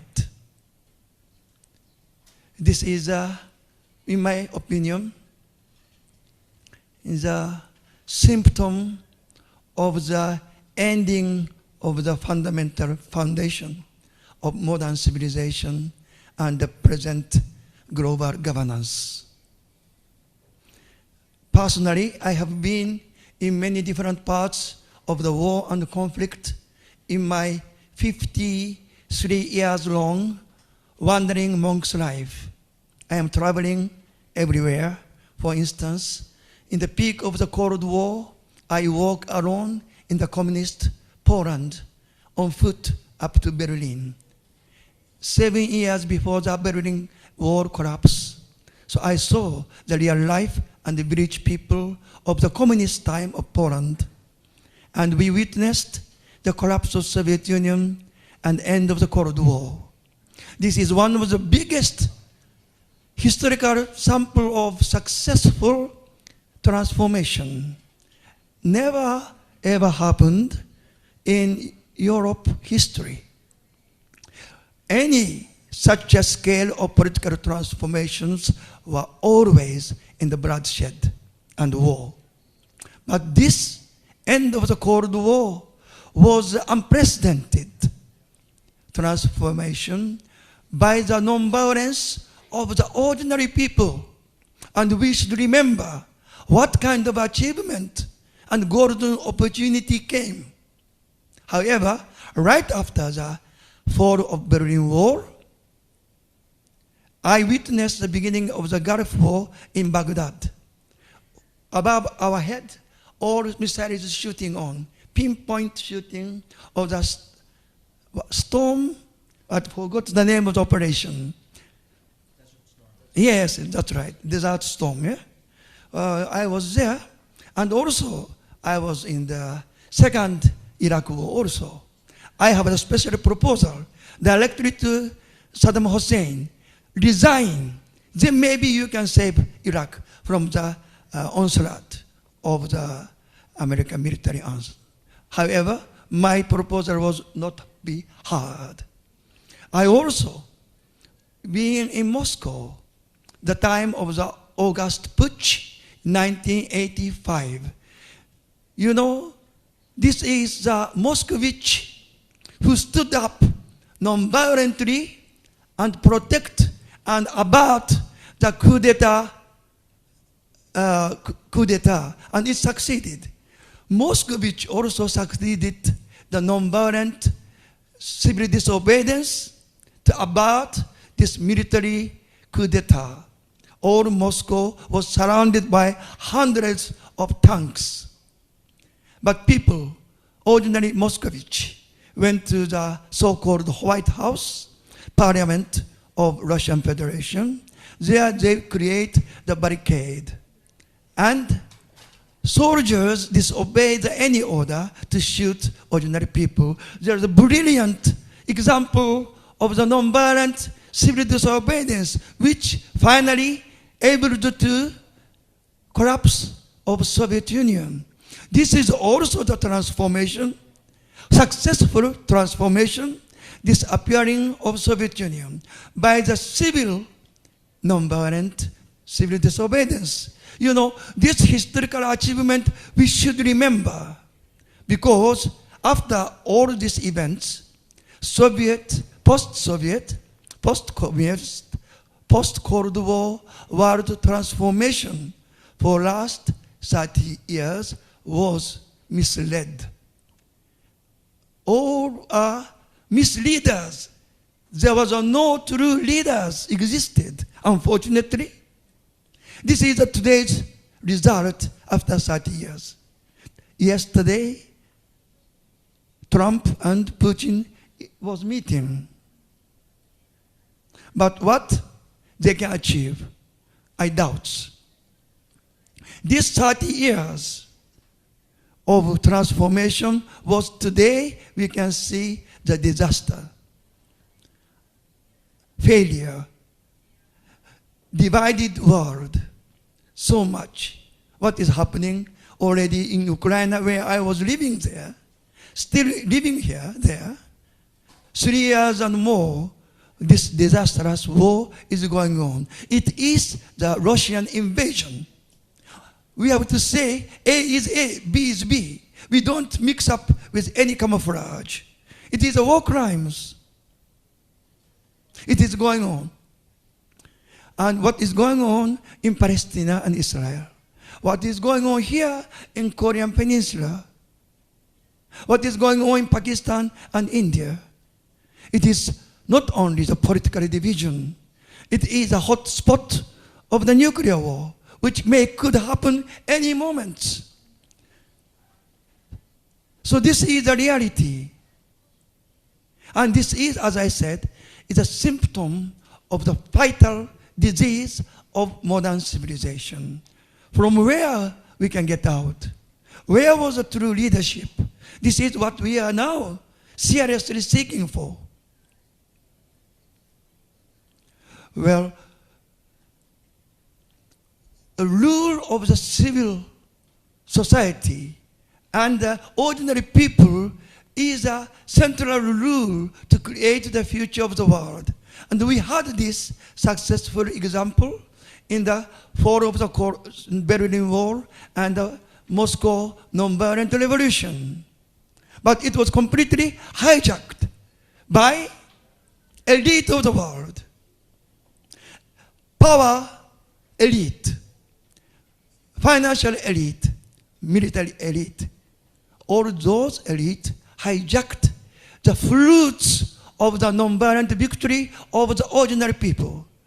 Today, what is important is to bring back ordinary civil people. Every individual is the master to create the future of all humanity. Dignity of individuality is essence. Modern thought are centered on individuality, each person. This is a modernity, true sense of modernity, but it was now hijacked, manipulated, misled, up to such a disastrous point. How many percent do you think anybody can say we can avoid the nuclear world war? How much percent do you think? It could be too late already. then how we can bring back the true leadership that each individual, every person is a master to create our own destiny by our own choice. But question is, this division of humanity, wounded planet, it is a consequence of each one of our own inner condition. We had conditioned. This conditioned inner mind and concept and thought produced this division. Nobody else. It is not divine punishment. It is not natural disaster. Division of humanity, wounded planet, and climate change are all our own outcome of our inner condition, and we have to question how each one of us regain our true awakening, enlightenment, then collectivity, connectivity, solidarity, brotherhood, sisterhood. We have to regain this foundation of the human culture, healthy human culture. We already have a suffering of vital symptom of ending the world, and time is too short. So how we can regain individually, collectively, and globally? How to bring this health of spiritual human culture which was lost, losing, and dying? Everything what is happening today is our responsibility. You know, in our Buddhist tradition, there is the important thesis produced by Japanese great Buddhist master Nichiren. This thesis is called Rissho Ankoku Ron. There is a sign of ending the world in disaster by fire, total destruction. Before that, there is a sign. All calamity, natural calamity, cosmic or volcano, earthquake, storms, pandemics, epidemics. This is a sign. From this sign, there are more disaster and consequence to come, which is the total war, self-destruction of human society. How it happened? Rissho Ankoku said, heaven, in modern time, we never think about heaven. We are talking about wounded earth. Then why we don't think about heaven? Heaven give up, abandon the humanity. Then this calamity come as a sign of final warning of coming destruction. This was Nichiren's thesis. We today see every day what kind of calamity is rushing into as a result of the climate change and the tsunamis and earthquake. My hometown was shaken in the first New Year day in Noto of Japanese island. It was only 2 years ago. And Himalaya, which is such a great noble world, that the Himalaya was shaken recently about 10 years ago. Every year there is a calamities, every kind. And we had a global pandemic which so long centuries we never experienced, humanity never experienced. So Nichiren is saying this is the warning that heaven abandoned us. So finally self-destruction of war is coming. So how we regain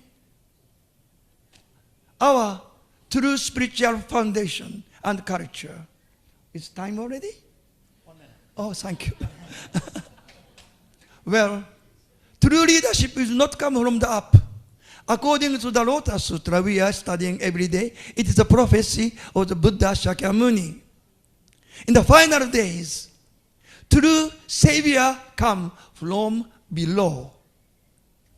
Only from below. Who never appear in the history. Who never have a voice. Who never have any record and fame. But true Bodhisattva appear from the below. Suddenly. And this symbolic prophecy, this Bodhisattva below is an eternal connection with eternal true cosmic truth. This eternal connections is broken today. This is a symptom of modern civilization. We have to restore this eternal cosmic connection of truth. Then heaven will return. Then peace and harmony could return through human culture and resurrection. Let's hope. Repent. Kingdom of God is here. Who can say this today? Bodhisattva Samandabhadra taught us how to we become a great Bodhisattva to save the world. For this process, there is a repentance and purification. Whole humanity today goes through this repentance and purification. As St. John said, let's hope the voice of desert and wilderness will return to 21st century. Repent, kingdom of God, eternal paradise is here, and who? We, the people of the world, creating this. Thank you.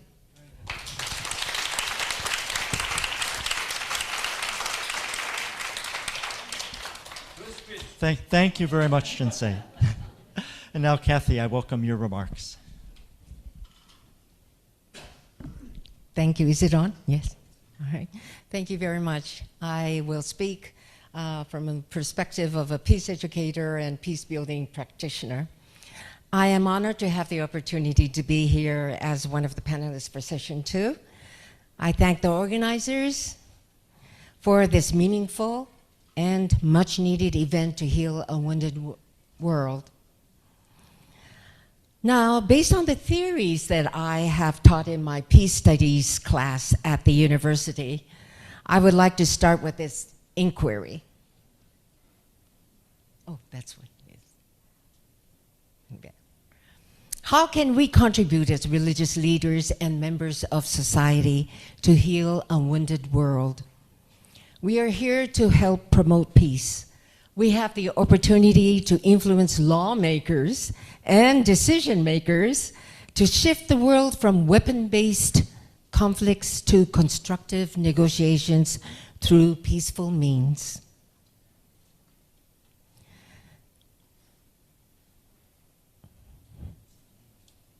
Where am I? Oh, I need to change my own. And healing requires various processes and time. And the process includes reconciliation, partnership, post-conflict healing therapy, preventive measures that include education, and I would say global citizenship studies education. These processes help to break the cycle of violence and promote a positive cycle of peace. Wherever, whether it be in the home, community, country, or the world, whatever, whether it be a quarrel, physical violence, or war, whenever, whether it be the past, present, or future, and whoever, whether it be among children, adults, political leaders, is involved in a conflict, the same processes and procedures are needed.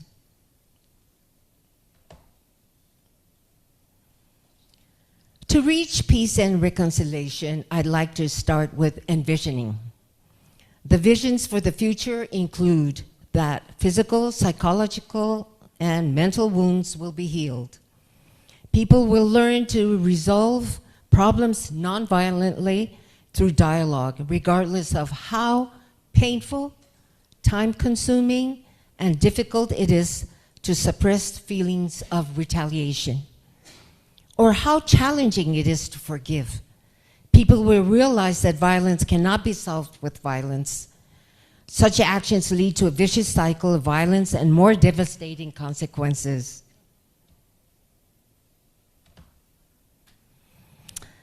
Then I will like to report on the second and third Tokyo Peace Roundtable to suggest what we can do to heal the wounded world based on the theories mentioned earlier.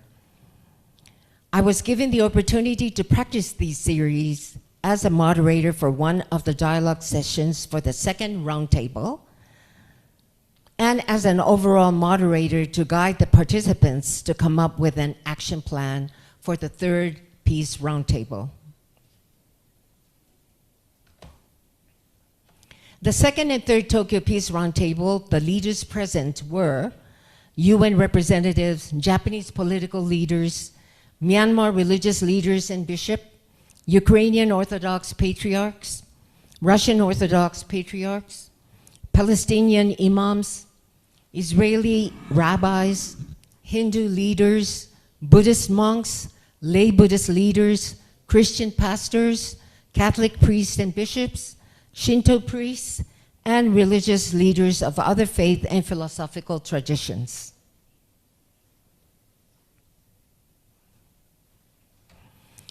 This is the picture of the participants of my session. The Palestinian imam is not in the picture for security reasons. And I'd like to introduce what was discussed at our session. As soon as we got together in the room, the rabbi said, "Let's be realistic. Dialogue is not easy." And I said, "Yes, indeed, it is very challenging." Then I continued on and said, "I would like to start by asking all of you, what is your vision of your country 30 years from now?" And this is based on the Galtung theory of finding commonalities among participants in conflict. And that is, we discuss positive future first, and then negative future, and then positive past, and negative past. And surprisingly, every participant said the same thing. For the positive future, most of the participants said, "We'd like to see the children play safely outside, get education, and that we all have enough to eat and live with satisfaction."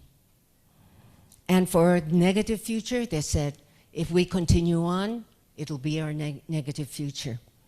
And for the positive past, there was a difference in time, but there was a time when every country had peace. And then for the negative past, it is the past war that had continued on to the present day. So this is what we discussed. Then one of the Japanese politicians that was in our group said, even after 80 years, the Japanese, after the war, the Japanese, the Koreans, the Chinese are not really, how would I say it, that there are still tensions among the three countries. One example would be when the president of South Korea, president of Korea, visited Dokdo. And Dokdo is an island in Japanese, it's Takeshima. And it's a Japanese land, but I understand for the Koreans it's a sacred island. And so there was tension there. And I was watching the TV and to see how our politician will deal with this. And I thought, oh, the foreign ministry was talking to the Korean ambassador in Japan and used the iMessage. The fact that the president visited the island was very surprising and difficult to understand because Dokdo is Japanese territory, and so and so. And I thought, oh, very good. He explained his feelings and he explained the reason why. But the next step was wrong. When the ambassador started talking, he didn't wait till the ambassador finished his speech, his talk. And that is wrong because for dialogue, you need to be a good listener. Active listening is very important. So I hope one day I will have the chance to give a conflict transformation workshop for the Japanese politicians. In any case, and so that Japanese politician said, well, it's very difficult to have dialogue, but I can suggest to do a project together, to work together, and that's how you can build trust. And I thought that was a great way to do things. And I also mentioned about the program we have called Northeast Asia Peacebuilding Institute, where the Chinese, Japanese, Koreans, Mongolians, and Taiwanese get together for 2 weeks to do peacebuilding training. And that is really a great experience, especially when we had that program in Nanjing. And you know that about the Nanjing massacre. And we had a reflection discussion afterwards. And in the discussion, the Mongolian said, all the subjects says Japanese did this, Japanese did that. But I feel it's war that made people be cruel. So I think I would suggest that we change all the subjects to war did this, war did that. And then the Chinese participants said, I was brought up to hate the Japanese. But by working together, I realized that the Japanese are part of our Asian solidarity, that we can work for peace together. And she would like to suggest more Chinese to participate in this kind of program. And she's an elementary school teacher, and she decided to, she wants to have Japanese elementary school students to have an exchange, letter exchange program. And the Japanese participants said that the war is still going on in this world, so we need this kind of program to work together. And the Korean participants said, it's not that the Japanese are cruel. I have to keep in mind, as a Korean also, in time of war, we can tend to be cruel as well. And we need to be conscious of that. And I thought it was a great way for us to get together to build peace and reconciliation. Okay. How many more minutes do I have? Okay, I'll go real fast. Then I would like to introduce the third Tokyo Peace Roundtable, which was held this year. The second one was held last year. And you can see that we have different religious leaders participating again. And each slide hereon presents a message from a different religious leader who attended the third Peace Roundtable. And those messages are true cries, pleas, and hopes of the religious leaders from conflict areas around the world. And one religious leader said, peace is possible. We achieve peace through cooperation and solidarity. Trust is extremely important, more than anything else.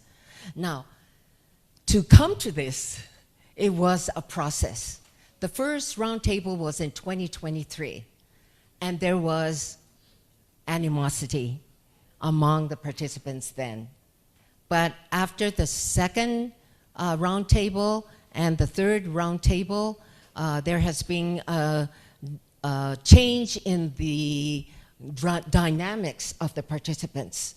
And they were able to get together because they have continued to meet over the years and have built some trust among themselves. And in the third roundtable, they were more honest and open to conversation. So this came out of that process. And because of time constraint, I'm just going to focus on some part of it. And another religious leader said, the earth is weeping. War destroys not only humans, but also trees, the environment, and all living beings. And in Ukrainian Orthodox Patriarch said, In Ukraine, every night we hear 300 drones and hundreds of innocent citizens, mothers and children, are killed in the blink of an eye. Can you imagine your children being killed? We strive for peace. Peace does not happen on its own. It is we religious leaders suffering from the terrors of war who must work for peace. And from him, he is a religious leader, but at the same time, he's a human being. And he really wants immediate ceasefire. And he said, to make ceasefire happen, the fastest way is to assassinate Putin. But that was his conflict of feelings, that he is not supposed to think that way because that is a violent way of ending. But that's the true feeling, and this is what it is about. Even religious leaders need process of healing. As religious leaders, we're responsible for reaching out to the world and potentially influencing political decision makers. And here is this, we need to remember the rabbi who said, dialogue is not realistic. Well, this is the same rabbi. At the third roundtable, he said, we need to develop tangible steps beyond just making resolutions. I attempted to schedule a meeting in Israel, but it never took place because the participants failed to appear. However, I will try again to gather people. I will push for action because resolutions alone are not enough. All violations of human rights and war crimes must be investigated. We must act according to our beliefs. So this is the story. It's about time. Okay. So I just go on. And so these are all the words, the true words of the people. And I would say,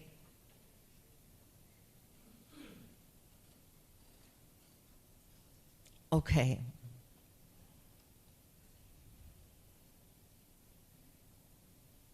I'll skip all this. So all these suggestions are, the discussions of the roundtable underscore the following suggestions, and these suggestions are the fruit of continued discussions at the roundtable for 3 consecutive years. The importance of empathizing with the wounded world and exploring ways to heal it, which could lead to paths towards social and environmental justice. Additionally, the Tokyo Peace Roundtable addresses systemic injustices and explores strategies for fostering resilience and liberation. And that is the exact goal that ICCGC aims for. And I feel that we can collaborate with each other to make peace possible. And we need to believe in it, right? And not just believe in it, as Eleanor Roosevelt said, we have to work for it. So thank you, I'll just finish here.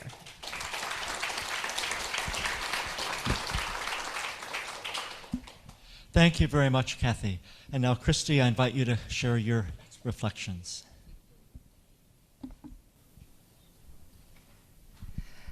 Thank you, our very lenient moderator, Dr. Reverend Leo, and my 2 very wonderful panelists, senpai panelists. And 안녕하세요. Amitofo from Taiwan. Okay. It is an honor. Let me turn on my PowerPoint. Is it on? Yes. Okay, great. It is an honor to join all of you at this important gathering, one that speaks directly to the challenges we face and to the possibilities we can build together. As a Buddhist and as someone committed to interfaith engagement, I approach this conversation with humility, gratitude, and deep hope. The theme of this session, Healing a Wounded World, Path to Social and Environmental Justice, reminds me of a reflection from the 15th Sakatita International Conference held in Indonesia, where the theme was compassion and social justice. There, as now, I felt that we must be courageous enough to reorder the terms. It is compassion that must come first. Without compassion, justice can become brittle. It can become righteous, even vengeful. But with compassion, justice breathes, listens, and heals. Recently, I had the opportunity to watch this new documentary, Wisdom of Happiness, featuring the Dalai Lama with Richard Gere as its executive producer. It deeply affirmed something I've long felt. Compassion is not just an emotion. It deeply, it is wisdom. It is a conscious choice, a cultivated strength, and a guide for right action. In the film, His Holiness reminds us that compassion must be practiced, sustained with discipline, and extended across generations. This year marks His Holiness the Dalai Lama's 90th birthday. While some have honored it as the year of compassion, I truly feel that it should be the century of compassion, because healing the world requires long-term commitment, not only to justice, but to the inner transformation that makes justice possible. If only more of our world's political and institutional leaders could embrace this union of compassion and wisdom, I believe justice would more naturally arise, flowing not from ideology, but from understanding. We are living in a time when our planet aches, from climate devastation to forced migration, from rising polarization to quiet despair. These wounds are not just external. Many of us carry hidden wounds, hidden injuries of fear, exhaustion, grief. In Buddhist practice, we often say suffering is the beginning of the path. It is by touching suffering that we begin to transform. But this transformation cannot happen through judgment or ideology alone. It requires leadership that begins within and moves outward through relationship, listening, and courage. I recall the theme of the Sakyadhita conference in Bangkok in 2011, where I served as president. That theme was leading to liberation. It still resonates with me deeply. True leadership is not about domination or even direction.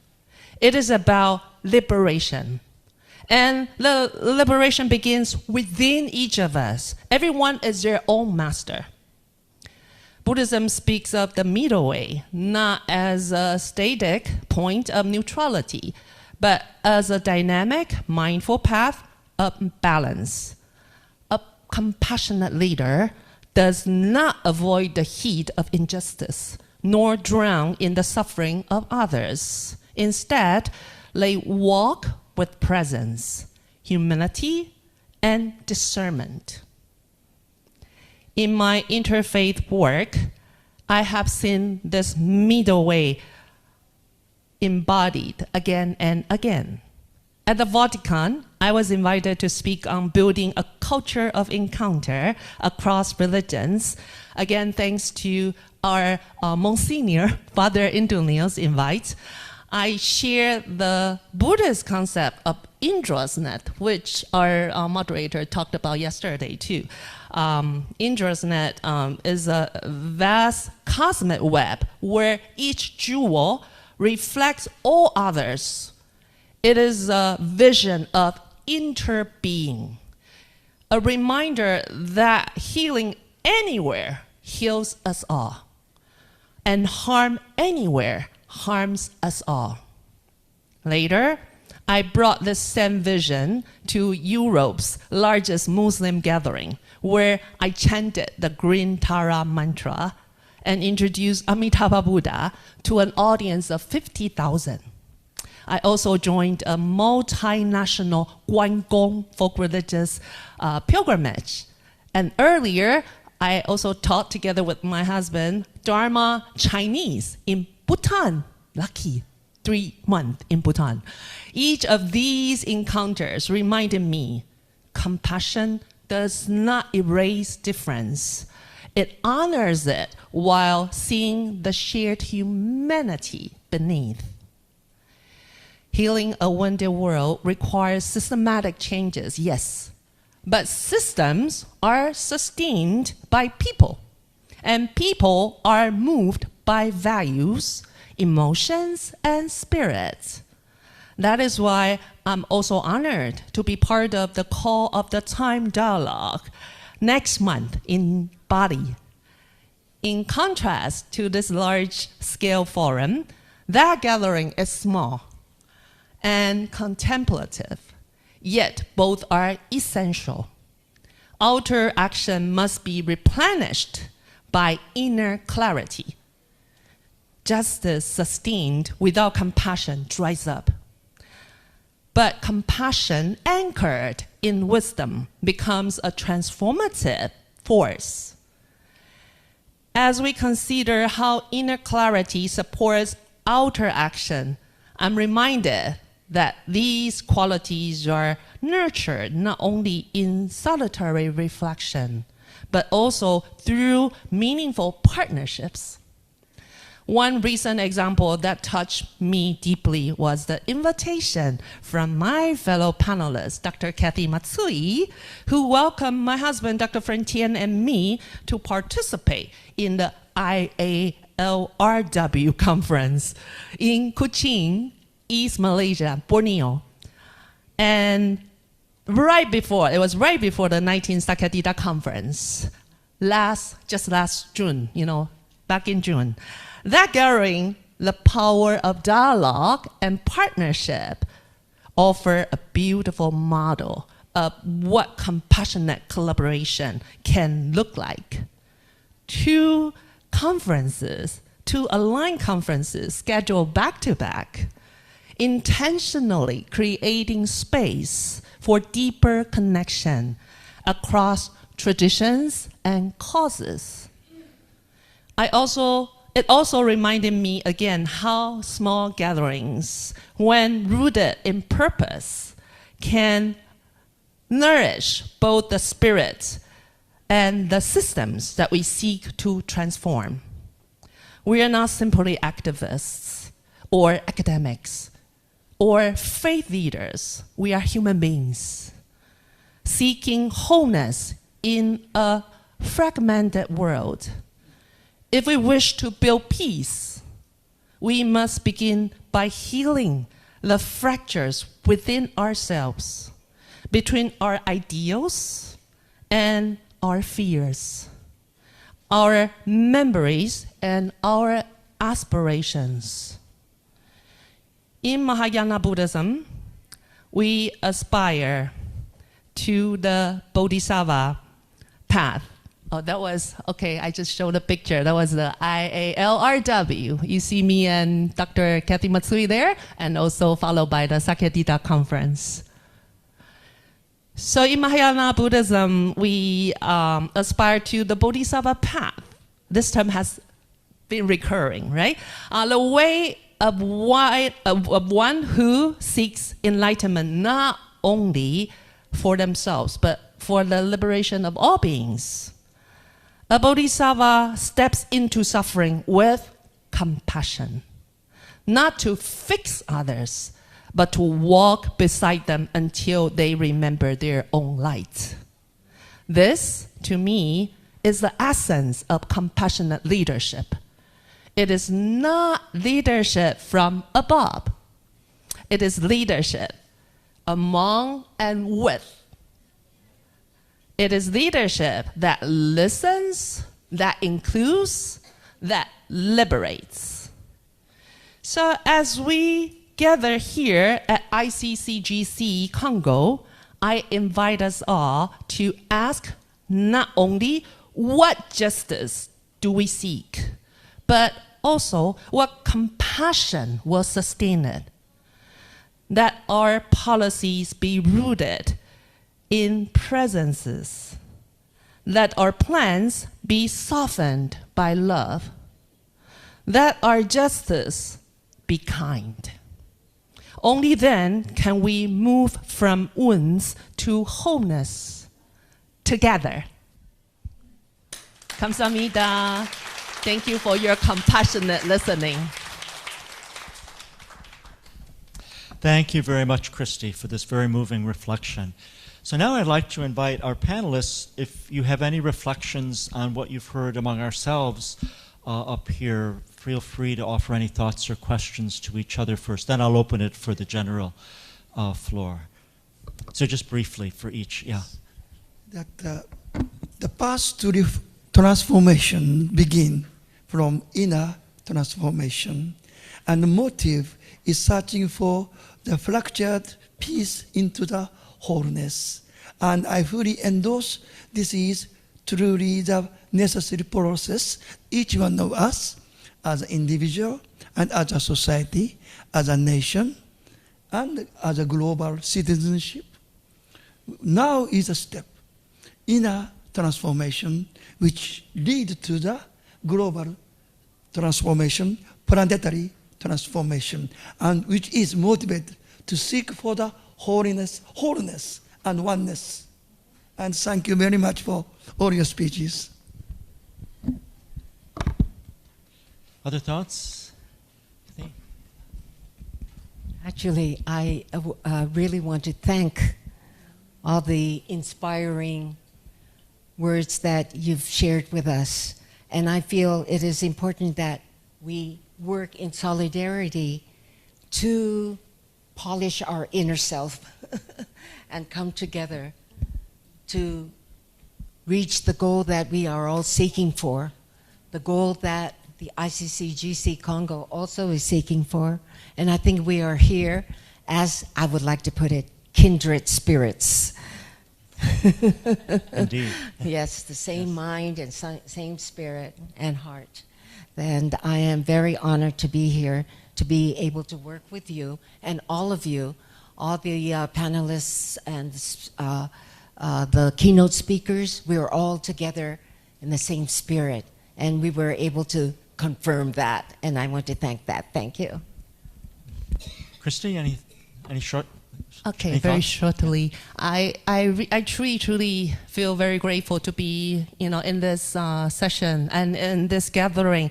Many of my friends always question me, what for are those conferences you're going to? But I think by our gathering together and sharing this very, calming, tranquilizing, this peaceful, presence together, we are already making contribution, like in the indrasnet, right? Healing anywhere, healing us all. And I truly believe that we are contributing already. So let's be very happy with ourselves. A big round of applause. Thank you. Thank you.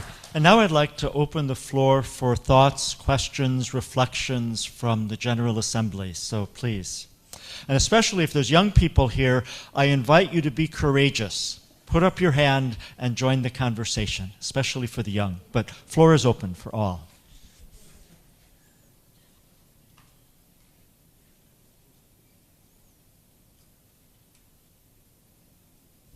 Here, Catherine. Catherine. Do we have microphones for? Yeah.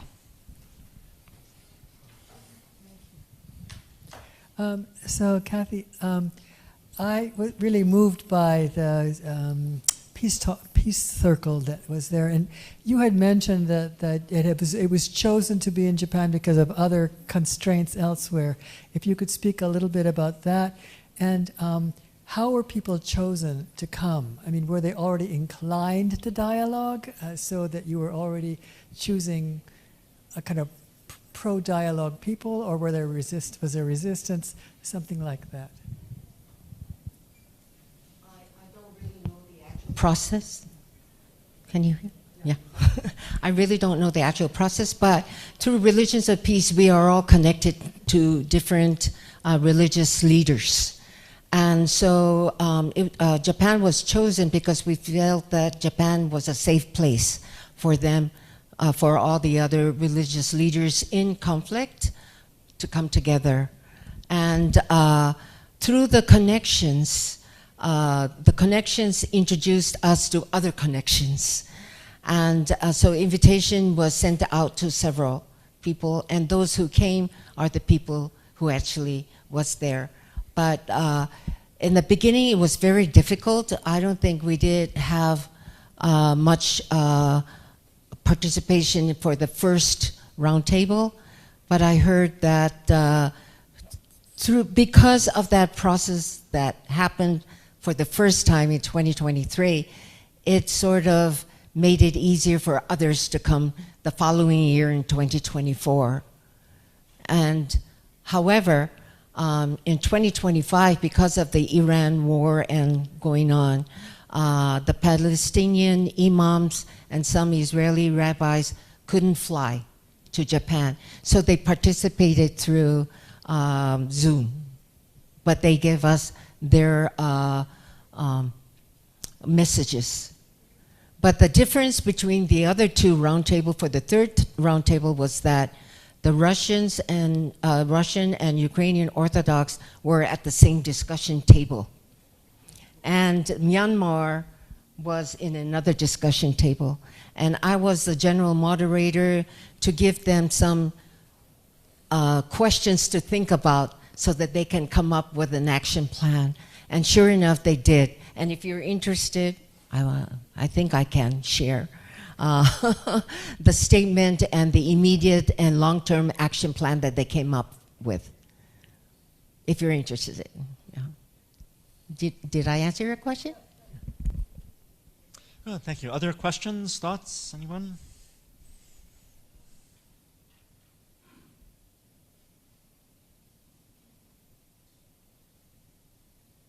Can I invite our younger people? What's on your minds?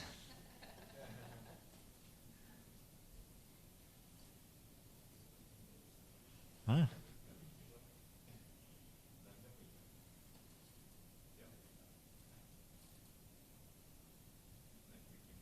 Anyone? Yes, please. We have a mic back here, please.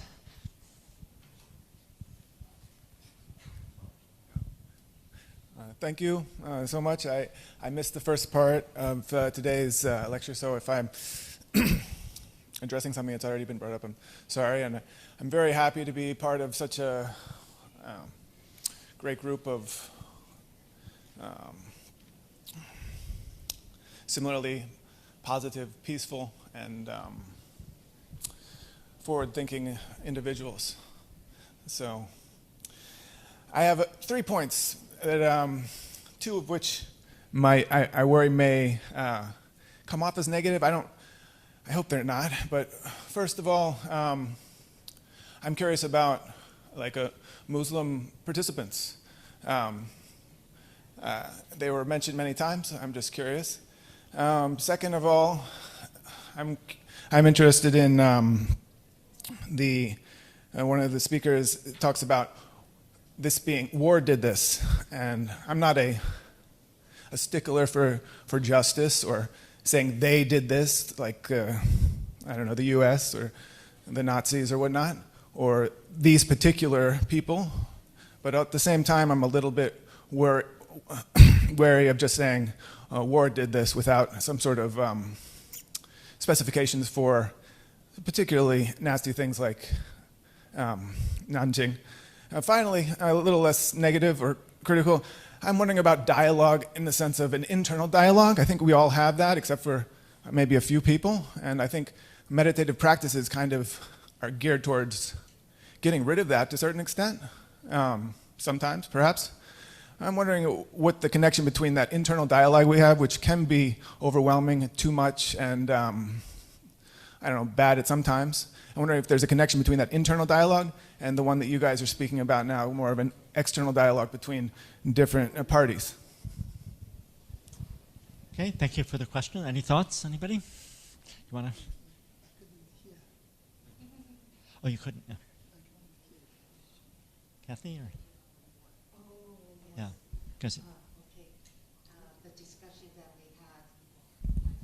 The discussion that we had after visiting the Nanjing Museum was your second critical, what's it, thinking? Yes, I think the Mongolian participant wanted to say that instead of focusing on what the Japanese did, that we all have to think in mind that war makes us kill people because that's the purpose of war. And so it's not because the Japanese, instead of focusing that the Japanese did wrong, Japanese did that, we need to have a mindset where war can change people and make things, make them do cruel things. So, so that was one reason for saying that, I would say. Did I answer your question? Yeah, I think so. Thank you. May I also have a Sure, go ahead. Yeah, please. Yeah, please. Each act of war crime must be recorded for the future generation as a warning and lesson. And any act of war crimes during any war period, what nationalities were committed. And it is important. But this specific, this Sino-Japan conflict and Japanese invasion to land of China and occupation of Korea is a real tragic historical record. And we, Japanese people, have to accept as it is and have to have a lesson. At the same time, why such things happened through such a mentality was created. But same time, we need to have a more bigger perspective of this war in a historical context.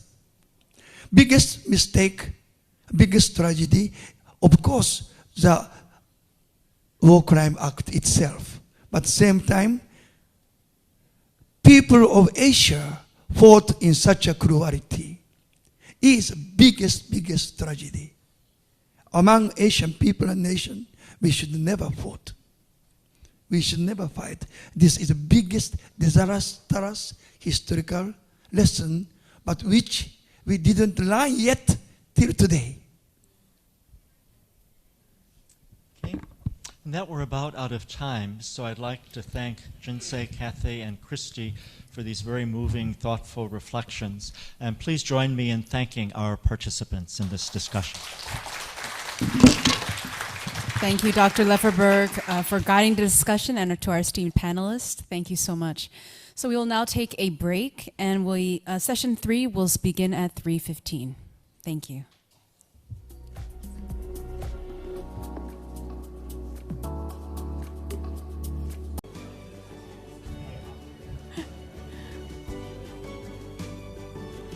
So panels, session 3 is titled The Role of Religion and Spirituality in Global Governance and Sustainable Development. I now invite moderator Dr. Roberto Catalano, professor at Sofia University Institute, Italy, to introduce the panel and the panelists. Let's give them a warm round of applause. Yes. Good evening to everyone. Welcome to this third session of our conference.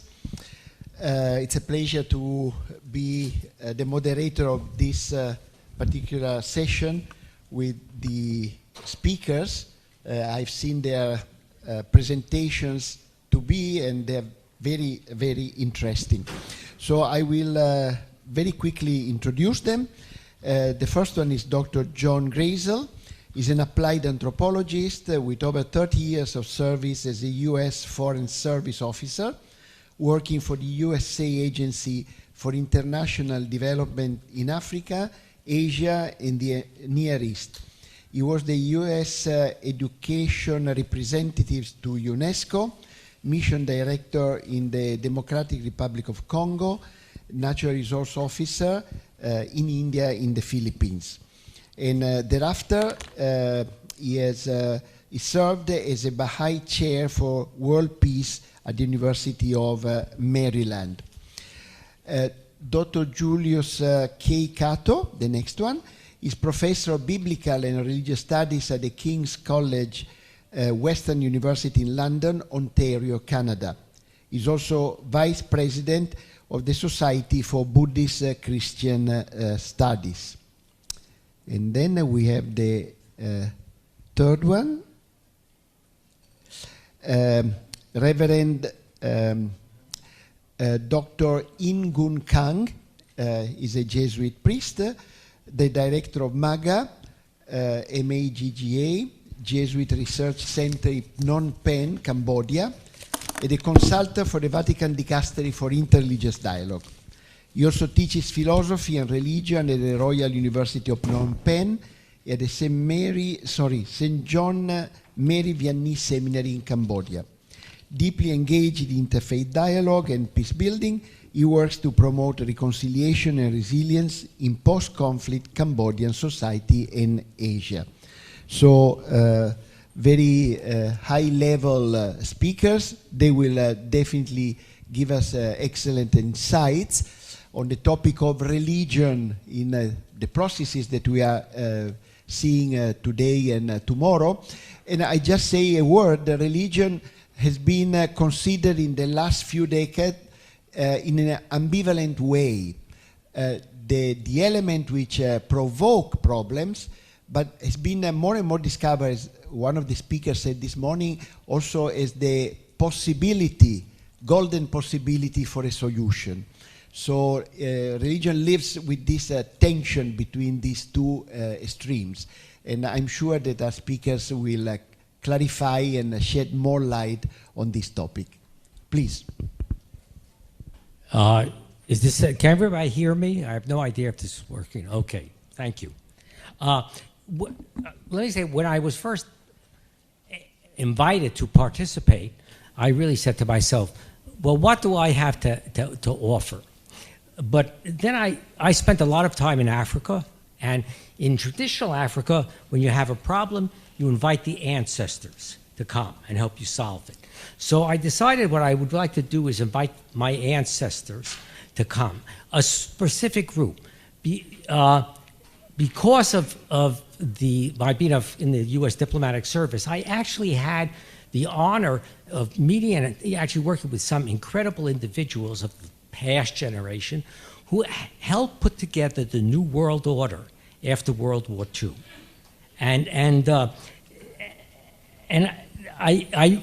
They had lessons and knowledge that I don't think many people know anymore at all. And so I asked them to come and help. And I asked them, I told them the problem. I told them that a majority of the problem was that the national government today don't accept the positive contributions that spirituality can provide to the governance of nations and sub-nations and community. And that ties us to political, temporary, immediate responses rather than long-term, deep solutions of purpose with meaning.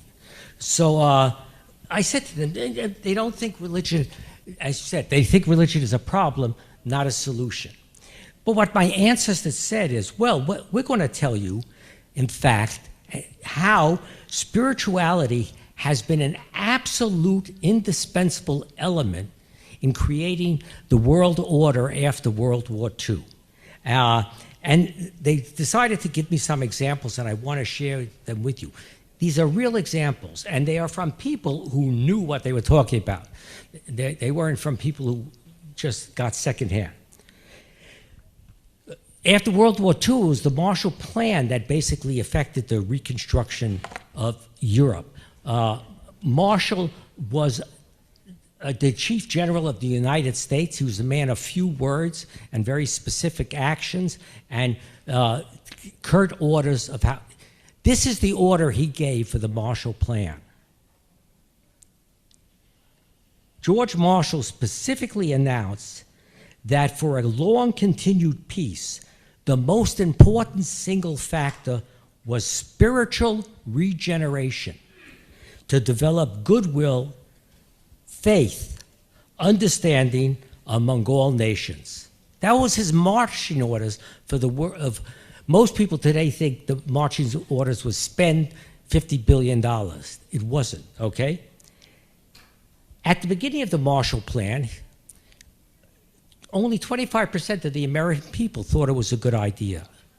But a small group of committed people, spiritually, ideologically, got together and established 200 Marshall Plan local committees composed of labor, business, and religious groups within community to study the plan and to speak to their communities about it. 6 months later, 75% of the American people supported the Marshall Plan.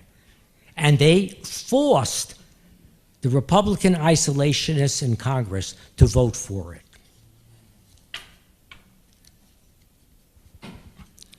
The administrator of the Marshall Plan was a CEO of Studebaker Car Company who wrote a book with his own ideas of how there could be a Christian capitalism that would result in the equitable sharing of wealth. Key figures, this is a really interesting one, key figures in the Marshall Plan, who later became key figures in the creation of the European community, such as Robert Schuman, Paul Spack, and Konrad Adenauer, were educated in Catholics who were very influenced by a papal document, excuse my Latin, Rerum Novarum, which means revolutionary change, that called for the sacrifice by the rich based on virtue and obligations to the poor. And they cited this as a major motivation for how they acted in the world today, at that time. Let's go to the UN, the preamble to the UN. The preamble of the UN reads this way, okay? We, the people of the United Nations, determine to reaffirm faith and have resolved to continue our efforts according to our representative governments through the representatives assembled here for the promotion and achievement of peace. The UN is not a collection of nations. It's a collection of nations representative of the people of the world.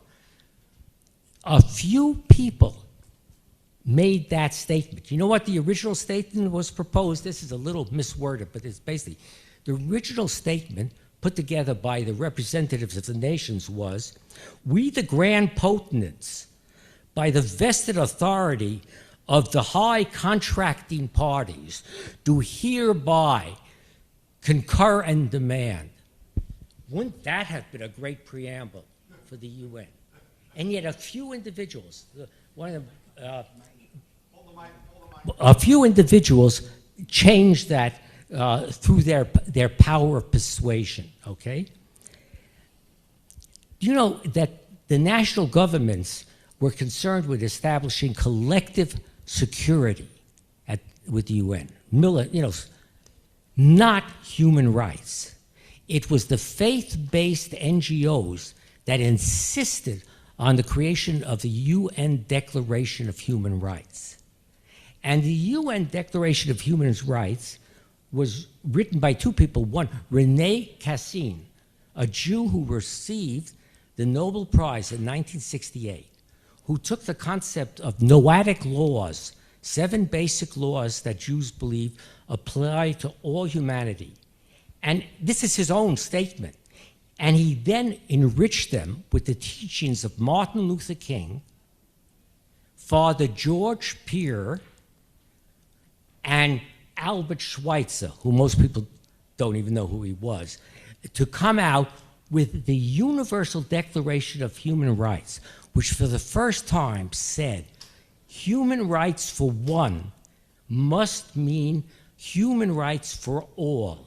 Every person, everywhere, under every circumstances, without exception.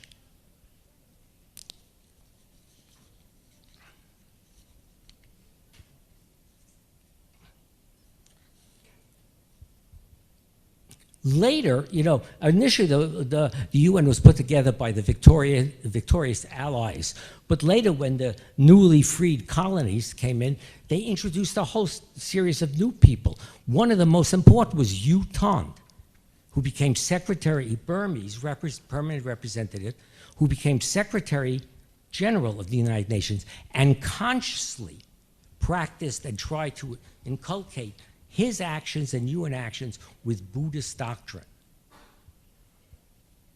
Later on, we had people, of course, like Nelson Mandela, Ramon Magsaysay, very interesting people who really believed in using the foundational principles that they saw in faith of bringing people together, working together, and living in peace. Okay? So, what's the problem? What happened? To understand what happened, you have to know a little bit of history, okay? In 1600s, you had a 30-year war between religious groups that decimated Europe, and it was settled by the Peace of Westphalia, which declared that from now on, sovereignty was to be understood as political sovereignty of those who controlled the territory by military means and controlled everything that went on in it, including the rights of people to practice religion. So it separated religion and governance in a way that it had always been together, and denigrated the role of religion. Shortly thereafter, in the Enlightenment, René Descartes, the same thing happened to the heart-mind. The Western world decided that the heart and the mind was not one, but separate. The mind was logical, objective, imperial, and it could give you truth and facts. While the heart was interior, emotional, subjective, and not to be trusted, basically. Okay? And they established in the West this understanding, and it's something very important, of the separation of the heart and the mind. What? I gotta have to. I'll go as fast as I can. What happened then was, this didn't totally destroy the role of religion, because in people's lives and their family, religion continued, okay, as we saw through that. But in 1960, a tidal wave arose in the world of individualism and individuality that has swept the world and makes the individual the measure of all things. And this is what has really washed away the role of spirituality. But here's the problem. As individuals, we can be very spiritual, okay? And in fact, only individuals can be spiritual. Corporations can't. But to sustain those, we have to have institutions that represent them and practice them. And to have those institutions, we have to have our values converted into standards of behavior. And what I am proposing is that we as a group actually initiate an activity for the establishment of standards of sovereignty in government. We take the example of the Marshall Plan committees and encourage every country to put together groups that distill out the spiritual standards of the great faith, express how they want it in their country, and then annually not condemn their country, but reflect, are we succeeding, are we not? And then this group could report out to the world whether that was happening. But here's the last thing. It's the last thing. To do this, we have to do something else. We have to correct the separation not only of governance and religion, but of the heart and the mind. We are miseducating people in the English language, in the French language, in the world when we say that it is the mind that is important. They don't understand it. I'm telling you, I studied this as a social scientist. They misunderstand it. And we have to bite the bullet and change that. And all we have to do is really make it clear and then tell everybody, take out your books, put heart in front of mind, and it'll be a great exercise, and it'll help them become enlightenment. So please, it's one thing that we could do right now, and it could lead to this other. I'd like to hear your ideas about this other suggestion of establishing spiritual standards for governance of nations. Thank you so much.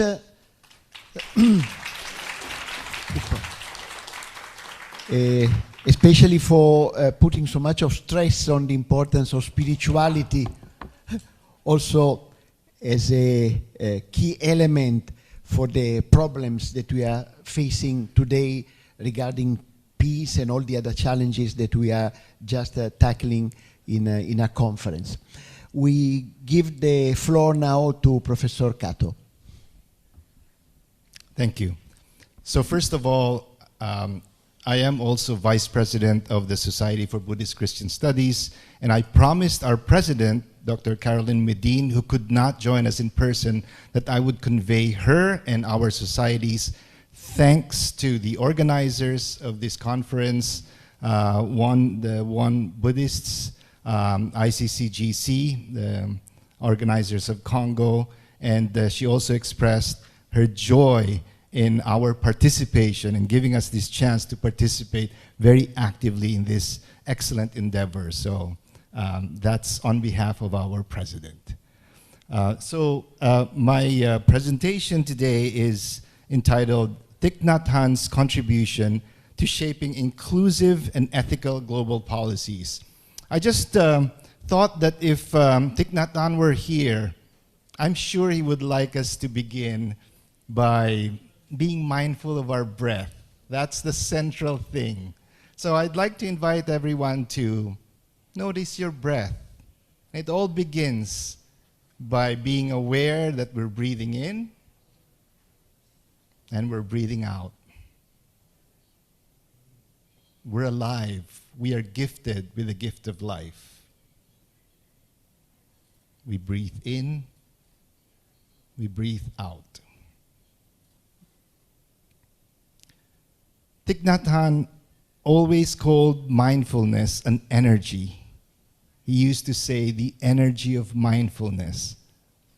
I'd like to invite everyone, while breathing in and breathing out, to be mindful of our energy, our individual energies, and also our collective energies. All of us are gathered here with goodwill, with a desire, with a will to make the world a better place. Let's be mindful of that for a few seconds.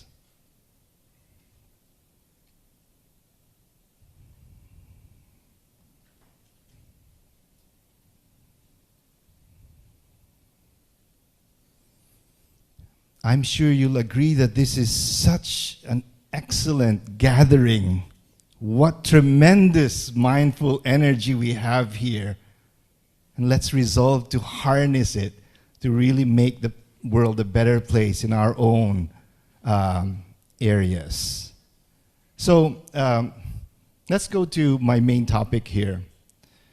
I have a deep research connection with Thich Nhat Hanh, because I'm engaged now in trying to propose a spirituality, especially for young people, especially for my students. Many of them are very secularized. They don't think about God or the afterlife, even though some of them identify as being members of a religious tradition. But some of them are also religious, fewer and fewer, I would say. So my research project is, what kind of a spirituality could be viable in our secular age? And I'm trying to learn from different traditions. And I think Buddhism has a lot to teach us. And since I've been familiar with Thich Nhat Hanh, I'm trying to deepen myself in that tradition, but I'm not exclusive to Thich Nhat Hanh. But I think Thich Nhat Hanh's way of interpreting Buddhism is precious for us. So that's my research connection. My personal connection is I've been acquainted with Thich Nhat Hanh for many years now. I would say 30 plus years. But by the 2010s, I was studying and practicing his teachings more seriously. And then the pandemic came, and we were, in a way, invited to a more contemplative life because we could not go out. We could not gather in our places of worship. So during that time, it struck me that Thich Nhat Hanh's iteration of Buddhism could renew the tradition, the Buddhist tradition, but also invite even secularized people today, in particular the so-called spiritual but not religious, the religious nuns and duns, into the deep waters of spirituality, which for me is the heart of all religion. So at some point, I considered myself more formally as a novice, an initial learner of Thich Nhat Hanh, and that novitiate continues up to this present moment. So I think the clearest expression for me of Thich Nhat Hanh's socially engaged spirituality that can contribute to shaping inclusive and ethical global policies is his so-called 5 mindfulness trainings. They're a contemporary practice-oriented reinterpretation of the Buddhist Panchashila, the 5 precepts. So that slide seems like a laundry list. Okay, so reverence for life, true happiness through generosity, true love, especially through sexual responsibility, loving speech and deep listening, and number 5, nourishment and healing through ethical consumption. But I invite you to consider that in a more personal way. So if Sensei or Tai were here among us, what 5 things, if we could interview him and ask, what 5 things, Tai or Sensei, would you say can make the world more inclusive, more ethical? Then he would say the following. First, reverence life. Have reverence for life. Second, be generous. Being generous will lead you to true happiness. Third, practice true love, especially in the area of sexuality. Fourth, practice loving speech and deep listening. And then 5, practice an ethical way of consuming things. Not only food, but how you consume media, for example, how you consume ideas. Practice that in a way that nourishes and heals your spirit and body. So those, I think, would be his 5 suggestions to make the world a more inclusive and ethical place. Now, if you compare that with other prominent expressions of a global ethic, I think we can name 2 prominent iterations of a global ethic. First, UNESCO's Manifesto 2000 for a culture of peace and nonviolence. And then second, of course, the Parliament of the World's Religions' so-called 5 directives. These are largely shaped by Catholic theologian Hans Küng, and another theologian, Leonard Swidler. And they include commitments to nonviolence, justice, truthfulness, gender equality, and environmental care. So when you compare these three lists, the overlaps are noteworthy and striking. So reverence for life, social justice, sexual ethics, truthfulness, and inclusivity. The differences are in emphasis. Thich Nhat Hanh, for example, highlights mindful consumption. The Parliament of the World Religions makes ecological care more explicit. In essence, though, these frameworks are complementary, each illuminating aspects of the other. And with that, I'd like to introduce this Latin term, just to make it more exotic maybe. So the Swiss theologian Hans Küng used this term. It's a Latin word called the humanum. So in Hans Küng's iteration or explanation of the humanum, he defines this as what makes us authentically human. So for him, the humanum provides the foundation for any global ethic. It means living with ethical integrity, openness, and responsibility. So going back to Thich Nhat Hanh's 5 mindfulness trainings, I would say that these trainings eloquently gives expression to the core values of the humanum.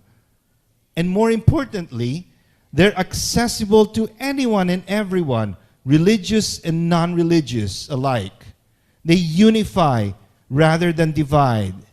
And they speak to that shared ethical core that allows us to work together across traditions and worldviews. And of course, if you think about it seriously, the humanum is what the ICCGC and CoNGO, all of us here, are trying to honor and to realize. So, if we seek, so I'm concluding now, if we seek inclusive, ethical global policies, we must prioritize what unites us as humans. Thich Nhat Hanh's 5 mindfulness trainings do exactly that. They're grounded in practice. These 5 mindfulness trainings are actionable. They're concrete. You can put them readily into practice.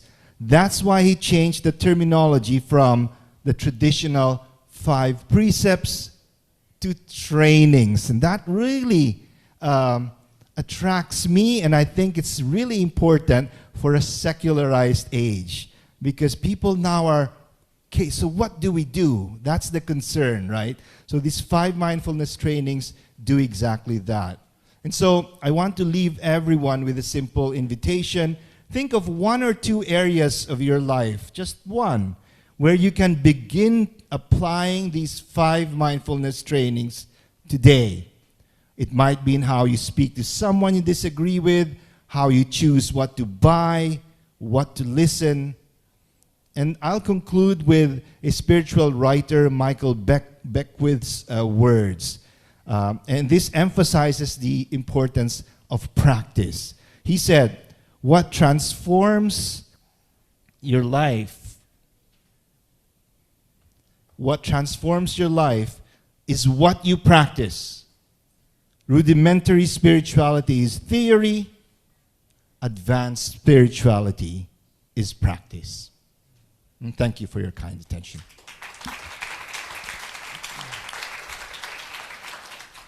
Thank you so much, Professor Cato, also to be precise on the dot, time-wise. So you really practiced.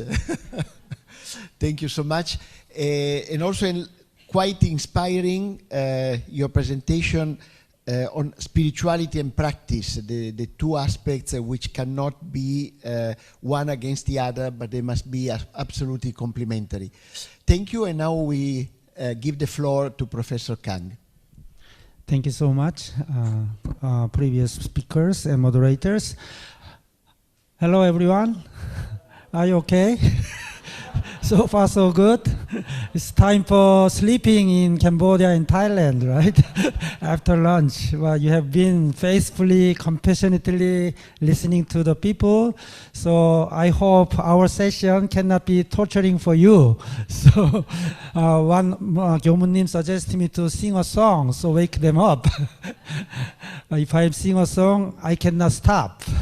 I'm a prince of Noraebang, prince of karaoke. So my temperature is stop here. I'd like to start my presentation. Hopefully, you cannot be so sleepy. So for that, I prepared some PPT for you to see the photos. So today, the question given to us is how these faith-based and civil society organizations, so-called FBOs and CSOs, can contribute to shaping inclusive and ethical global policies. Wow, big questions. So at the beginning, I was wondering how can I answer to this question, but today I got all the answers already. You have a keynote speakers and 2 sessions already, so you already got the answer. So I don't like to add more, but it's my duty to give some more hints. So my point would be only 6. Each one only 1 slide, don't worry. So it will be finishing very soon. So first point is our situation. Of course, many people already mentioned that our situation is very challenging, right? Rising inequality, ecological crisis, and social fragmentation. So in this situation, technical solution alone is not enough. Efficiency, economics, politics are not enough. So we need moral vision, shared values, and spiritually grounded governance. This is our answer. This is where FBOs and CSOs, shortly say religion and NGOs, offer their unique strength. So my first point is religions can contribute to the global policymakers. Somehow we all shared already ethical or virtue ethics or spiritual values. So religious traditions offer holistic ethics beyond efficiency. For example, Catholic social teachings emphasizing the common good, the principle of subsidiarity, and the preferential for the poor. And Buddhism calls for compassion, metta karuna. And mindfulness, you already hear many times, even here now, and interdependent, interconnected reality, paticca samuppada.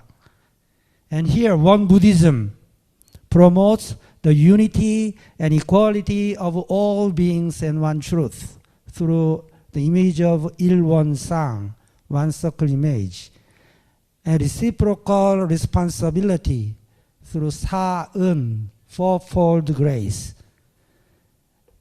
And more importantly, he said, practice the right discernment in action, Jagop Chisa. And even Islam upholds justice, adl, solidarity, ta'awun, and mercy, rahma. All these traditions remind us police must serve people, not systems. People.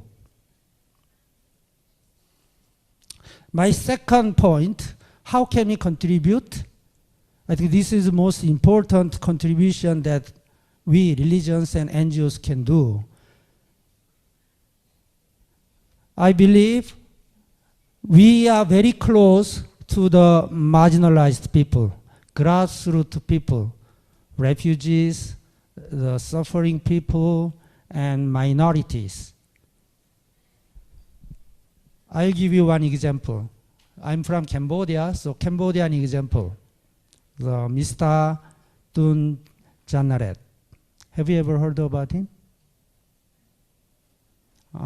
So he's the Cambodian landmine survivor. He lost his 2 legs up to this part, up to the knee, and boldly campaigned against landmines. He was our former student in our vocational training center, and he recovered himself physically and spiritually, and he learned English, and he started to join the anti-landmine campaign globally. And he met so many world leaders like Clinton, John Paul II Pope, the English Queen, Spanish Queen, many presidents and prime ministers. And whenever he met world leaders, he shouted to them, "Give me back my leg. Give me my leg." So they were so stunned and surprised. They were so concerned, and what would happen? Call him and ask him.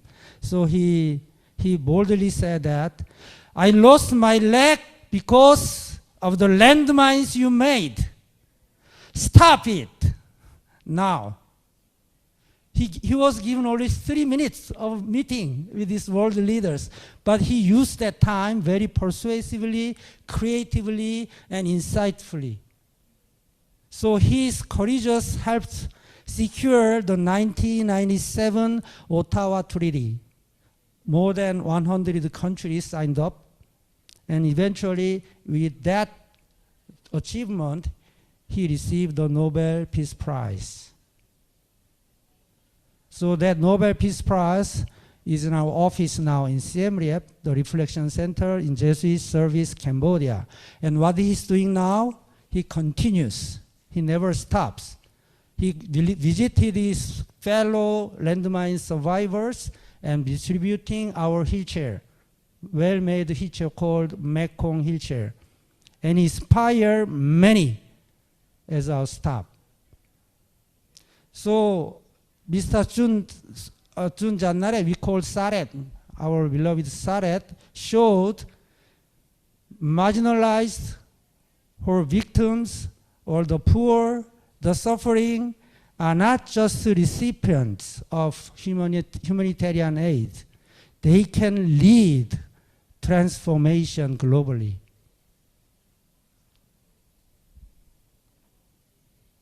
My third point, third we can contribute trust building. Trust is essential for any success of any public policy, right? If you say they are lying, you cannot trust it, right?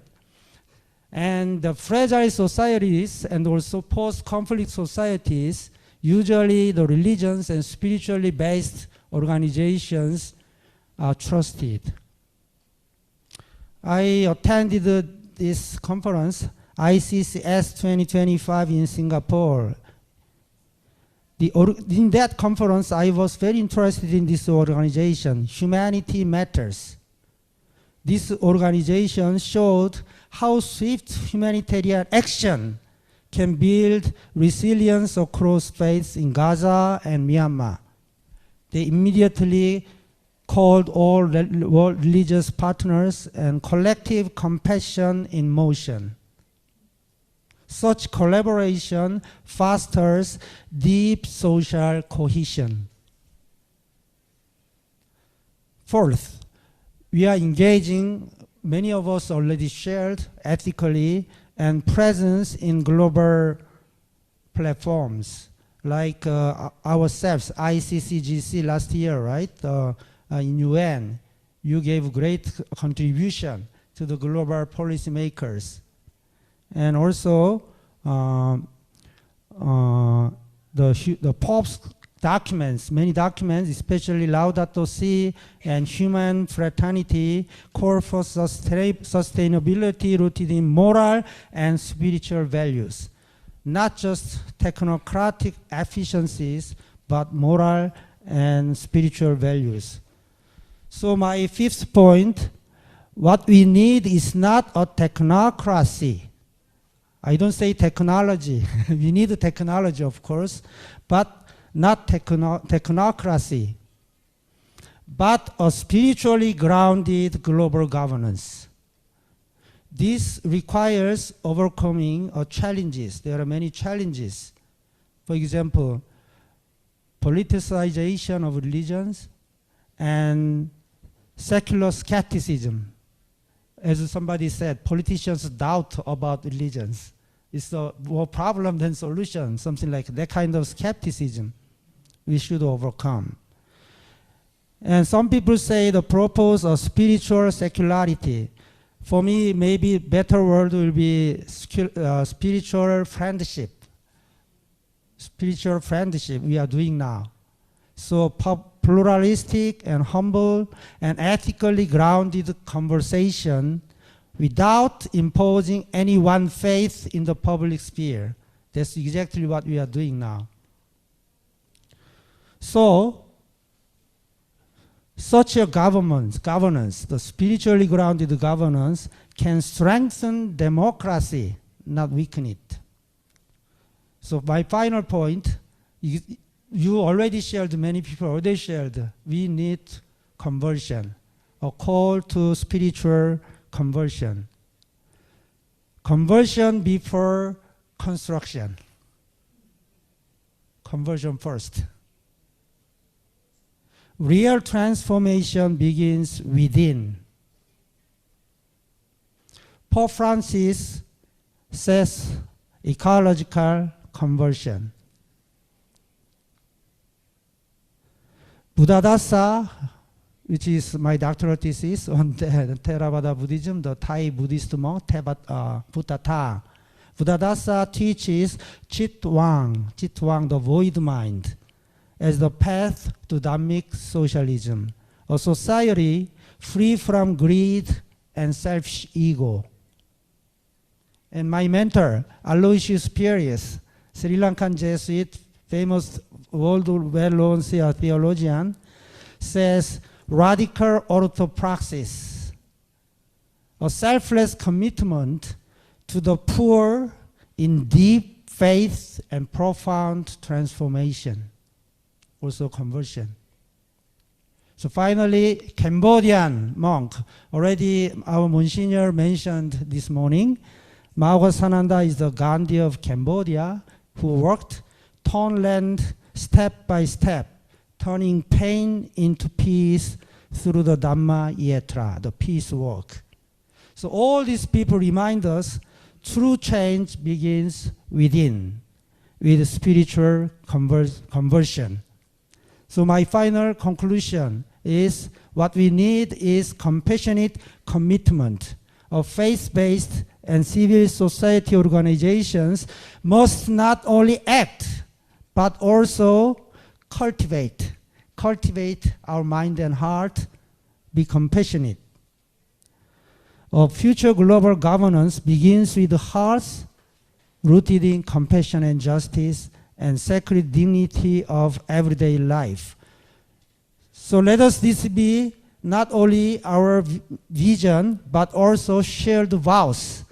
Let us take a vow now together to be compassionate and build a just world and inclusive, leave no one behind. So if you have just 30 seconds, let me conclude my talk with one famous prayer of Mahasananda, our Gandhi of Cambodia. He prayed wholeheartedly, beautiful prayer, which is very touching and exactly matched with today's topic. He says like this: the suffering of Cambodia has been deep. You can say here, suffering of the world has been deep. From this suffering comes great compassion. Great compassion makes a peaceful heart. A peaceful heart makes a peaceful person.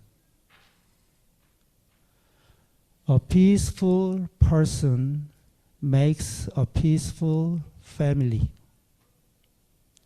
A peaceful family makes a peaceful community. A peaceful community makes a peaceful nation.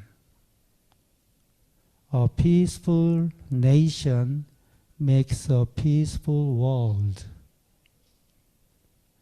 May all beings live in happiness and peace. He concluded, Amen. Thank you.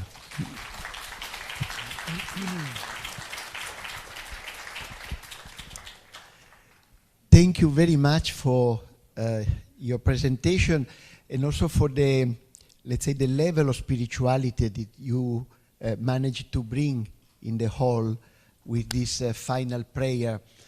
In fact, something which is striking is that all of you spoke more of spirituality than of religion. And in fact, today, when in the West, we have experienced for 200 years, and this has been because of globalization and before, unfortunately, because of colonialism brought into the world, this separation between mind and heart, religion and politics, and so on and so forth. Today we witness a return, they say, of religion, but it's more a return of spirituality into the world. So it was really interesting, the message that came across through your presentations. It was really a message on the same wavelength, and I know that you haven't checked your papers. I've seen all the papers, but you haven't checked the papers one with the other, so it's a sign of the need of the time. We have 12 minutes for a dialogue with the speakers. If there are no comments, no, there are comments, at least one. Otherwise, we'll engage also the speakers in discussing with each other. But we have here, can we have the mic here in front, right in front? Thanks.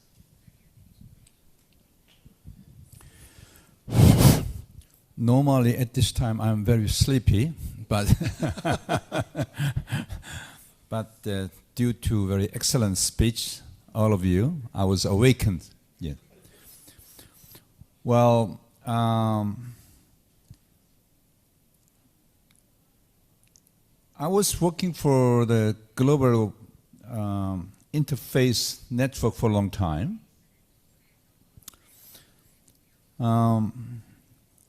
Now the globally we have many global issues such as climate issues and wars and so on, economic issues. But we have a very systematic global political governance, which is called United Nations. Yes. But even United Nations cannot stop the Ukraine and Russia wars or conflict between China and United States. Yes. I don't know what's the solution of this weakness of United Nations. Yeah. Another way to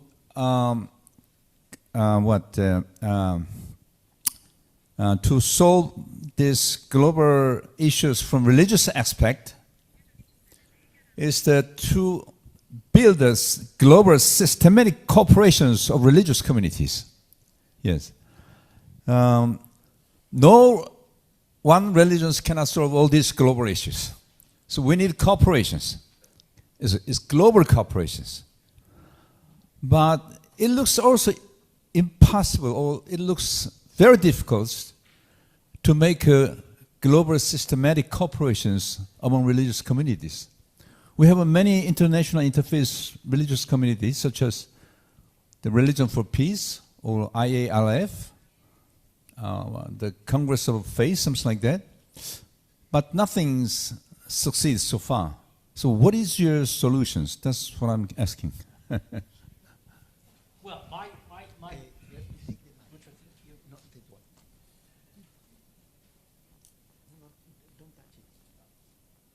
First of all, I think one of the reasons we don't cooperate as religions is we confuse theology and ideology with values and standards.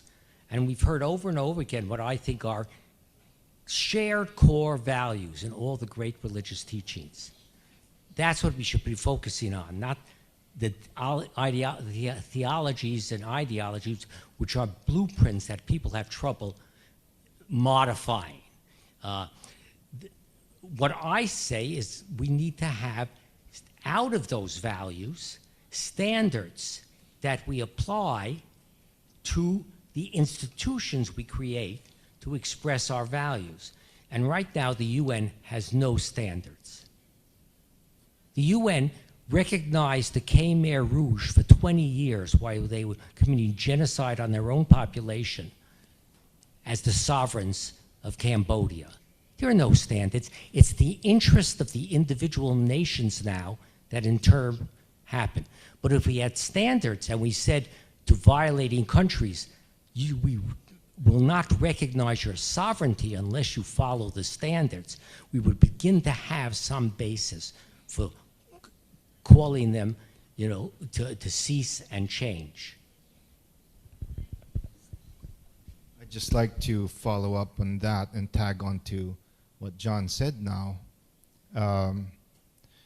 Some people criticize these movements to identify universal core values as, oh, that's just dumbing down religion. Searching for a least common denominator is not good. You're just dumbing down religion.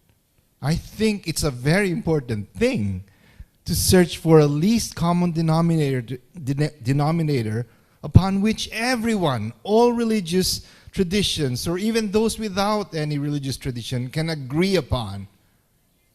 And we already have enough documents.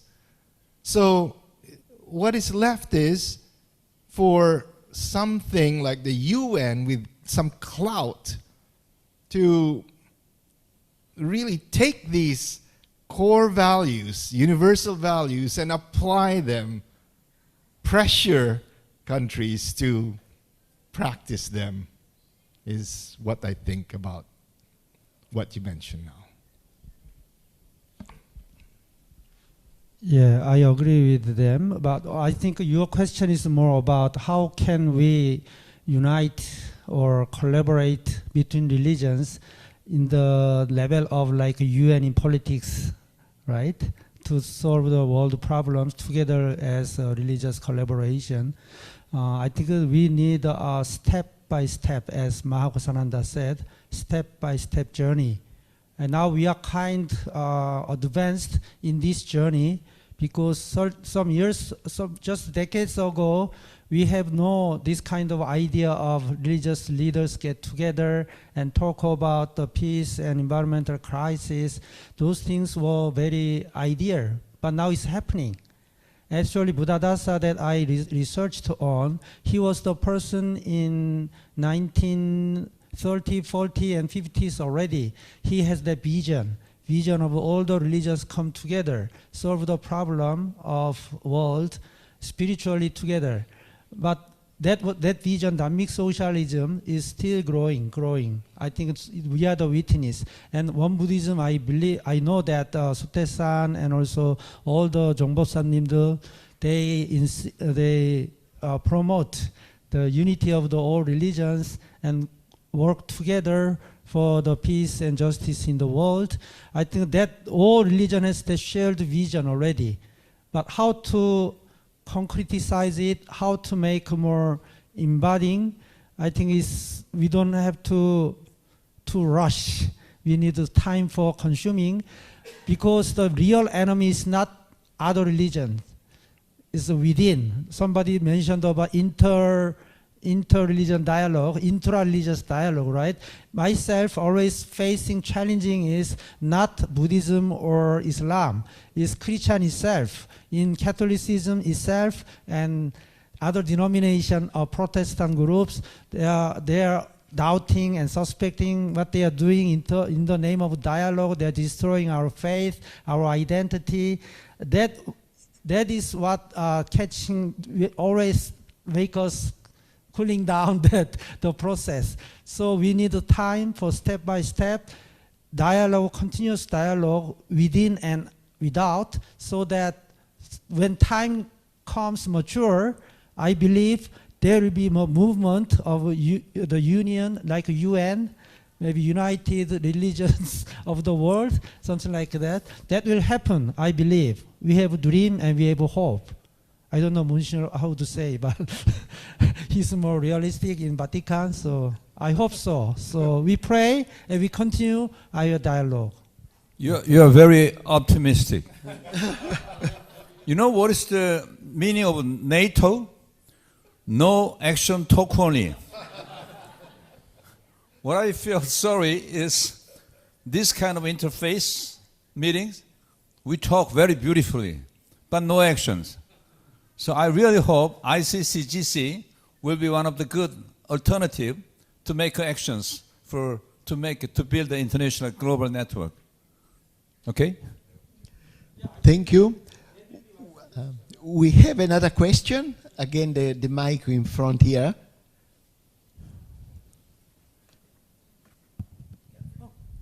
Hello. Hello, hello. Hello, I love this. All of the talks have been wonderful. So I just want to pose, though, I just want to push a little harder, and I'm really glad again that we are providing a little bit more reality testing about how religious communities actually can get along with each other, So around value, my question is a little bit of the problem about life. Like, if we want to support life, what does that mean?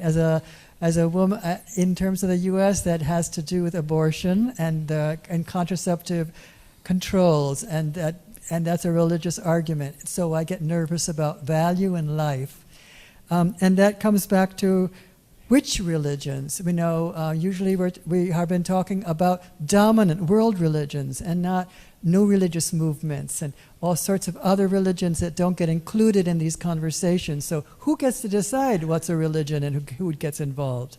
These are really the dominant communities that speak about others, and I get nervous about that when we talk about this. And finally, who's at the table when we make these decisions? I have to say, quite honestly, it's always the men in these pictures that represent the religions. And again, as a woman, and 50 to 60% of the women in these members are women, when is this going to happen? So I think this idea that religious communities participating or support the values of governance is good, but I would like to see, I want to challenge more fully how inclusion in that conversation. Anyone wants to react? We have 1 minute, but we can extend it. No, we can extend it for 5 minutes because we started a few minutes late. So we still have 5 minutes to conclude the session if any one of you wants to react.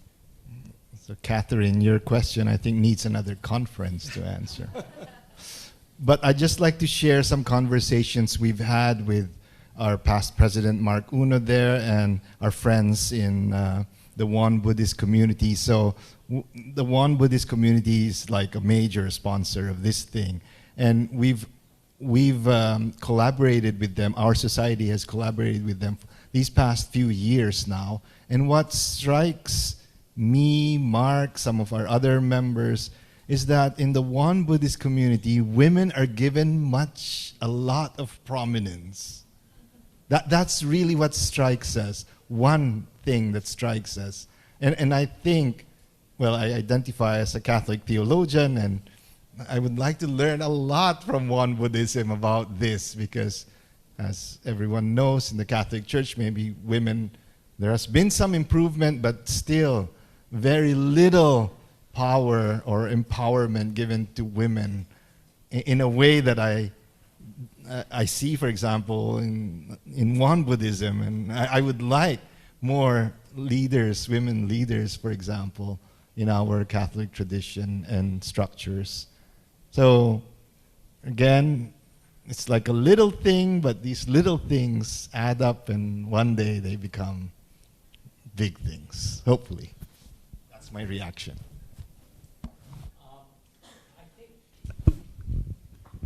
I think there are two things. One, as far as the values of religion, we have to discipline ourselves to distinguish between what we really can find as the core values of religion and what we inflate within our religion. We may interpret our religion to say something. It doesn't. To my knowledge, there isn't a mention of abortion in any of the religious scriptures of the world. That doesn't mean it's right or wrong, but it's not a core value of all the religions. I think women have to take power. They have more power than they think. The UN wouldn't be what it is today. It was Virginia Gildersleeve, who was the Dean of Barnard, who got the preamble written. It was Eleanor Roosevelt who did incredible things for the UN and brought people together. And I'll give you a very bizarre example of the power of women. In Africa, Sékou Touré was the dictator of Guinea for many, many years, and he became a very vicious dictator. And they couldn't get rid of him. And finally, one day, all the market women went down to the palace, turned their backs to him, raised their skirts, showed their behinds, and it was the end of his reign because he had lost, he himself knew, I have truly lost all respect. So women have to take the power, but they have to take it as women. We don't need women who just think they have to act like men. We have enough men. We need Eleanor Roosevelts. That's what I... May I have a short comment? Yeah. Thank you for Catherine. A beautiful, insightful point. I believe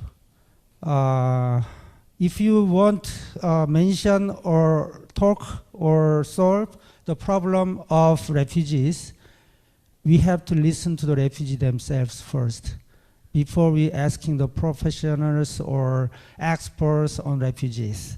If you want to know about labor problem, listen to laborers first.